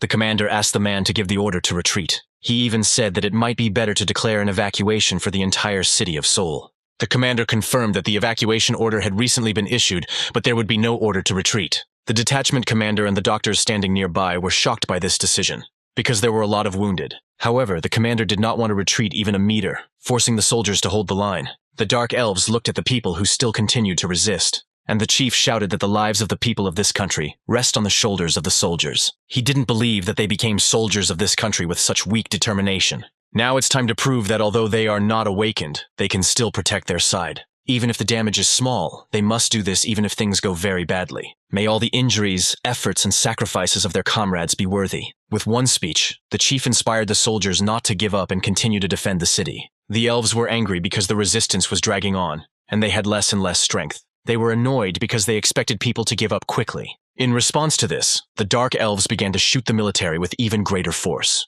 There was less than a minute left on the timer before the dungeon was activated. The elves noticed that the strength and power of the military attack was concentrated on the gate. The commander ordered the use of all ammunition available to destroy this timer. In turn, the Dark Elf ordered all arrows to be used to neutralize the people's ammunition. Now this confrontation has reached a new level, with each side dreaming of suppressing the other. The elves were at the limit of their capabilities. Their hands were already tired of holding a bow and shooting arrows. And now even one of the shooters could not hit his target because his arms could not withstand the tension. In this regard, it was easier for the military, because they only needed to use automatic weapons. The tired elves noticed that they could not repel one of the human projectiles. He flew right on the timer, and could have damaged it irrevocably. This really happened. The projectile hit the target, causing a reaction. After this, a huge explosion occurred. White light flooded everything around. The elves looked at the place where the timer used to be located, and hoped that their device had time to work. They clearly did not expect such a reaction, but still believed in their victory. When the smoke cleared, it turned out that the timer had expired, but the space had cracked. Some kind of black slime was oozing from this huge celestial crack. The Dark Elves looked at what was happening, and did not know how to react. The first to guess what was happening was their commander-in-chief, who turned to his brothers. He announced that their plan was a success. They had not risked their lives in vain. Even if they lose their lives here, they will still remain in history. At this time, a huge amount of black mucus began to gradually absorb everyone caught in it. At this time, a company was already running up to the scene of the incident, hurrying here from the restaurant. A green beast flew above the ground, turning its arms into wings. He was followed by Dasha, who helped Jenny get there. The guys stood on the roof of the building and looked down at what had happened in the last 5 minutes. They could not believe their eyes, because the order to evacuate the city had been given just a few minutes ago. Jenny thought that she had never seen such a brutal massacre. Dasha looked at everything from above and was worried that they might not be able to cope on their own. Yegor was afraid that he would not be able to save his teammates if they needed help. In front of them stood a huge black block that exuded demonic energy. The first to go into battle was Jenny, who simply jumped from the roof. The girl had no plan, so her comrades were worried about her. They believed that they should at least wait and analyze the situation. However, the girl could no longer be stopped. She began to use her powers right in flight. And then a huge armored leg fell to the ground, easily crushing the asphalt. Little Jenny suddenly turned into a huge warrior in armor. She had a small mask on her face, and her eyes shone with light from within. The girl first turned to the monster, hoping to understand whether he understood her. The monster slowly turned around and looked straight at the girl. Then the place where his head should have been was distorted by a huge smile. The monster said that the girl looked more appetizing than these dark people who had gathered below. He hoped that the girl was very strong, and therefore would be fantastically tasty. Kostya used his invisibility skill and watched the battle from above. He wanted to be there to help his friends and family, but he didn't plan on exposing himself whenever possible. He was sure that there must be several bomb shelters nearby. They are evenly distributed throughout the city to rescue people during natural disasters. At that moment, the guy noticed how his mother was arguing with some person. The man tried to force her to go to safety. However, the woman was eager to return and help the children who were still in danger. The policeman tried to reason with her and leave this matter to the special forces, to which the woman replied that these people were more concerned about a hole in the ground than the lives of citizens. Kostya looked at all this and dreamed only that it was not his mother. To begin with, the guy decided to mentally contact the guardian, who was still sitting in the woman's arms. He was very angry that the guy was delayed so much. Kostya even asked the guardian to make his mother lose consciousness in order to send her to safety. The guardian could have done this easily, but he was also worried about the children. Then Kostya admitted that he had already taken them to a safe place. Only after this did the guardian agree to use his power on our hero's mother. He gradually began to exude a small amount of energy that surrounded the woman. The policeman did not even immediately understand why this strange lady stopped arguing with him and became silent. He already thought that something had happened to the woman, because she suddenly just fell to the ground unconscious. After this, the keeper was able to leave the woman in good hands and join Kostya. After that, grabbing the guardian with his own hands, our hero rushed towards the direction from which the dark energy was leaving. In fact, this was not the only thing that bothered him. Something else was bothering him. He was even going to tell the keeper about this, but at the last moment he changed his mind and fell silent. At this time, Jenny fought with a creature consisting of dark matter. In her full form, the girl had unusually high strength. This allowed her to fight huge monsters with her bare hands. Her blows were so powerful that they forced even such huge monsters to retreat. In this matter, she was helped by a green beast, which again turned into a huge crocodile. He used his powerful jaws to hinder the monster's movements. Also in his arsenal was a very strong tail, which delivered blows. Having made a series of blows, the guys stepped aside a little to assess the consequences. In fact, they had long noticed one small oddity behind this monster. Now their fears were confirmed, because not a single attack of theirs resulted in any damage. The guys realized that the monster had a sufficiently large concentration of mana and magic for them to take shape. His body seemed to consist of two parts, which had to be attacked simultaneously. They were desperately looking for a way out of this situation, because now their attacks were not working. The monster was not taking any damage despite their best efforts. The guys realized that he was waiting until they were completely exhausted. They guessed that the monster was going to absorb their energy after that, just like he had already done with those dark elves who summoned him. However, this did not mean at all that the guys would not try to attack further. On the contrary, they looked for and tried more and more new methods and ways to cause damage. So this time the green beast turned into a huge bird and soared high up. Jenny concentrated a huge amount of energy into her palm. The lightning-fast girl came close to the monster. Then she crawled under his arm and took her opponent's body in a grip.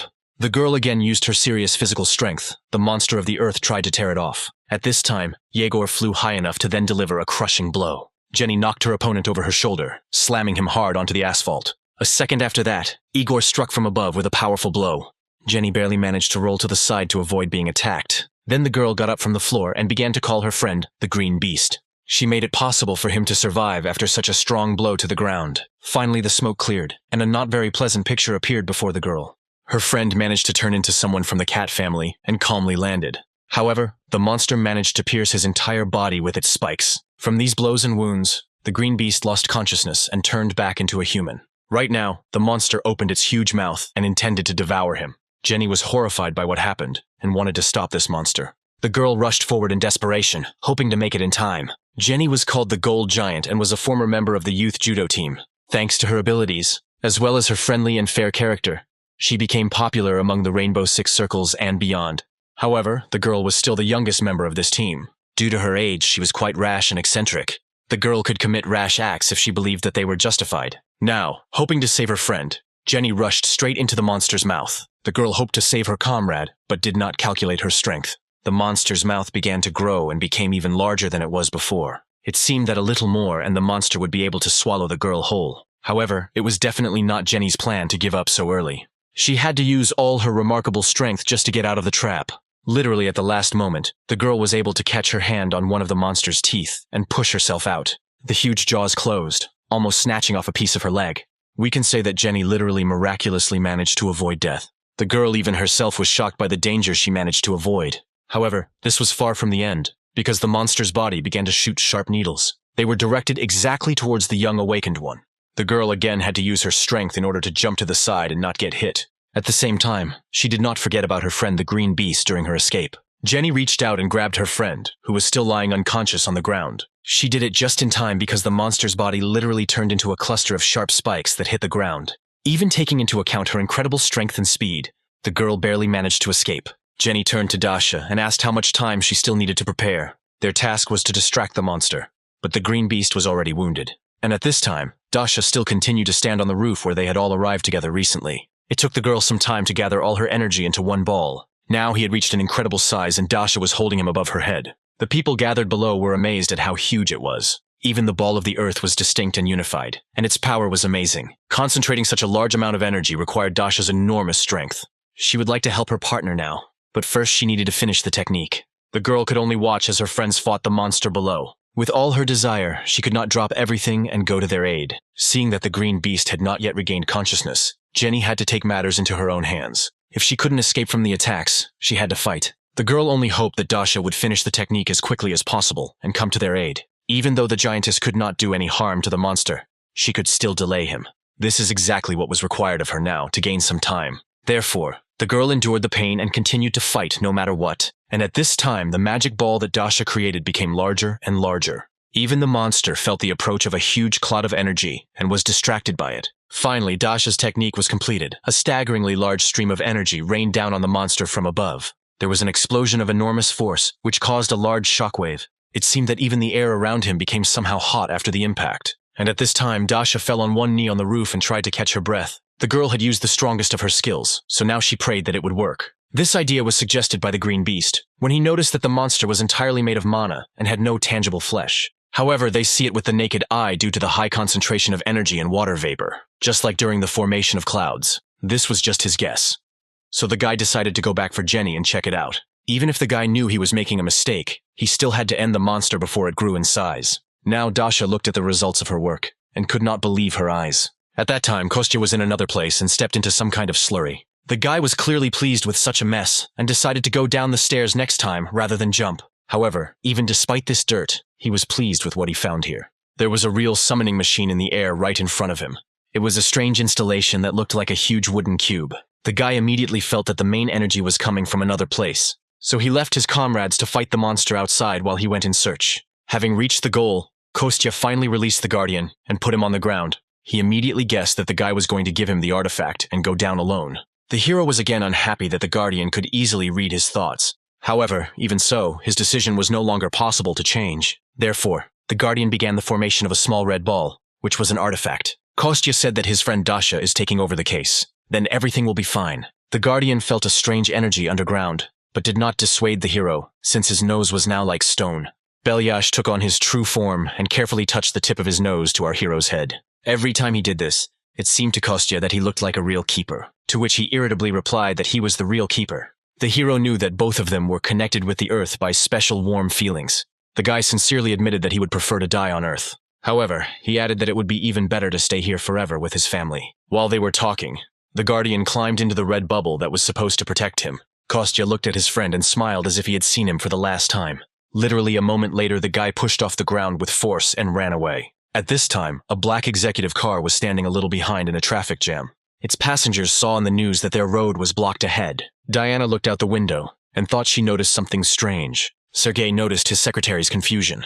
However, the girl did not explain anything and said to continue driving straight anyway. Instead of long conversations, she carefully reached for what was in her pocket. She held a small red ball in her hands and said that she needed to give it to Dasha. By this time, our hero had already managed to reach the source of strange energy. He made his way through the underground tunnels of the old metro, where there was not a soul now. The guy clearly felt that he was far from alone here. He turned out to be right, because the head of a monster suddenly appeared from around the corner. It turned out to be exactly the same monster, consisting of black mucus. The guy immediately guessed that this monster was walking around here and absorbing everything. It looked like this little guy could absorb a lot more than the monster above. He was just attracted by the huge amount of magic that Kostya concealed within himself. Therefore, the monster greedily attacked our hero at the first opportunity. He was much faster and stronger than his brother, who remained on the surface.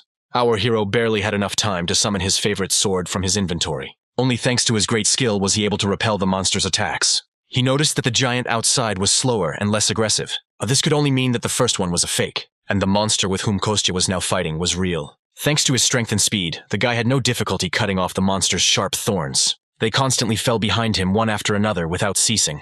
However, even these small victories did not particularly help our hero, because as soon as he cut off one thorn, another one grew in its place. However, the hero Kostya himself was clearly not very worried about this. At least he could inflict enormous pain on the monster, which he had not experienced before. The guy decided not to delay, because the bigger the monster, the bigger it grows. Kostya decided to take this battle seriously, so she called up her shield from her inventory. Immediately after this, he changed his energy and now controlled white light. The guy guessed that these attacks could cause the greatest harm to the monster.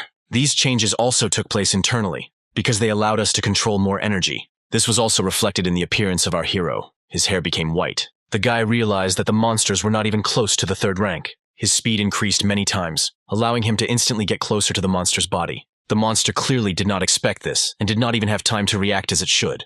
This gave our hero a slight advantage in their heated battle. Now Kostya could deliver lightning-fast blows of enormous power even more often. However, the monster was like a worm. It moved even if it was cut down. Therefore, the guy suddenly came up with a slightly different tactic. Instead of several quick blows, he decided to deliver one powerful one, cutting all the tentacles at once. This allowed him to gain literally a few moments while the monster was recovering. This meant that Kostya had enough time to accumulate even more energy. The guy intended to burn the monster to the ground with his white flame. He braced himself for it, then grabbed the handle of his ball tighter. Then he rushed to attack the monster until he finally came to his senses. However, what happened next was something the guy did not expect at all. Literally at the last moment before the strike, the monster screamed and asked for help.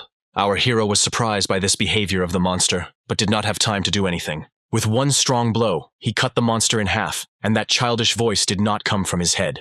And during this time, Sergei and Diana managed to get to the scene of the incident and were now trying to get closer. The policeman stopped them from going and said that entry into this area was currently prohibited. Sergei said that they need to come in early and study the situation before the hunter unit arrives here. The young man introduced himself and said that he had the right to command the guild's troops. However, the policeman still refused to make an exception and corrected it and let him through. While they were trying to negotiate, Diana simply stepped aside and broke through the fence. She shouted to the policeman that she had already broken the rules, so she would be held accountable later. And now the girl, deftly pushing away from various obstacles, headed straight into the depths of the battle. Sergei looked at the behavior of his subordinate and did not understand where such agility came from in her. However, he noticed that now a falling building was flying straight towards the girl. Diana no longer had time to jump to the side and was preparing for a strong blow. However, the same Sergei came to her aid, charging the magic bow with his energy. The guy fired one accurate shot which he rushed far ahead. The arrow, which consisted of energy, carried like a whirlwind across a huge distance. She easily broke the falling building exactly in half. This allowed Diana to move on to her destination unhindered. The cop was impressed that the guy managed to cut through the building with one blow. He was also struck by the girl's fearlessness, who rushed straight into the center of danger. Dasha also continued to stand on the roof of the building and look down at the monster she was fighting. Diana landed on a nearby building, not far from the girl herself. She took a deep breath and screamed with all her might, trying to attract Dasha's attention. The Crimson Witch did not even immediately realize that someone was calling her name. However, then the girl began to look around and look for where that sound came from. After that, she noticed Diana, who was on a nearby building and was calling her. Despite everything dangerous, the girl climbed here in order to give her something valuable. Diana swung with all her strength and threw a small red ball towards the Crimson Witch. Dasha had natural dexterity, so it was not difficult for her to catch the artifact. The secretary shouted that this thing has the ability to increase the strength of its holder, which means she could help the girl fight more effectively against the monster. Dasha looked at the small red ball in her hand and couldn't believe it. However, she decided to trust her friend who told her this. The Guardian still continued to travel in his red protective bubble. Now he flew up and stopped right above Jenny lying on the ground. Initially, he planned to inhabit the body and deal with the situation on his own. He remembered his last conversation, which he had with Diana. Then the wolf was in his true form as a huge white beast. Diana thought that this was the same dog that helped her develop her skills. Gratitude for this, the girl promised to hand over this item to Dasha herself. This allowed the custodian not to waste time and do other things. Now he noticed that Jenny had lost all her strength and needed help. The Guardian used his power and used it to heal the girl. Previously, it had been too easy for him to even worry about people, let alone help save this planet. He kept hiding behind excuses about how it wasn't his fault. However, everything changed as he gradually regained his strength. The Guardian continued to stay close to people and his attitude towards them changed. Jenny came to her senses and was even able to open her eyes on her own. The girl was enveloped by a huge amount of unfamiliar energy. She slowly sat down. Jenny felt that the spent mana core had been completely restored. The girl was glad that now she could finally fight. Her entire body was lifted with energy. As if the previous exhausting battle had never happened, Jenny immediately rose to her feet and reached towards her opponent. And the Guardian admitted that he had no choice but to protect people to the very end. He realized this again, and now intended to go back to Kostya to help. At this time, he continued to fight alone with a real monster. Their battle lasted quite a long time and managed to wear the guy down quite a bit. He was lucky that so far not a single person had come to this station and could stop them. Our hero decided to change his powers again, this time to sacred water.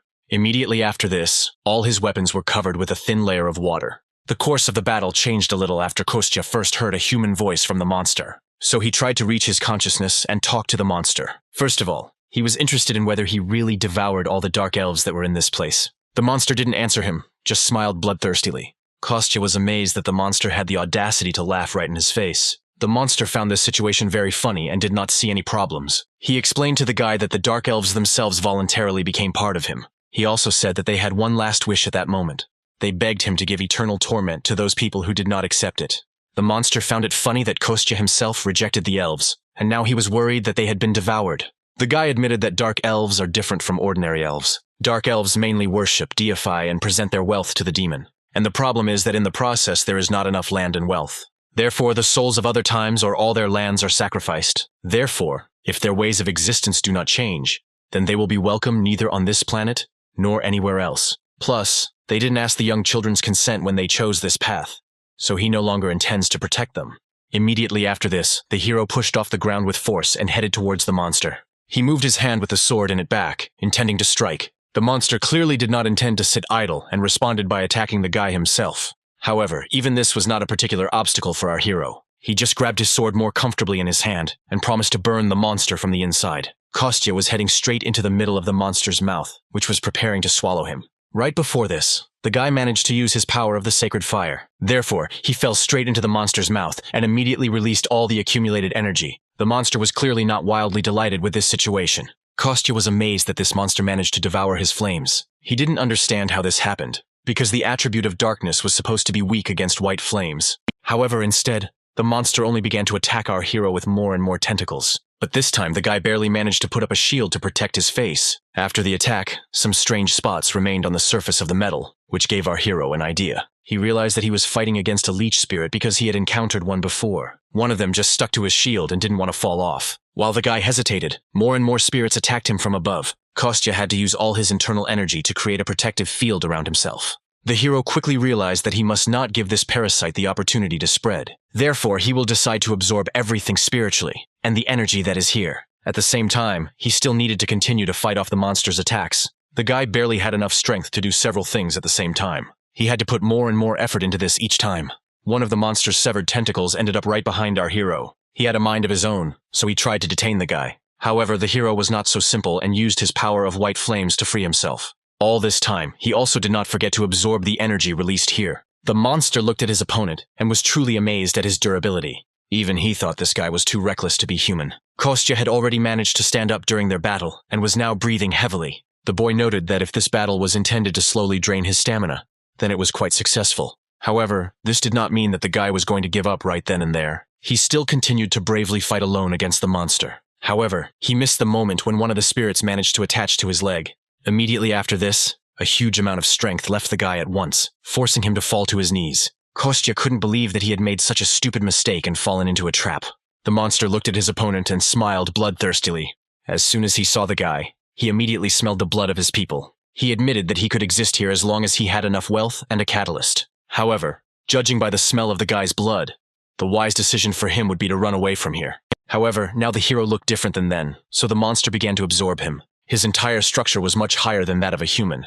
But even with that, he was still a human. As he returned to the environment of the earth, his body slowly adapted to it again. So the hero would have remained in the hands of the monster if Ondine had not attacked him at that moment. The water spirit pierced the monster's body with one blow, which helped the hero. It took him a few moments to spit out all the black mucus that had accumulated in him and catch his breath. At this time, the girl took on her original form and protected the guy. He was glad that his new acquaintance appeared in this place at such a timely time. If it weren't for her, then everything would have ended very tragically for him. The girl's attack allowed our guy to free himself from being absorbed by the demon. He had almost come to his senses while the monster was deciding what to do with them next. The guy realized that he had practically said goodbye to his long life. He was indeed very lucky that the water spirit came to his aid. Ondine smelled the demon, so she rushed to this place. The girl was glad that she decided not to ignore this feeling, and went to investigate. Now she understood that together with Kostya, they had a much better chance of defeating the demon. The guy also decided not to refuse extra help and join forces with the water spirit.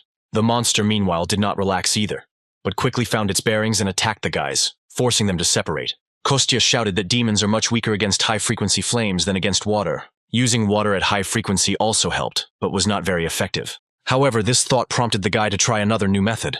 Therefore, the guy immediately asked the girl to share the power of the spirits with him. He wanted to use it to turn his own magic into fire. Ondine immediately understood what he was talking about and shared her power. However, the monster did not want to allow this, so he tried to attack the girl as quickly as possible. He pierced her body in many places, right through with his tentacles. Immediately after this, the monster decided to focus all its attention on the water spirit. He directed all his tentacles directly at the girl, piercing her entire body many times. Kostya even began to worry about the safety of the water spirit. However, the girl was also not as simple as it might seem at first glance. She grabbed the monster's tentacles with both hands and directed her water streams towards him. This allowed her to quickly weaken the monster for a short time and free herself. Ondine decided not to waste time and continue doing what she was interrupted. The girl concentrated all her power in one hand and directed it towards our hero. Kostya almost immediately felt an incredible surge of magical powers. The monster, meanwhile, did not stop attacking the guys again and again. Kostya needed to seize the moment to attack, but so far he could only dodge. The monster delivered a huge number of blows per minute, making the guy sweat. He had to fully concentrate on this battle so as not to miss a single blow. This went on for some time. The monster attacked, Kostya repelled all his attacks. The monster was amazed that the guy was able to withstand all his blows. But according to his calculations, he should have run out of all his strength long ago. However, Kostya could not only withstand the blow, but even reflect it. Suddenly, the guy let go of his sword and shouted something about a crack. He then quickly channeled his remaining energy into the blades of the blade. He grabbed the handle with both hands and drove the sword straight into the monster's tentacle. This attack made the monster worry, because he could not move. The fire quickly spread through his body, so he had no choice but to cut off his tentacle himself. However, Undine, who attacked with a stream of water, did not allow him to do this. The girl moved into the background and chose the best time to attack. The monster was furious that some earthly people managed to resist him. Meanwhile, Kostya did not relax. On the contrary, he pumped more and more energy into the blow. At this time, a huge loud explosion occurred on the ground. The green beast was a little to the side and was wrapping its wound with a fresh bandage. Jenny also fought the monster and worried about the remaining members of her team. Daria was high in the air all this time and struck from there. She immediately shouted to her partners that the explosion was not caused by her. The girl noticed that her magic was replenished and circulated very quickly. She even thought that the artifact was intended for people without abilities. At this moment, she was distracted and almost missed the monster's attack. Dasha noticed that the monster was not initially fast, but now it suddenly began to rush around even more violently. She took a close look at how the monster behaved during the battle. The girl noticed that the monster began to behave a little differently. Now he even began to recover much more slowly than he did before. Dasha breathed more air into her lungs and began calling Jenny loudly. She showed her the number 36 using her fingers. Dasha asked her friend to knock the monster down in 36 seconds. The girl added that if Jenny couldn't knock down this piece of clay, she would completely burn it herself. Jenny immediately responded seriously to her senior colleague's request. She also shouted to the green beast about this so that he would act together. At this time, Igor had already turned into a huge bird again and was flying nearby. Jenny decided to use different types of attacks on the monster. To begin with, she kicked him straight in the chest and practically cut him in half. The girl was surprised that she could do it so easily now. However, then a slightly different new problem appeared. Jenny hopped on one leg, and pieces of monster slime remained on the other. After a moment, she came up with a very good idea to try. Jenny headed straight towards the monster, which had still not recovered. The girl hit him with her left hand directly in the head area. However, her hand immediately seemed to get stuck again in this black vile slime. Then the monster tried to quietly reach out and grab the giantess with it. However, the girl noticed his movement and grabbed the monster's hand. Immediately after this, the monster began to disintegrate into small individual pieces of liquid. Yegor didn't know whether the monster was doing this on purpose, or whether he was like this on his own. However, he realized that if Jenny could immobilize him, then they could win. He explained to the girl that they needed to deliver one targeted joint strike. She needed to deliver a targeted strike and drive the monster into the ground to give Dasha a chance. He reminded the girl that they only had 13 seconds of time left. This helped Jenny come to her senses and remember the Crimson Witch's request. The girl again concentrated all her remaining strength in one of her coats, and then she pulled it back as far as possible to achieve a large amplitude. Following this, she extended her right fist forward with great speed. With this, the girl dealt one blow of incredible strength to the monster right in the face. At first, he even continued to smile because of how weak the blow was. However, Jenny did not lose heart, because this was not the whole secret of her attack. The first rather weak blow was followed by a second, which drove the monster into the ground. The monster fell on his back, and the girl's hand stuck right next to his head in the asphalt. Jenny quickly pulled her hand back and raised it again for another blow. The girl mentally counted the time and knew that she only had 4 seconds left. Suddenly, the asphalt directly below the monster began to crumble from the previous impact. At that moment, Jenny said that they had 3 seconds left. The monster sank deeper and deeper and could not get back up. With just 2 seconds left, he was attacked by a green beast in the form of a bird. He cut off the monster's arms with his wing and did not give him the opportunity to rise. Immediately after this, the green beast rushed as far as possible from this place. There was only 1 second left before the final blow. The monster was driven into a corner. The sky directly above him was covered with countless small flashes. Time ran out. Dasha was finally able to gather the necessary amount of strength for her final blow.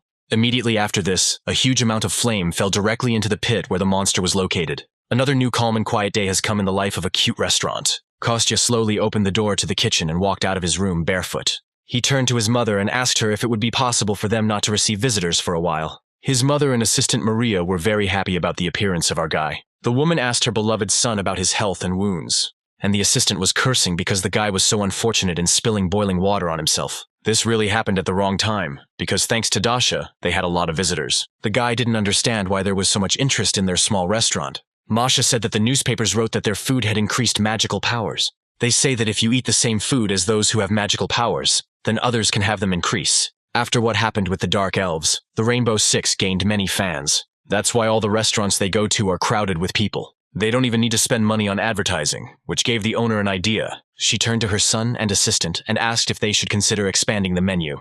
The hostess did not want to disappoint the people. The assistant agreed with her on this. She already had several ideas, and Kostya was only anticipating the amount of work.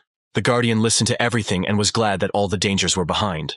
After many days of discussion, it was decided that the new dish on the menu would be tonkatsu. At first, the hostess doubted it for some time, because this was a rather simple and old dish. However, Kostya assured her that he could cook it in a special way. Moreover, you can serve it with a bunch of different sauces to earn extra money from it. It would be better if they made a couple in advance to try out the pen. So Pari went grocery shopping.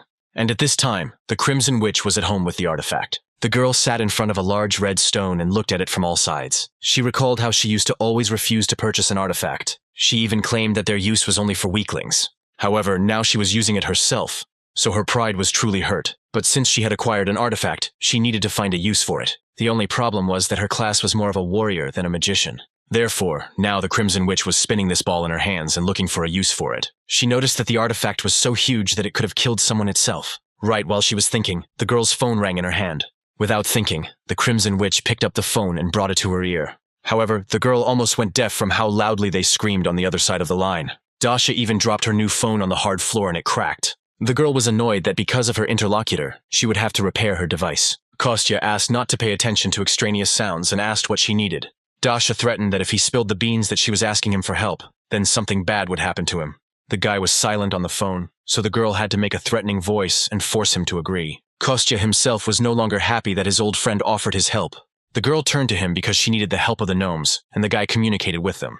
At that time, Kostya was flying through the air and fighting off the birds that were preventing him from listening to his interlocutor. The Crimson Witch admitted that she received her artifact from Diana. Initially, she only wanted to pay her for using this artifact. However, the girl then objected and replied that she simply found him herself. The Crimson Witch was surprised that such a thing appeared at the right time and in the right place. She felt a surge of strength even just holding the stone in her hands. This artifact seemed to feel her magical power, as if they were connected. Diana just smiled and offered to consider it a gift to the Crimson Witch. The girl didn't want to admit this to her old friend, so she also said that she just found him. Kostya replied that he had not seen her artifact, but he had a very skilled acquaintance, a master gnome. While Dasha was changing clothes, she managed to find out the name of the workshop she needed, after which she ended the conversation.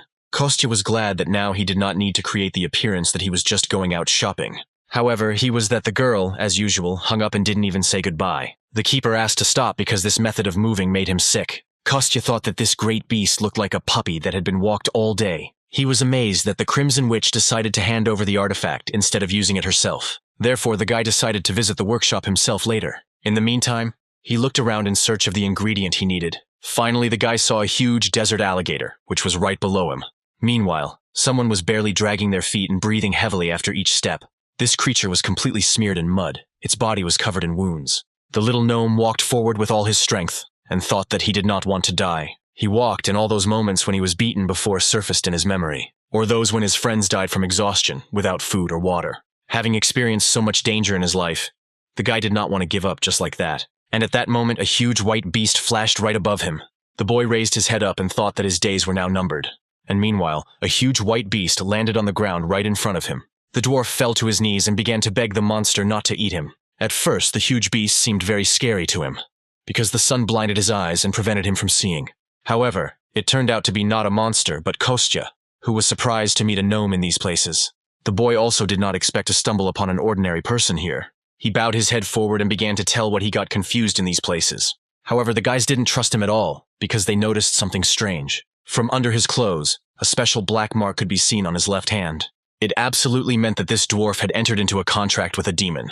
Therefore, to begin with, they decided to ask the gnome how he ended up here in the first place. The guy said that he was a slave, he was kidnapped by a criminal organization, and he had to repair various things for them, and then he ran away. Kostya noticed that the boy had clearly been beaten often, judging by the wounds on his body. It was dangerous to stay here alone, so he offered to take the dwarf to a safe zone. He knew that those who make contracts with demons are unclean in soul. However, such people are often simply deceived. Their innermost desires are used. They offer less than fair deals to those in need. Moreover, it was not often possible to meet gnomes in such a position. The guy was simply interested in listening to his story. Together they all sat on the back of a huge white wolf and rushed off into the distance. Before the last leaf had time to fall to the ground, a huge green animal landed in this place. It turned out to be a previously familiar huge green animal in the form of a cheetah. He carefully leaned right down to the red bloodstain on the ground and sniffed it. However, the beast also felt some other smell, in addition to the main one. He realized that the escaped prisoner had encountered someone else on the way. This dwarf was the only one of those who remained alive from the Black Vine tribe.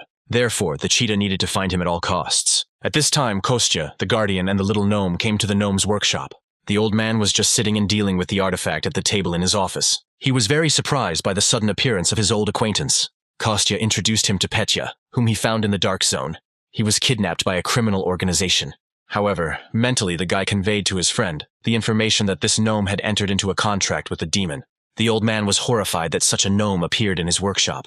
Kostya said that everything was fine because he attached a protective device to the guy. However, before he could finish speaking, he heard a very familiar speech outside the door. There was a lot of excitement in the park because the green beast from the Rainbow Six had visited. He persistently asked for an audience with the leader of the gnomes, although it was not recorded in advance. However, the master refused him, because first he had to get permission. However, Yegor tried to go inside the workshop, bypassing the rules. Kostya noticed that his new acquaintance Petya began to shake violently with fear. He mentally asked the elder to let the green beast into the workshop. So the old man got down from his chair and went to greet the guests. Yegor was still trying to break through the master when the boss himself came out to him. The elder turned to a member of the Rainbow Six and asked why he came here. At this time, Kostya covered the dwarf's mouth with his hand and made them both invisible. Yegor admitted that he was pursuing the villain and followed in his footsteps right here. He walked confidently into the workshop to look around.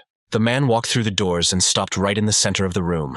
He looked around, but did not see anyone here except the chief master. Yegor admitted that he felt a familiar aroma in this room, after which, the ruler admitted that a crimson witch had recently visited him and brought him an artifact. After that, only Yegor calmed down a little and apologized for his intrusion. He also reached into his breast pocket and pulled out his business card.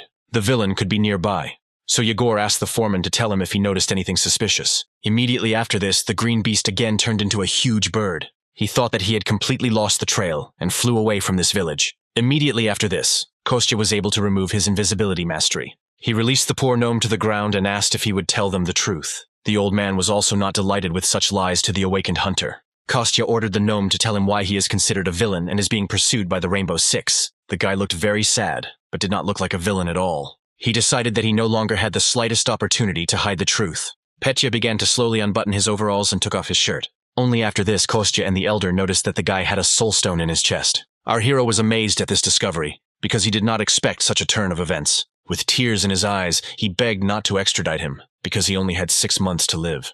The main thing for him was to hold out for this period, and after that he was ready to suffer any punishment. The soul stone, as its name suggests, is a stone that stores souls, as well as one of the main and most common ways a demon uses dark magic. All these stones always differed in color and brightness. The brighter the stone burned, the greater the number of souls contained in it. After that, Petya plunged deep into his memories and began a sad story. Once upon a time, he argued with his master, father, and Chief Tony. At that time, this young guy was only 15 years old. His mentor was so angry that he didn't even want to talk to him anymore. The leader was clearly dissatisfied with something, and this was not the first time they had argued. He forbade the young guy to engage in any nonsense. However, Petya sincerely believed that dark magic would help their tribe move on. Then they will no longer have to forge any stupid swords and shields. They will be able to learn to use and master real magical power. However, this conversation angered the leader of his tribe to the core. Now the man understood why everyone called this guy a goner. He ordered Petya to get all these stupid thoughts out of his head. Immediately after this, return to your work and no longer anger the leader. But instead, Petya went not to the workshop, but to his room at home. The guy was upset because these stubborn sheep did not listen to him. Times are changing. There was no need for them to cling to outdated traditions and foundations that no longer mean anything. The guy believed that gnomes would never be recognized if they continued to stagnate in one place. Therefore, the guy collected the necessary things, then put them in a backpack and hung them on his back. He decided to leave home and learn dark magic on his own. The guy was determined. He even got ready and went out into the yard. The point was that he wanted to become his father's successor, and he absolutely did not want to give up this opportunity to his younger brother. He didn't care if his brother was considered a genius. His abilities would mean nothing compared to his dark magic. However, the guy didn't knock on the door of various workshops. They didn't recognize him anywhere. Everyone just pointed a threatening finger at him and drove him away. Poor Petya walked like this for a very long time. Even his clothes were already worn out. One day the guy simply fell to the ground in the middle of the road from fatigue. He continued to lie there for some time, not even trying to get up. Petya was annoyed that everything turned out differently than he had imagined. Dwarves had never before enjoyed anyone's respect on this planet. His tribe was no exception, and they were too stubborn and conservative. Petya wasted 3 months. He spent all the money he had. Nobody needed a gnome, unable to even make a normal kitchen knife. The guy sat and cried, because he just wanted to learn the element of dark magic. This would have solved absolutely all his problems, but nothing worked. Suddenly Petya realized that it was not he who said the last part of the phrase. A beautiful demoness appeared right in front of him and came out of the portal. The guy looked up at the attractive girl and asked who she was. However, she replied that her identity did not matter. She saw in this gnome despair, but at the same time an abundance of curiosity that no one shared with him. Petya confirmed her words and said that he wants to change everything, but does not know where to move next. After which the girl promised to show him the way if he agreed to take this path. The same guy rose to his feet and promised that he would be infinitely grateful for the help. The girl smiled widely. There was something frightening in her smile. She used some kind of power and asked the guy to simply sincerely make his wish. Petya stood up straight and looked straight into the girl's eyes, and then said that he wanted to learn the elements of dark magic. Immediately after this, something inexplicable happened. Some kind of energy filled his body. Petya wanted to learn witchcraft that no one could surpass. After some time, the young man returned back to his village. He came there in the most terrible shape, all shabby and tired. The first person he met on his way was his father. The guy looked absolutely terrible. All his hands were covered in wounds. His face was overgrown with stubble. The father was glad that his son returned unharmed. However, the young guy's head was occupied with completely different thoughts. He looked around and asked what kind of holiday they had in the village. The little girl replied that they were celebrating the appointment of a new leader, his brother Robin. Father sighed and said that since Petya returned safe and sound, they could postpone the holiday. He added that Robin missed his missing brother very much. He had just come out to meet him and check on Petya's condition. After all, initially it was he who was supposed to become the next leader of the tribe. However, Petya admitted that he returned in order to challenge his brother to a duel. Robin tried to put it off until a later time, but Petya did not agree. He wanted to challenge his little brother right now, and in this place. According to the rules of the duel,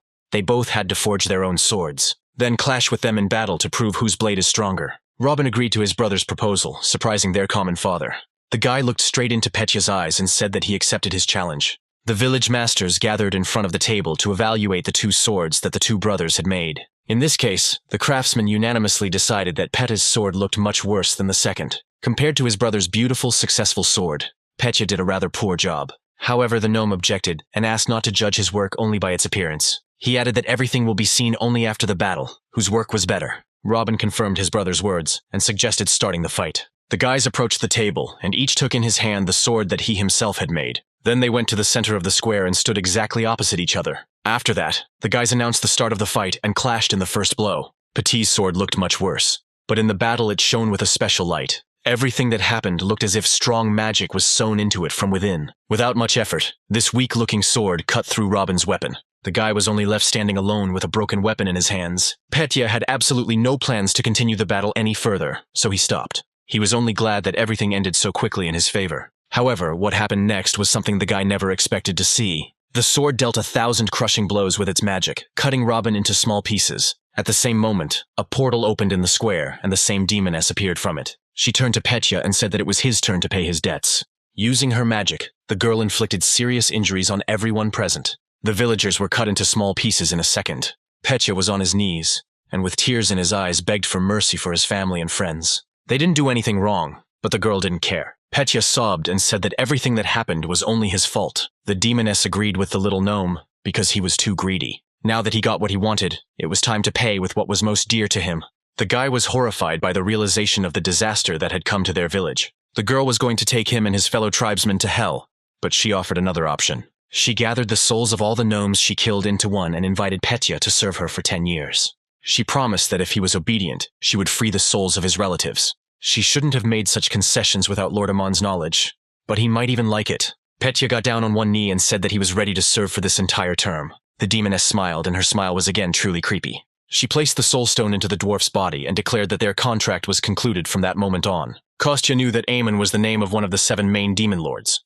When he was still in the spirit realm, he only killed 2 of them. This meant that at least one of the remaining 5 was now in soul. Petya didn't care about his death, but he didn't want the souls of his fellow tribesmen, imprisoned in stone, to go to hell. Kostya asked the crying guy how long he had been serving the demoness. Petya replied that he only had about 6 months left to live. He wanted Kostya to protect him from the kingdom of demons and members of the Rainbow Six for 6 months, and in return he promised to tell everything about them. The hero decided that if he found the information useless, he would hand the guy over to the beast. Petya signed a contract with Belida, the leader of one of the units of Satan's army, Amon's closest henchwoman. He served her all this time along with the Dark Elves. According to Kostya's recollections, the Demon Lord commanded 12 detachments, and they were all divided into 4 different directions, like the Black Vine, which is engaged in recreating demonic power. Petya created a power source for them that controls the artificial dungeon. Kostya did not believe that such a small gnome could have enough strength and skills for this. Petya agreed with him, but there were enough of them. The heroes suggested that there were other directions under the leadership of the rest of the demon lords around the world.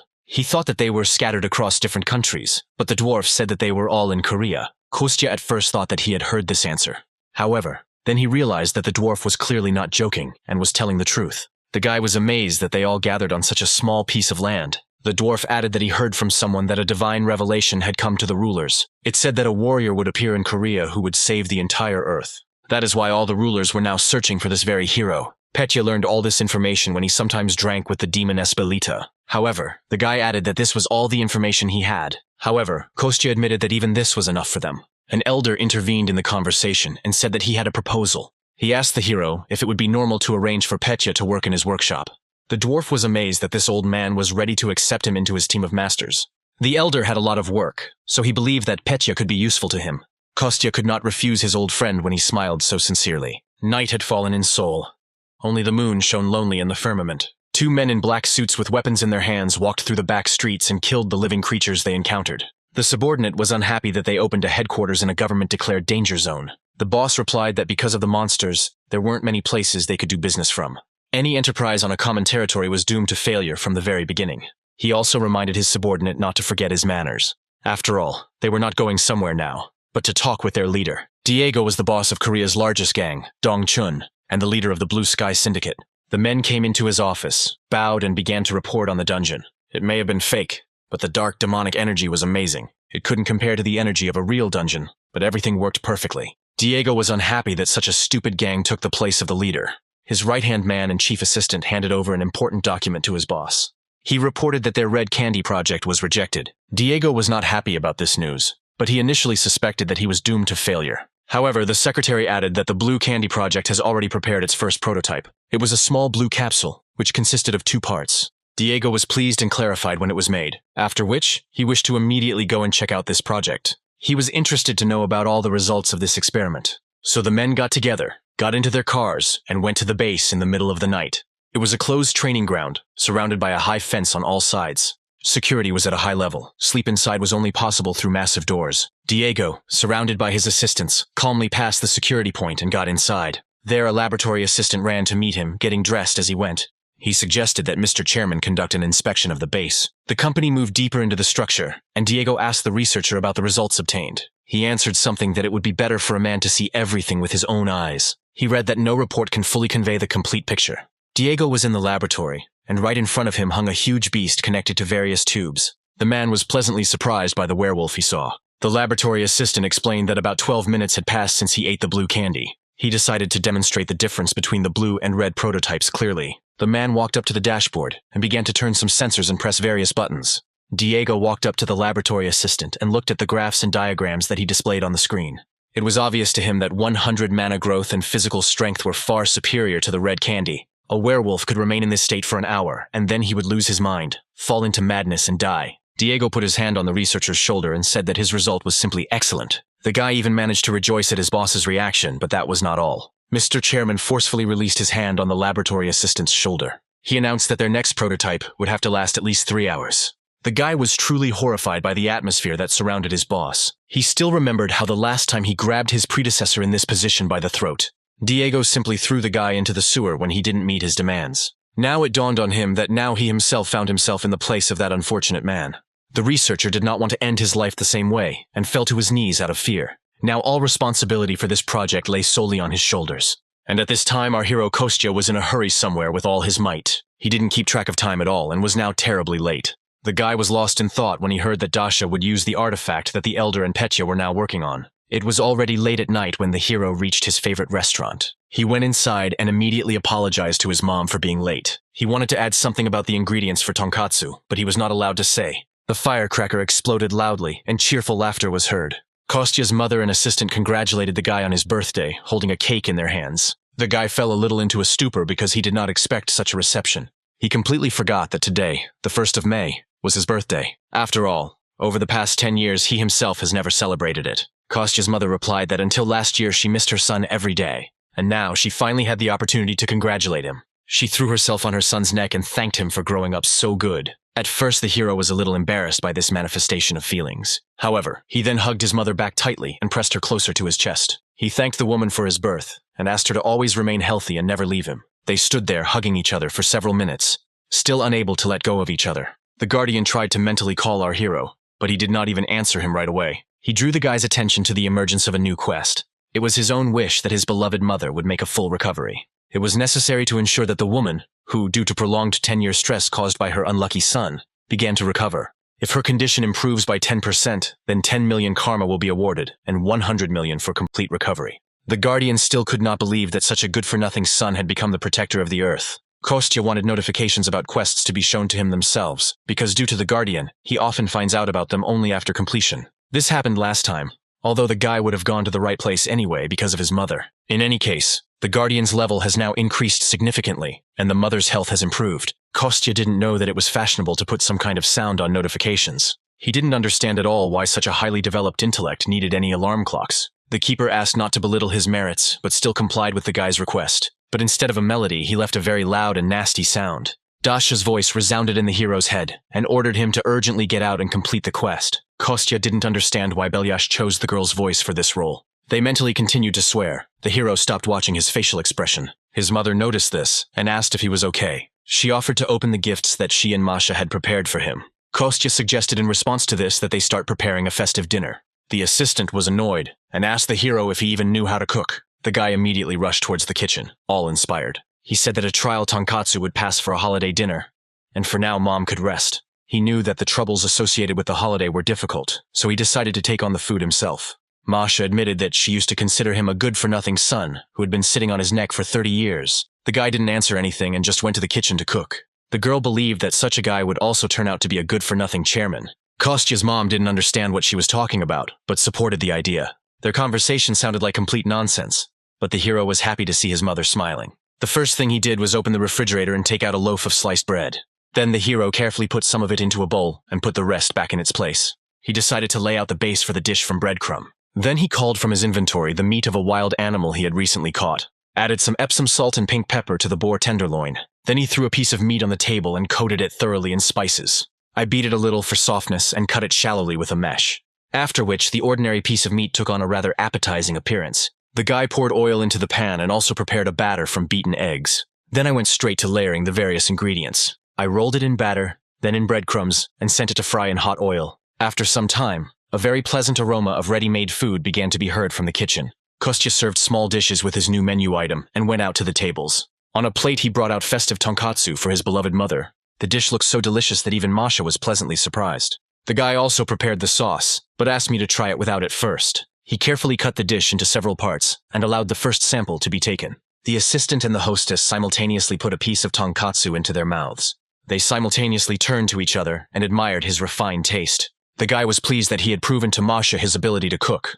After that, he asked the girl why she looked away and hid her gift. In fact, she thought that the hero did not know how to cook at all, and bought him a book on the basics of cooking. But just in case, I decided to bake him a birthday cake. Now the mother gave her son new cutlery, because she thought that he would have to use the old ones. The hero already understands his hands to the gift, when at that moment the phone on his bracelet rang. The guy was unhappy that such a sweet moment was interrupted. He put the call on speakerphone, and Dasha first asked to call his mother. She congratulated the woman on her son's birthday and said that she was already on her way to them. He began to praise the hostess for putting a lot of effort into raising her son. Kostya interrupted the girl and asked if she forgot to say something.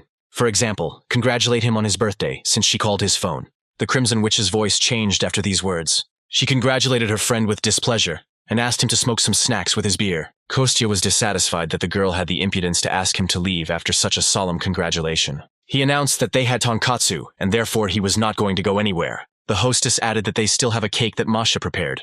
Literally a couple of minutes after this, the girl rushed over with bottles of beer, and the guys began to celebrate the hero's birthday. After a while, we see Boss Diego twirling some kind of blue ball in his hands. He was riding in the back seat of the car and talking with his driver and assistant. He announced that from now on, he was closing the Red Candy project. Instead, he plans to replace them with blue candies soon. The assistant commented on what sounded like a rebrand, which made his boss laugh. They continued to silently drive further along the deserted streets of the city. Diego slowly opened the automatic window in the moving car and threw out the ball. He was very interested to see what would come of it all. Dasha extended her hand to someone and talked about how pleased she was to meet this person.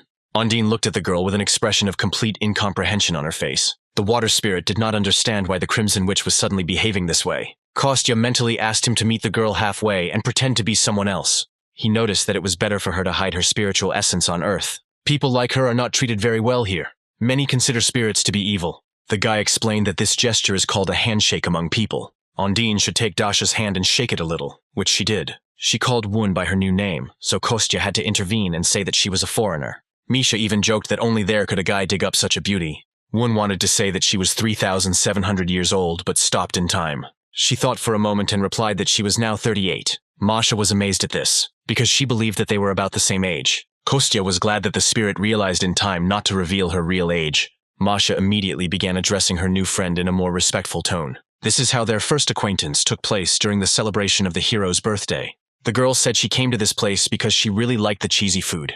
The pizza was excellent, and Masha was indignant that she did not know about this regular customer. There was no pizza today, but Kostya still invited the girl to join them for dinner. He added that alcohol is very harmful on an empty stomach, so it's better to just eat. Their idyll was disrupted by a strange sound coming from the street. Not everyone heard him. Kostya was the first to notice. Then the water spirit Ondine, or Wun as she was now called, joined him. The girl mentally turned to the hero. They needed to discuss what was happening. In that atmosphere, getting out of the house would have been too problematic for him. Therefore, Kostya had no choice but to come up with a reason. With his powers, he picked up a huge stone from the ground and threw it at the car. This time all the guests heard the noise, including Dasha herself. The girl immediately got up and ran outside to check what was happening there. She was horrified that someone had damaged her beloved car. However, immediately after this, another creature attracted the witch's attention. A huge toad was discovered near the restaurant. She was so big that she towered over Dasha several times. The girl did not expect to see a witch toad in the city at such a time. And the huge green monster did not waste a second of time. He immediately brought his giant paw down on the girl, who managed to dodge at the last moment. Dasha couldn't understand why this toad was so large and blamed it all on a mutation. Kostya came out to hear the noise and asked his friend what was happening there. The girl tried to protect her friend as much as possible and forbade him to go outside. She ordered to hide somewhere safe, and she herself repelled the monster's attacks. Kostya looked at the toad and did not understand why such a large clot of demonic energy was hidden in it. For the girl, the main task now was to protect her family from the monster. Therefore, she was glad when the hero listened to her advice and disappeared into the restaurant building. During these seconds, Dasha had already begun to create a protective barrier. She conjured a huge fire grid. Her task was to create it in such a size that it could completely surround the toad. The girl managed to do this, and now she was throwing her creation at the monster. The Crimson Witch hugged that even for her it would not be easy to hold such a healthy creature. However, she believed that she could cope with the task on her own. The girl began to tighten the net more and more, but it suddenly broke. The toad suddenly changed its green color to black and started smoking. The Crimson Witch at first thought that she had shed her skin, but then brushed the idea aside. The girl was puzzled, because usually witch toads did not behave this way. Before Dasha had time to come to her senses, the monster's huge paw was already rushing towards her. The girl did not understand what happened. But suddenly a blue light flashed in front of her. Someone cut off the monster's paw with one very precise and strong blow. Diana appeared right in front of the Crimson Witch and asked her what was happening here. Diana was amazed that an ordinary witch's toad had grown to such a huge size. Her purple tongue was very long and flexible. This allowed the monster to use it as a weapon against its enemies. However, Diana was still able to inflict a wound on the monster with her sharp sword. The girl cut out a piece of the toad's tongue in the same way as she had easily cut off its paw before. After which the Crimson Witch and the secretary rushed away from the monster. Diana admitted that she was not here on guild business, but just came to drink beer. The girls had already run far enough, but Dasha noticed the pursuit. They both barely managed to dodge to the side and avoid the blow of the toad's tongue. However, she still managed to touch Diana's leg and burn her skin with her poison.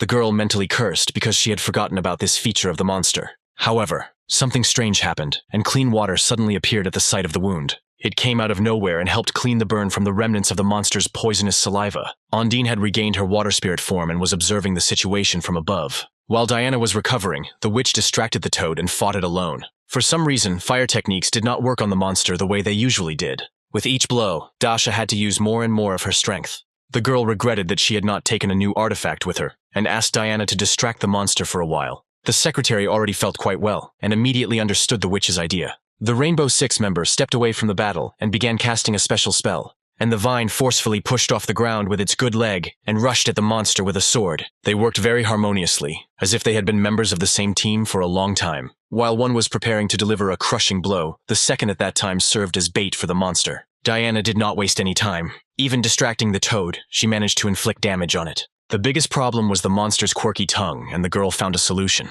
She forced the toad to attack her from a distance, and at the right moment she pierced its tongue and chained it to the ground.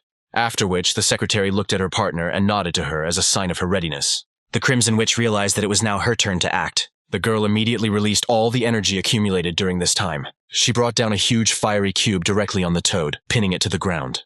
Even Diana was amazed by her friend's amazing abilities. Dasha's scarlet hair fluttered against the background of the fire, and the secretary understood why she was nicknamed the Crimson Witch. Although the battle was over, something haunted the girl. Even Kostya himself and the Guardian had already climbed out of their hiding place. The hero looked at what was left after the monster and noticed the expression on his friend's face. The girl was extremely serious, although she should have been happy about her victory. The guy sincerely believed that she was proud to be among the top 6 in the country. All the people of Korea are ready to literally carry it in their arms and love it very much. After all, there are about 50 million defeated people in the world, and Dasha is one of the best among them.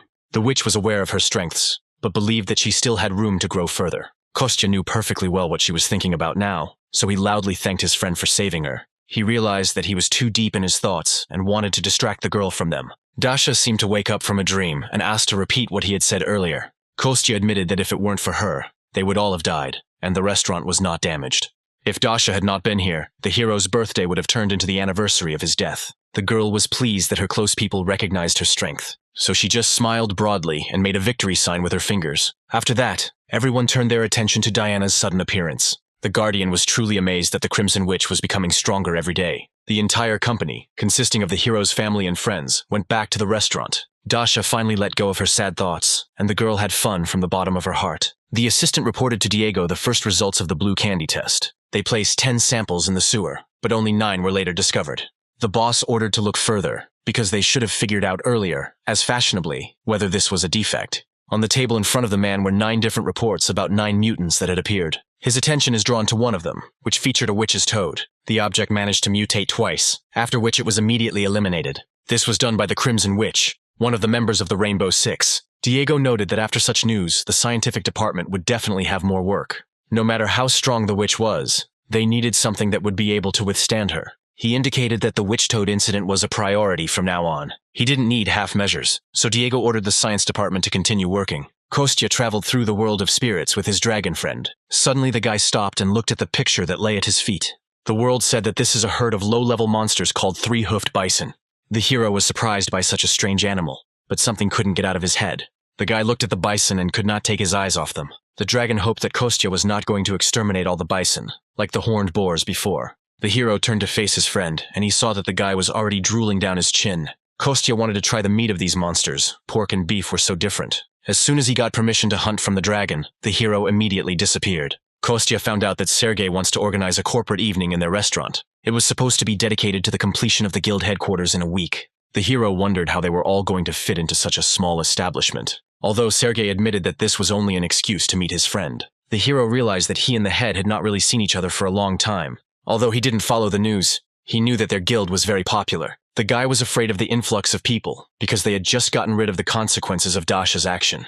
However, Sergei on the other side of the gap was silent and did not answer anything. After this, Kostya sighed and agreed to hold a corporate evening. He promised to organize a buffet, as he did the last time for a mission trip. However, Sergei replied that all of his employees would prefer a grill party to a buffet. Kostya was not so important what to arrange, so he agreed to a replacement. But in return, he demanded that Sergei independently search for additional tables for the event. The hostess heard the entire conversation and was happy about such a large-scale evening. After the renovation of the building was completed, the construction site, along with Maria, was supposed to disappear. But she told in confidence that projects to maintain and improve the alley around will continue anyway.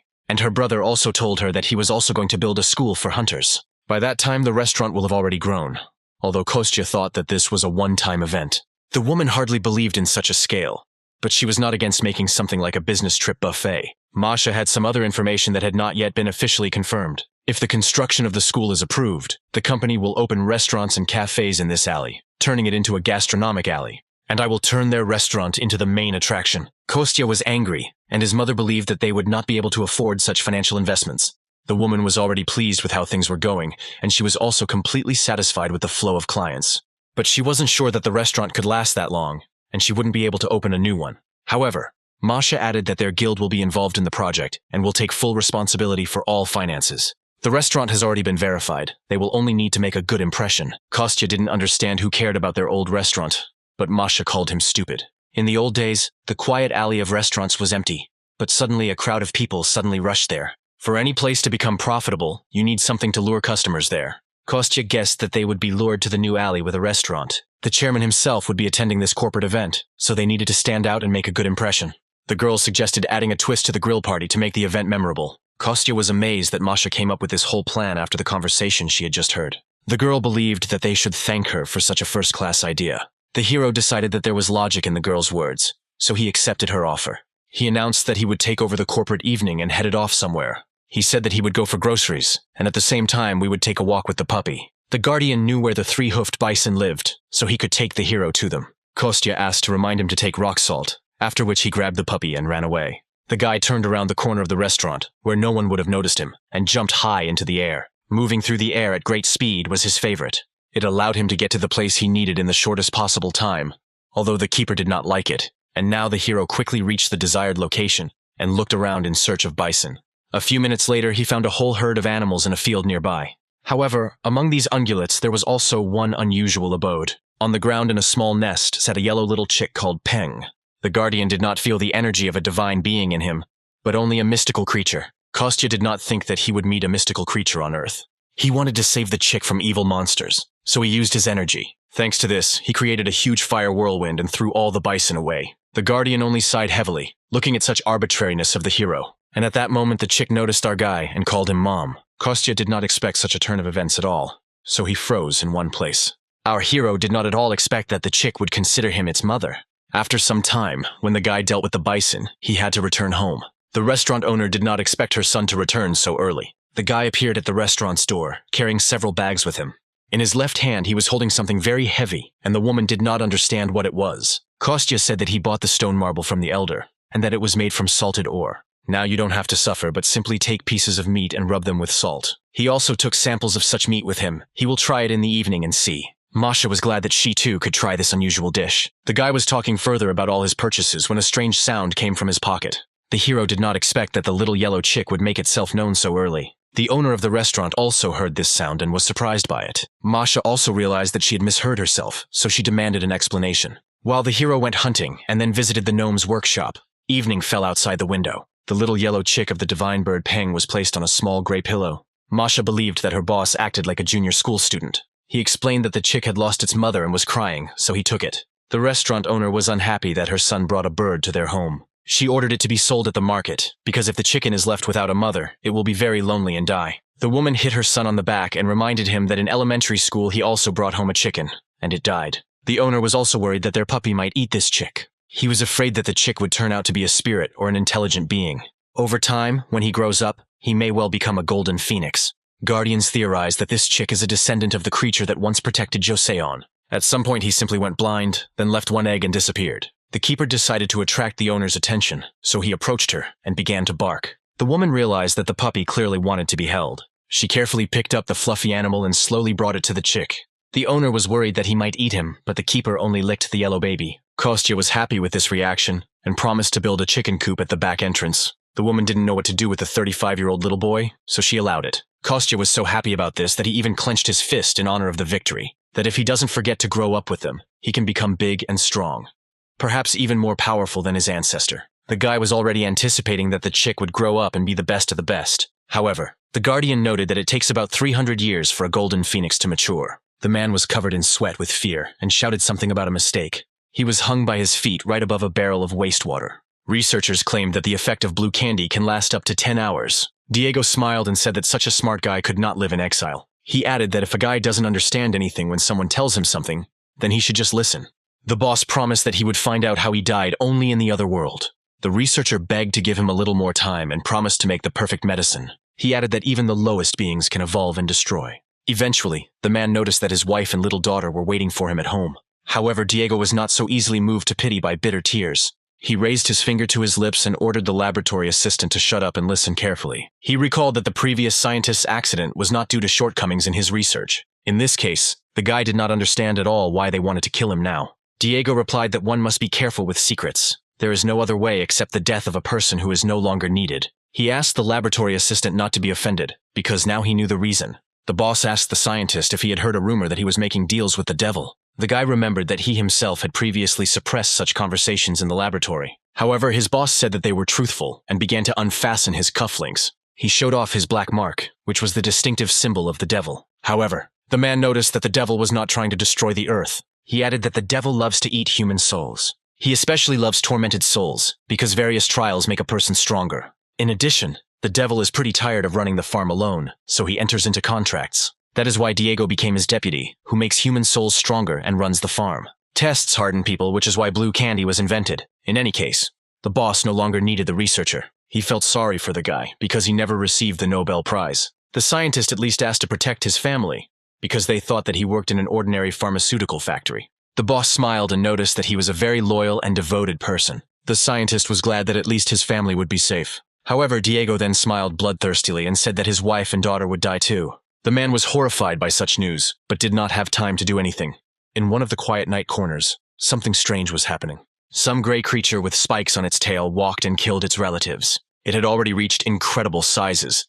There was a white horn on its head. After each murder, something incredible began to happen to the body of this creature. Inside there was a small blue bee that required more and more energy. It was she who allowed this creature to be so strong and fast. After Diego dealt with the scientist, he moved on. He and his assistant showed up to meet other lab technicians in the middle of the night. He was given a diplomat containing about 100 blue candies.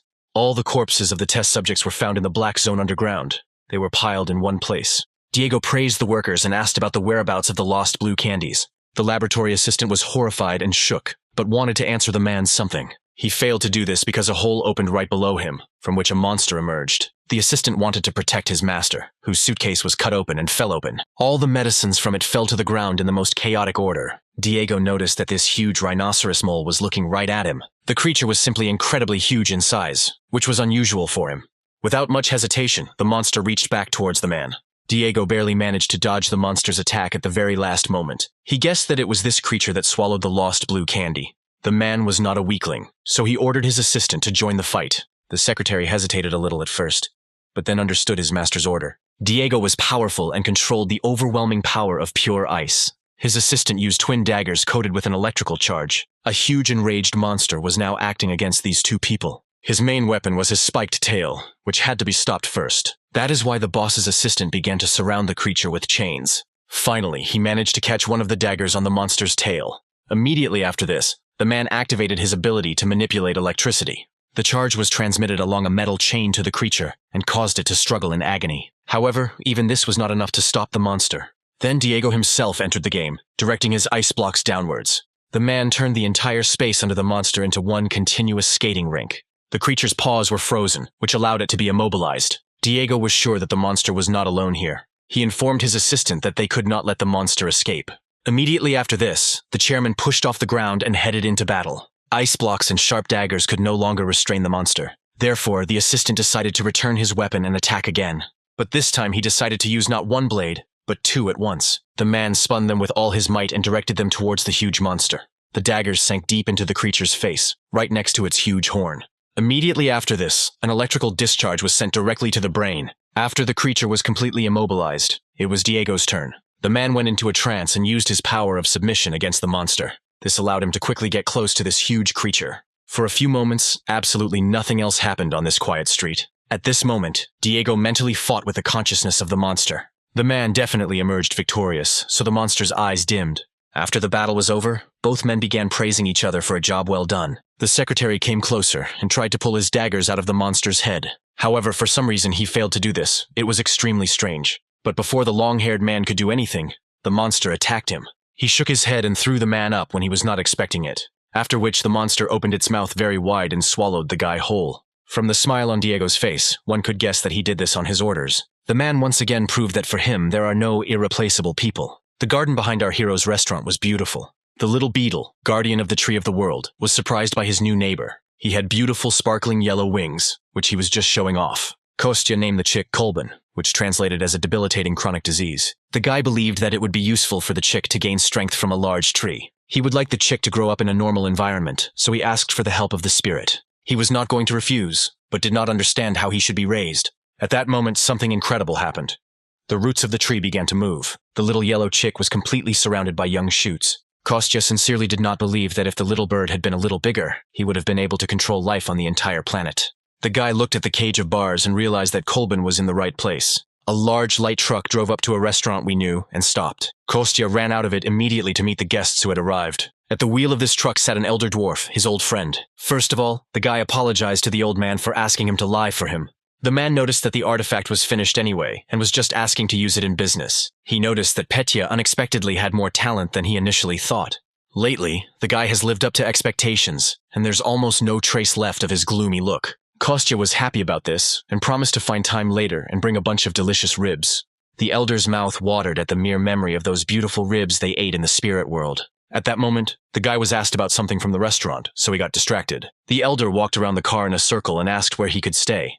Now the guys were all together in front of the new huge guild building. They gradually walked around unloading the car and setting up brand new tables and chairs. It was at this moment that Sergei and Diana came up to them to say hello. Kostya was glad to see his friend, because he was always busy with school. They joked and rejoiced at this meeting, agreeing to sit down for a drink. The guys were worried because they had too much work lately. Sergei had heard that their little restaurant had been very popular lately for its ribs. He also noted the excellent subtle taste of their new tonkatsu dish. Kostya admitted that he just made them one day for his visitors, and he got lucky. The guy didn't have time to finish because Dasha attacked him from behind. She simply slammed her feet into the guy's back and knocked him to the ground, surprising everyone. The elder saw his customer and said that he was just about to visit her. He reported that the artifact she entrusted to him last time was ready. He promised that he would finish his work by lunchtime and return it to the owner, which made her very happy. And at this time the girl completely forgot about her friend, whom she left lying unconscious. A little later, the presenter announced the beginning of the ceremony for the completion of the construction of the new main headquarters of the guild. This festival brought together a lot of people from completely different professions. The presenter asked all visitors to calmly take their seats.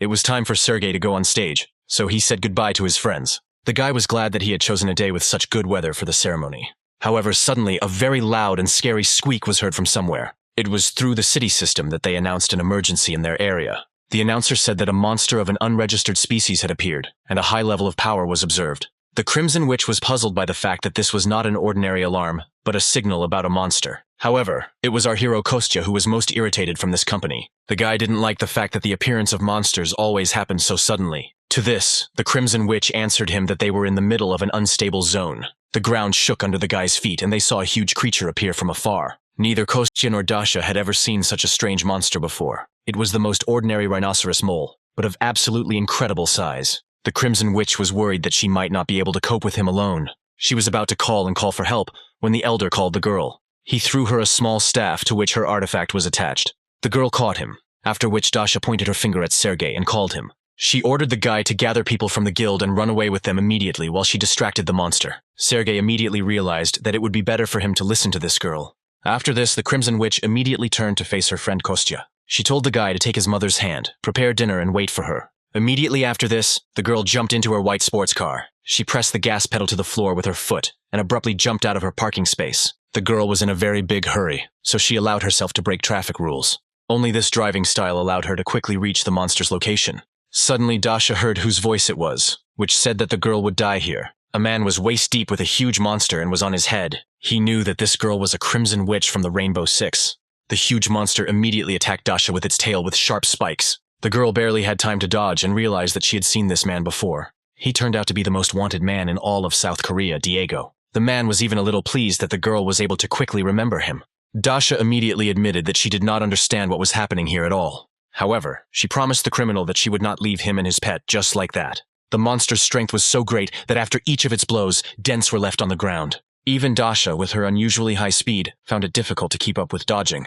Besides this, she needed to find time somewhere to attack. The girl's main goal now was to cause maximum harm to the man. And now Dasha swung her new staff, hoping to strike him. However, at the last moment, this attack was blocked by the monster with its claws. At the point of impact, an explosion of fiery energy from the Crimson Witch immediately occurred. The man looked at his rival and became more and more irritated by the minute. He didn't like how ignorantly the girl was using Wanda's artifact. Maximum squeezing of the handle of this staff increases its firepower many times over. At the same time, he also had the ability to work like explosives. However, the side effect was that it made your arms get tired quickly. Dasha was worried because she didn't have time to ask how to use the staff. The girl used it for the first time and had no idea how to handle it. However, she was able to notice during the fight that he still increased her strength. Previously, the power was scattered throughout her body, and now it was concentrated in the staff. The girl realized that he was collecting all her chaotic magical energy. After this realization, it became easier for the Crimson Witches to control the energy. Now the girl knew exactly at what moment she could quickly release it. This helped her get to the head of the huge, scary monster even faster.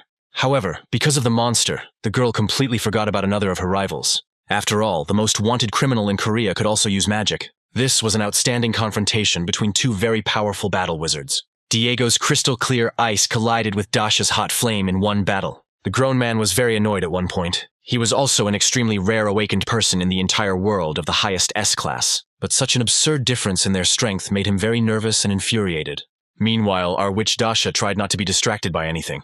The girls still continued to attack the fusion of monster and human again and again. She easily dodged their attack, unaware of the mental torment of her opponent, and the man could only think that nothing compares to his strength in all of Korea. It was at that moment that the Crimson Witch unleashed one of her attacks right in front of him. The man saw the enormous damage that the girl caused to his monster. The man was very annoyed that she was still stronger than him. That is why he decided to feed the monster absolutely all the blue candies. He dreamed that the monster would become a real walking disaster that would plunge everyone into hell. He forced the monster to open its mouth wide and swallow a whole bottle of medicine. Immediately after this, the monster absorbed their energy and glowed blue. Initially, the man was happy because he felt his strength increasing. However, then something unusual began to happen below, and it attracted his attention. Dasha also noticed that changes were happening to the monster and the man. A huge number of new connections tried to absorb the criminal. This creature stopped recognizing its owner and required more and more energy. In the end, the man was completely engulfed and could not move. The Crimson Witch stood and watched as Diego tried to resist and screamed in pain.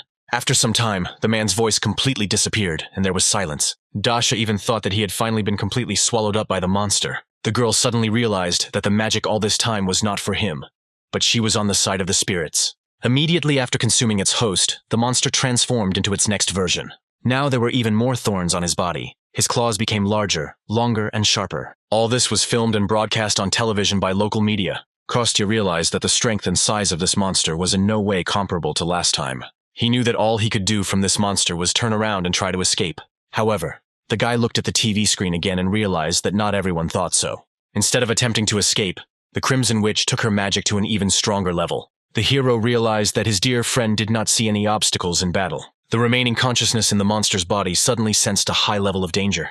The monster pushed off with all its paws from the ground and flew into the air. The Crimson Witch joked that a small touch was like a blow to him, so she pointed her staff towards the monster and advised him to stay away from her. Being in the air, the monster had even less chance of dodging an attack. The girl knew that she needed to take advantage of this opportunity while she had it. Therefore, Dasha pointed her staff towards the monster and called upon the power of white flame. She placed a powerful emphasis on the ground with her feet so that the enormous force would not knock her down. Immediately after this, there was a huge explosion of blinding white flame. It might even seem to people in the area that it illuminated the entire area. During this stunning explosion, everything within a kilometer radius lost its color. The Crimson Witch knew that no one in this world could survive such a powerful blow. The girl was glad that she was able to finally complete this battle. Dasha stood and watched as her defeated enemy fell to the ground. However, during the fall, it split, and a blue substance began to flow out of it, which surprised the witch. Kostya immediately realized that any jokes were bad with this slurry. The guy used the power of the earth with lightning speed and sent the spirit towards the incident. It was only thanks to him that the ground around the monster's body was suddenly cut off and sank down. Dasha didn't know what kind of substance it was, but she was going to attack it. But before the girl had time to do anything, her staff was immediately shrouded in ice. The same thing happened to her body. Her legs and right arm were covered with an ice crust. Kostya immediately called for help from Ondine, who could heal with water. The guy held the girl from behind so that she wouldn't fall on the asphalt and break. Some strange voice said that the monsters were becoming stronger. The balance was upset. The people's strength has cracked. A new owner has appeared, who has now emerged from the monster's body. He instantly climbed into the body of our hero while he was busy helping his girlfriend. After treatment with the water spirit, Dasha began to come to her senses and grabbed her head. Only after this, the girl noticed that her friend had lost consciousness and fallen to the ground. No matter how hard she tried, she never managed to shout to Kostya. Meanwhile, our hero plunged deep into his subconscious. There was only him and some small clot of blue substance. The hero stood at full height opposite his unknown new opponent. He looked at this strange creature and could not understand how it ended up here. There were only two of them in this place. There was only emptiness around them. It took Kostya a little time to guess that it was a rhinoceros mole. After his defeat at the hands of the Crimson Witch, he became a blue slime. Suddenly, this small clump of blue substance began to take on a new shape. Gradually, its outlines became more and more obvious and guessable. The blue slime turned into an exact copy of our hero Bones. The guy looked at him as if he saw his reflection in the mirror. However, this only made our hero laugh, which irritated his double. Kostya was surprised there that he even knew how to speak, and was not just a slime. The double admitted that all this was his doing, and the guy was next in line. He was going to kill Kostya in his own subconscious, and take possession of this body. The double was clearly serious and did not respond to the original's jokes at all. Kostya saw that he did not succumb to his provocations, so he stopped doing it. He asked his double how he managed to penetrate his consciousness. Until this moment, the hero could only see spirits when he was in their world. The double was annoyed that Kostya called him just an ordinary parasite. He was a parasitic spirit who cannot exist in the world without a master. Therefore, now he suggested that everything should be discussed well before the hero's soul disappeared. To begin with, the parasite took advantage of its power over our guy's consciousness. He made magical ropes appear out of nowhere and tightened Bones' wrists and legs. It was still difficult for the hero to get used to the fact that such things were happening on his territory. The parasite noticed that he had already absorbed 2 very strong people and dozens of other weak souls. Thanks to this, he became a supreme being, possessing the power of an entire dynasty of kings and hereditary magicians. He was sorry that Diego would die, but he still found a fairly useful new body. Kostya was amazed that this uninvited guest had developed a whole plan. He noticed that his consciousness was not a place where the spirit could gain strength and develop. Such impudent treatment from the guy without a drop of fear irritated the parasite. It infuriated him that usually a person a little stronger than a dog dared to lecture him. He knew that this guy's power level was unstable, falling and then rising again. Kostya could not deny all this now, because all his strength had disappeared. That is why he no longer had any mana or any strength left. The guy didn't know at all whether he would be of any use at all without them. The parasite admitted that he is a creature that is capable of controlling all powers. It is also constantly evolving and has the power to accept, absorb, and change various energies. That's why he promised to make sure that Kostya's soul died. The parasite believed that this speech should have impressed our hero. The guy noticed that if the parasite absorbs all his powers, the hero will simply destroy him. He asked the spirit if there was any way for him to restore his imbalance. The parasite laughed and said that the subconscious world would never be a good place to live. The guy's soul was filled with suffering that still captured him.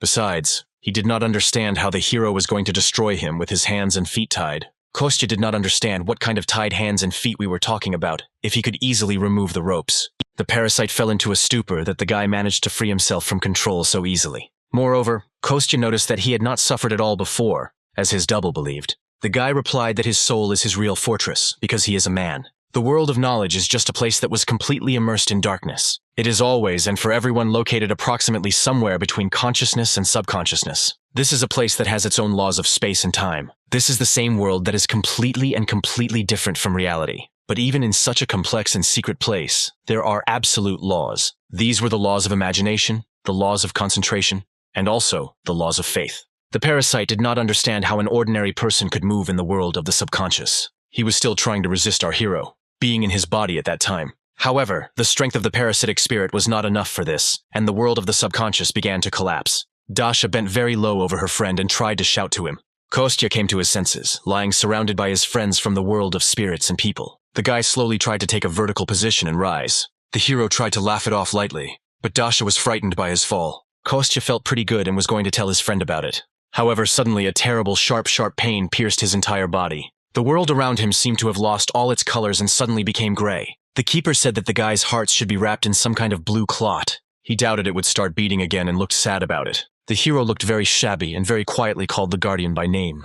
The sky above the guy's head was gloomier than ever at the moment when he asked Karnas for help. A woman ran through a hospital emergency room wearing only her shoe. The owner of the restaurant burst into tears and was on the verge of hysterics. The witch Dasha, who was dressed in hospital pajamas, hurried towards her. The girl looked extremely excited and worried about her named mother. The woman grabbed onto the Crimson Witch's forearms with great strength. She was worried that the girl had been unconscious for 2 days and only called her now. The owner was crying because her son Kostya had also not been in touch all this time. Dasha could not even imagine what this poor thing had to go through. She hugged her mother, trying to calm her down, and promised that she would find Kostya. The woman insisted that if he disappeared again, then she would not be able to bear it again. She still remembered the desperation with which she searched for her son the first time. I remembered the feeling with which I returned every day to an empty, dark, and lonely house. She remembered that very feeling when her life suddenly lost all meaning. Dasha absolutely did not want her mother to relive these dark times again. The girl asked the woman to stop crying and kept promising to find Kostya. She remembered exactly the moment when the guy was put on a stretcher and loaded into an ambulance. First of all, the girl picked up her phone and called Sergei. She reported her problem and asked him to come as quickly as possible. The guy knew that the reporters would act immediately, so he asked the girl to tell him everything she knew. Dasha understood everything, described what had happened, and hung up, angry at Kostya for his action. The tree of peace that grew in the park behind the restaurant was already quite large. Its trunk was powerful, and its wide crown could provide shelter from the burning sun on a hot day. But the greatest power all this time was hidden in the roots of this divine tree. There, somewhere deep underground, among the thick roots, our hero was located. The guy had been in agony for a long time from the very moment he came to his senses. The parasites that took over his body began to absorb all the sins and suffering of their master. With a non-beating heart, he had 24 to 36 hours to live at most. But the most important threat was not even the loss of precious life itself. The parasite was going to first deprive Kostya of all his powers, and then take over his body. The hero, of course, should not have had any problems controlling the first one. However, the main snag was precisely the internal energy. Energy that creates a poisonous effect for all living beings that belong to the magical world. Kostya thought that he would use the parasite's magic and could easily stop him. But the more he spent his strength to get rid of the spell, the more his double absorbed it. Even if the guy tried to use them, he would still die. Kostya suggested that the parasite die together if he still wasn't going to retreat. The guy struggled with all his might and desperately asked for help from a familiar guardian. He admitted that he was still too weak to expel the parasite with pure magic. The guardian and other friends of the hero among the spirits were next to him at such a difficult moment. The guy knew that they were well acquainted with his body, and therefore asked them to look at him carefully. When the time comes, they will need to all use their powers at the same time. The guardian sadly replied that the hero's heart could not stand it and explode. Kostya was well aware that it could break into pieces from overload. However, if the guys weaken their strength, then he will not be able to expel the parasite. He imagined for a moment what horror would begin on Earth if he took over his body. The roots of the world tree tried their best to help our hero in some way. The guy was not very worried, because he himself found and raised all these creatures. Just in case, Kostya addressed each of them by name one last time. After this, the place that was hidden under the tree of the world began to exude an enchanting light. The most crucial moment came, and each of the spirits tried to give all their energy just to save their person. It was a beautiful, clear, and sunny day in the capital of South Korea, Seoul. Sergei was arguing with someone on the phone and trying to get the news to talk about Kostya's disappearance. Dasha and the owner watched as the guy tried to help them and find his brother. The Crimson Witch had been calming the woman as best she could since their reunion. Suddenly, a deafening explosion was heard in the backyard of their cute restaurant. The whole company immediately looked around, trying to figure out what it could be. The guys rushed as fast as they could to check the garden, which was located behind the building. The reporters, who were nearby and were waiting for instructions, ran after them. It took our company no more than a few minutes to find the source of the noise. In the backyard, in a huge crater, our hero Kostya lay naked and unconscious. The Crimson Witch was furious that the guy was here while everyone was looking for him. After that, the guys called an ambulance and all went to the emergency center together. The hero was placed in a standard single-type ward, painted white. After some time, Kostya regained consciousness. He was wearing hospital pajamas. His awakening was found by a worried Sergei, a crying mother, and an irritated Crimson Witch. The girl even hit the guy in the stomach right after he opened his eyes. Kostya was puzzled that the girl hit him, but apologized to his mother. Only then did he notice that he was in a new, unfamiliar place. Sergei explained that they transported Kostya to the hospital, which belongs to his guild. The hero was shocked that he could not be found for 3 whole days from the moment he disappeared. The guy could not predict such an outcome, so now he had to come up with an excuse. He pretended that he had forgotten everything and didn't know what really happened. Dasha began to have doubts about the fact that the guy didn't remember anything. Sergei proposed to omit this point for now, and promised to ask journalists to take action. The Crimson Witch's strange reaction was very easy to understand. After all, when they found Kostya in the yard, it turned out that the guy had awakened. Our hero could not believe that this really happened to him. He frantically replayed the events in his head and tried to analyze them. The guy realized that after his release he lost consciousness and could not hide his magical power. Dasha said that usually when a person first awakens, he destroys everything around him. The girl called this one of the most possible reasons for that explosion in the garden. Everyone was amazed that the guy was not happy about this, because many dream of waking up in order to protect others. However, Kostya replied that he always wanted to be just an ordinary restaurant worker, and he added to himself that he dreamed of being an ordinary restaurant worker who makes people in the area stronger. He didn't want to be drawn into something like this on his own, which irritated Dasha. The girl noticed that, to begin with, he could be a simple observer, and after the amendment I could go with Sergei to the central headquarters. The witch noticed that she did not get along very well with the central headquarters, so she would prefer to stay with her mother. Sergei was happy with this option, but he insisted that Kostya should at least become an observer. But first he needed to rest well and recover. Sergei brought his friend a small gift in honor of his awakening and began to rummage through the bags. He took out and placed in front of our hero several black branded bags. It was an expensive brand suit, but Kostya noticed that it was too expensive a gift. The head of the guild did not give up and advised his friend to first open the box and see for himself. What lay inside was not just any standard formal suit. Kostya thought that it was a branded tracksuit from the latest collection. Sergei laughed and said that he simply ordered a new one for his friend, because he always wears the same one. The hero got angry and said that he actually bought all such suits at the market and spent almost 50,000 won on them. In any case, Sergei added that such battle suits are made from high-quality materials from their guild. They prevent magical and physical attacks below level C, such as being shot or stabbed. The clothes were made from recycled spider webs from a dangerous spirit. The likelihood of extracting necessary materials from the bodies of magical creatures is constantly increasing, and it is for this reason that it has now become popular to do such things. But this was only a prototype. Bringing such a suit to market would cost several billion. Sergei added that they were going to go to the center tomorrow, and today the guy had to have a good rest. Dasha and the hero's mother also got ready to go out and promised to wait for him at home. The next day Kostya put on his new suit and noted that it was really very good. It was much better quality than those that the guy had previously bought for himself in the markets. Sergei picked up a friend and together they went to the central headquarters. The guys arrived at the parking lot, got out of the car and continued on foot. Suddenly Kostya stopped not far from the entrance. Something caught his attention. There was a whole crowd of journalists right in front of the main entrance to the building. The guy only now realized that his dream of living unnoticed was gradually evaporating. Reporters immediately noticed the appearance of the guild leader and the new awakened one. They immediately pointed their lenses at them and began filming the arrivals. Kostya was clearly not ready for such close attention to his modest person. He did not understand why so much attention was paid to such an ordinary awakened one. Sergei asked his friend if he really cared so much. Kostya was trembling all over and believed that his reaction was completely justified in such a situation. Sergei added that all this was done in order to find the guy as quickly as possible. The hero's mother and the Crimson Witch were very worried at that time and could not find a place for themselves. Dasha was ready to give up her own treatment and run away from the hospital even barefoot. This explanation calmed our hero a little, but he was still nervous. However, the guy admitted that in such a situation attracting attention was inevitable. Now it was necessary to improvise, which means the hero should like being famous. Kostya still could not accept this state of affairs and continued to get angry. Sergei said that recently awakened ones have been constantly appearing around him. Kostya hoped that his grade was no higher than D. But even so, it promised a lot of difficult work. Sergei walked up to the door and put his right hand on the touchpad of the lock. The security system read the necessary information, and the doors swung open. Behind them was a spacious laboratory with a large amount of complex equipment. Kostya was amazed at how quickly the Koreans developed technology. Sergei decided to stay outside and asked his friend to return to him after he was informed about everything. The hero approached a pretty-looking assistant, who was supposed to tell him everything.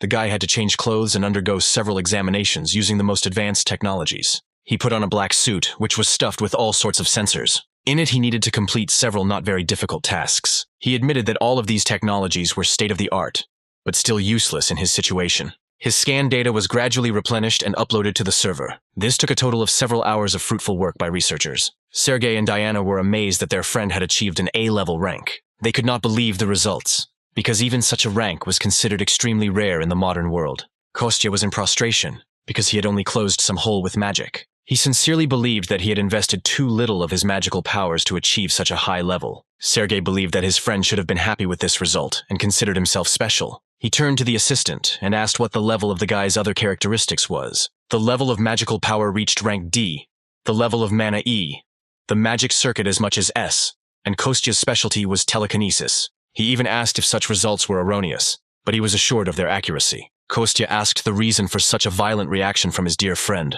Sergei replied that telekinesis abilities are not very common. They are considered very ambiguous both in attack and defense. After all, a person needed another substance or object to carry out an attack or defense. Although the guild should provide the necessary weight, it might not be effective. Sergei was upset, because such abilities and their provision were very expensive. He compared his friend and adopted brother Kostya to a very small well. Despite its actual size, there was too much water raging in this well. Sergei believed that something like an ultra-modern tap pumping water out of this well should have suited him. This explanation seemed very strange and not entirely clear to our hero Kostya. Sergei was upset because he himself considered his analogy to be very suitable for the situation. Kostya decided not to upset his friend even more and replied that he still understood everything. He only asked the guild leader why he was so surprised by his answer. Sergei explained that awakened people usually have high expectations, but his friend did not have any at all. He explained this by saying that at almost 40 years old he did not have any special talents, but he could cook something out of it. At that moment, Sergei began to remember his first conversation with his father and sister after waking up. Kostya added with warmth in his voice that now his mother can be proud of her son. All this was very different from the scandal that happened between Sergei and his family. At that moment, he realized the difference between his reaction and his friend's reaction to the same news. The guy looked at his named brother and sincerely said that he thought he was cool. After all, he himself was very disappointed when he awakened and received his level. He had a real hysteria, because back then Sergei dreamed of being an ordinary person. However, the guy decided not to develop this topic further and said that now everything was fine. He offered to accompany Kostya to the exit, after which the hero headed home to the restaurant. Sergei said goodbye to his friend, and he got into the car and went to the main office of the guild. It was a huge building in which the guild's administrative center was concentrated. Sergei went up to the manager's floor and headed to the secretary's desk. The girl called the president of the corporation and said that the representative of the guild, Sergei, had arrived. Madam President asked to take the visitor to her office. Sergei calmly followed the secretary and entered the spacious office. He greeted the president of the Manhwa guild, his own sister. The girl looked very similar in appearance to her brother, and joyfully stood up to greet him in return. They hadn't seen each other like this for a long time, because it was very difficult to catch the guy. Alexandra invited her brother to sit down, drink coffee, and talk calmly first. Sergei rejected her offer because he came here to apologize to the girl. For Alexandra, such a statement from her brother came as a complete surprise. It took the guy a lot of strength to pull himself together and come to her. Their father was the best CEO in the country, and their daughter exceeded all his expectations. The guy recalled those dark times that came after the death of their mother. Sergei believed that 3 years ago, even if the world had turned upside down, he and his father would not have blinked an eye. He admitted that deep down he sincerely considered his father and sister to be magnificent people, unlike himself, who could not correctly perceive the death of his beloved mother. Therefore, he always looked at their backs and envied them, and they were always busy with something. When Sergei had just woken up, at first he was very happy about it, but then he received the lowest level, which is why he said a bunch of harsh and disgusting words to his family, for which he now asked for forgiveness. The sister just laughed in response to his sudden statement and relaxed. She was very happy to see how her little 10-year-old brother began to grow up. The girl suddenly became very serious and said that she would now reveal a secret. In fact, he and his father also could not bear the death of their mother and wife. This statement amazed Sergei, because all his life he had been sure of the opposite. Alexandra added that if you are always busy, then there is simply no time left to think about sad things. She tried hard to fill the void in her heart after losing her mother, and also asked her brother for forgiveness. Although Sergei was an ordinary person, he was by no means an eccentric for them. The girl said that she was very proud of her brother, just like their father. Sergei asked why the girl apologized to him, but she replied that she had wanted to do this for a long time. The guy admitted that he had heard many people call him a disgrace to their family. The secretary entered the office and said that she was about to start a meeting. Although Alexandra said to cancel it, the man still arrived at it. It turned out to be the famous doctor of science himself, named Vladimir Sin. Sergei asked his sister not to worry, because he came without warning just to talk, and was about to leave. He told Alexandra not to cancel her meeting with the PhD because of him. Sergei's older sister thought for a while about what would be best for her to do now. The girl was going to have lunch with her brother, so she offered to meet the guests together. Sergei was glad for this influx of kindred feelings, but felt a little awkward. They asked the secretary to go and invite Doctor of Sciences Vladimir to enter. He turned out to be a middle-aged, pleasant-looking man with glasses. He extended his hand to Sergei and said that he was pleased to meet him. The doctor admitted that lately he has often met famous personalities. He came today to say that this time he decided to adjust the prototype development schedule. Its external form was already ready, so the doctor thought that testing the sample could have been done earlier. Only it was difficult for him to give an exact time, because the artificial intelligence system was unstable. Alexandra noted that their group has been providing his laboratory with all the necessary materials for a long time. However, the supply of living material from magical creatures is constantly dwindling. No matter how exactly they know the makeup of humans, it is impossible to create new humans through technology. The laboratory came to the conclusion that 100 of the artificial intelligences had human intelligence. Therefore, the doctor proposed changing the current plan to improve the artificial intelligence system and using spirits. He added that after the contract between the magical creature and the spirit was signed, great efficiency was observed during their work together. Alexandra objected that in this case their situation could only get worse. That is why Vladimir came to the president today to ask for her permission. The girl replied that she first needed to contact the general director. After Vladimir left, Alexandra looked very exhausted and tired. Sergei suggested we go have lunch and unwind a little before going to see our father. He promised to call the restaurant he frequents and book a table for them. The girl liked this idea and asked her secretary to cancel the previous reservation. Of course, Sergei had his dear friend's restaurant in mind when he invited his sister to have lunch with him. And Kostya received a message from the head of the guild that he would soon bring a very important person to his establishment, and tried to guess who it would be this time.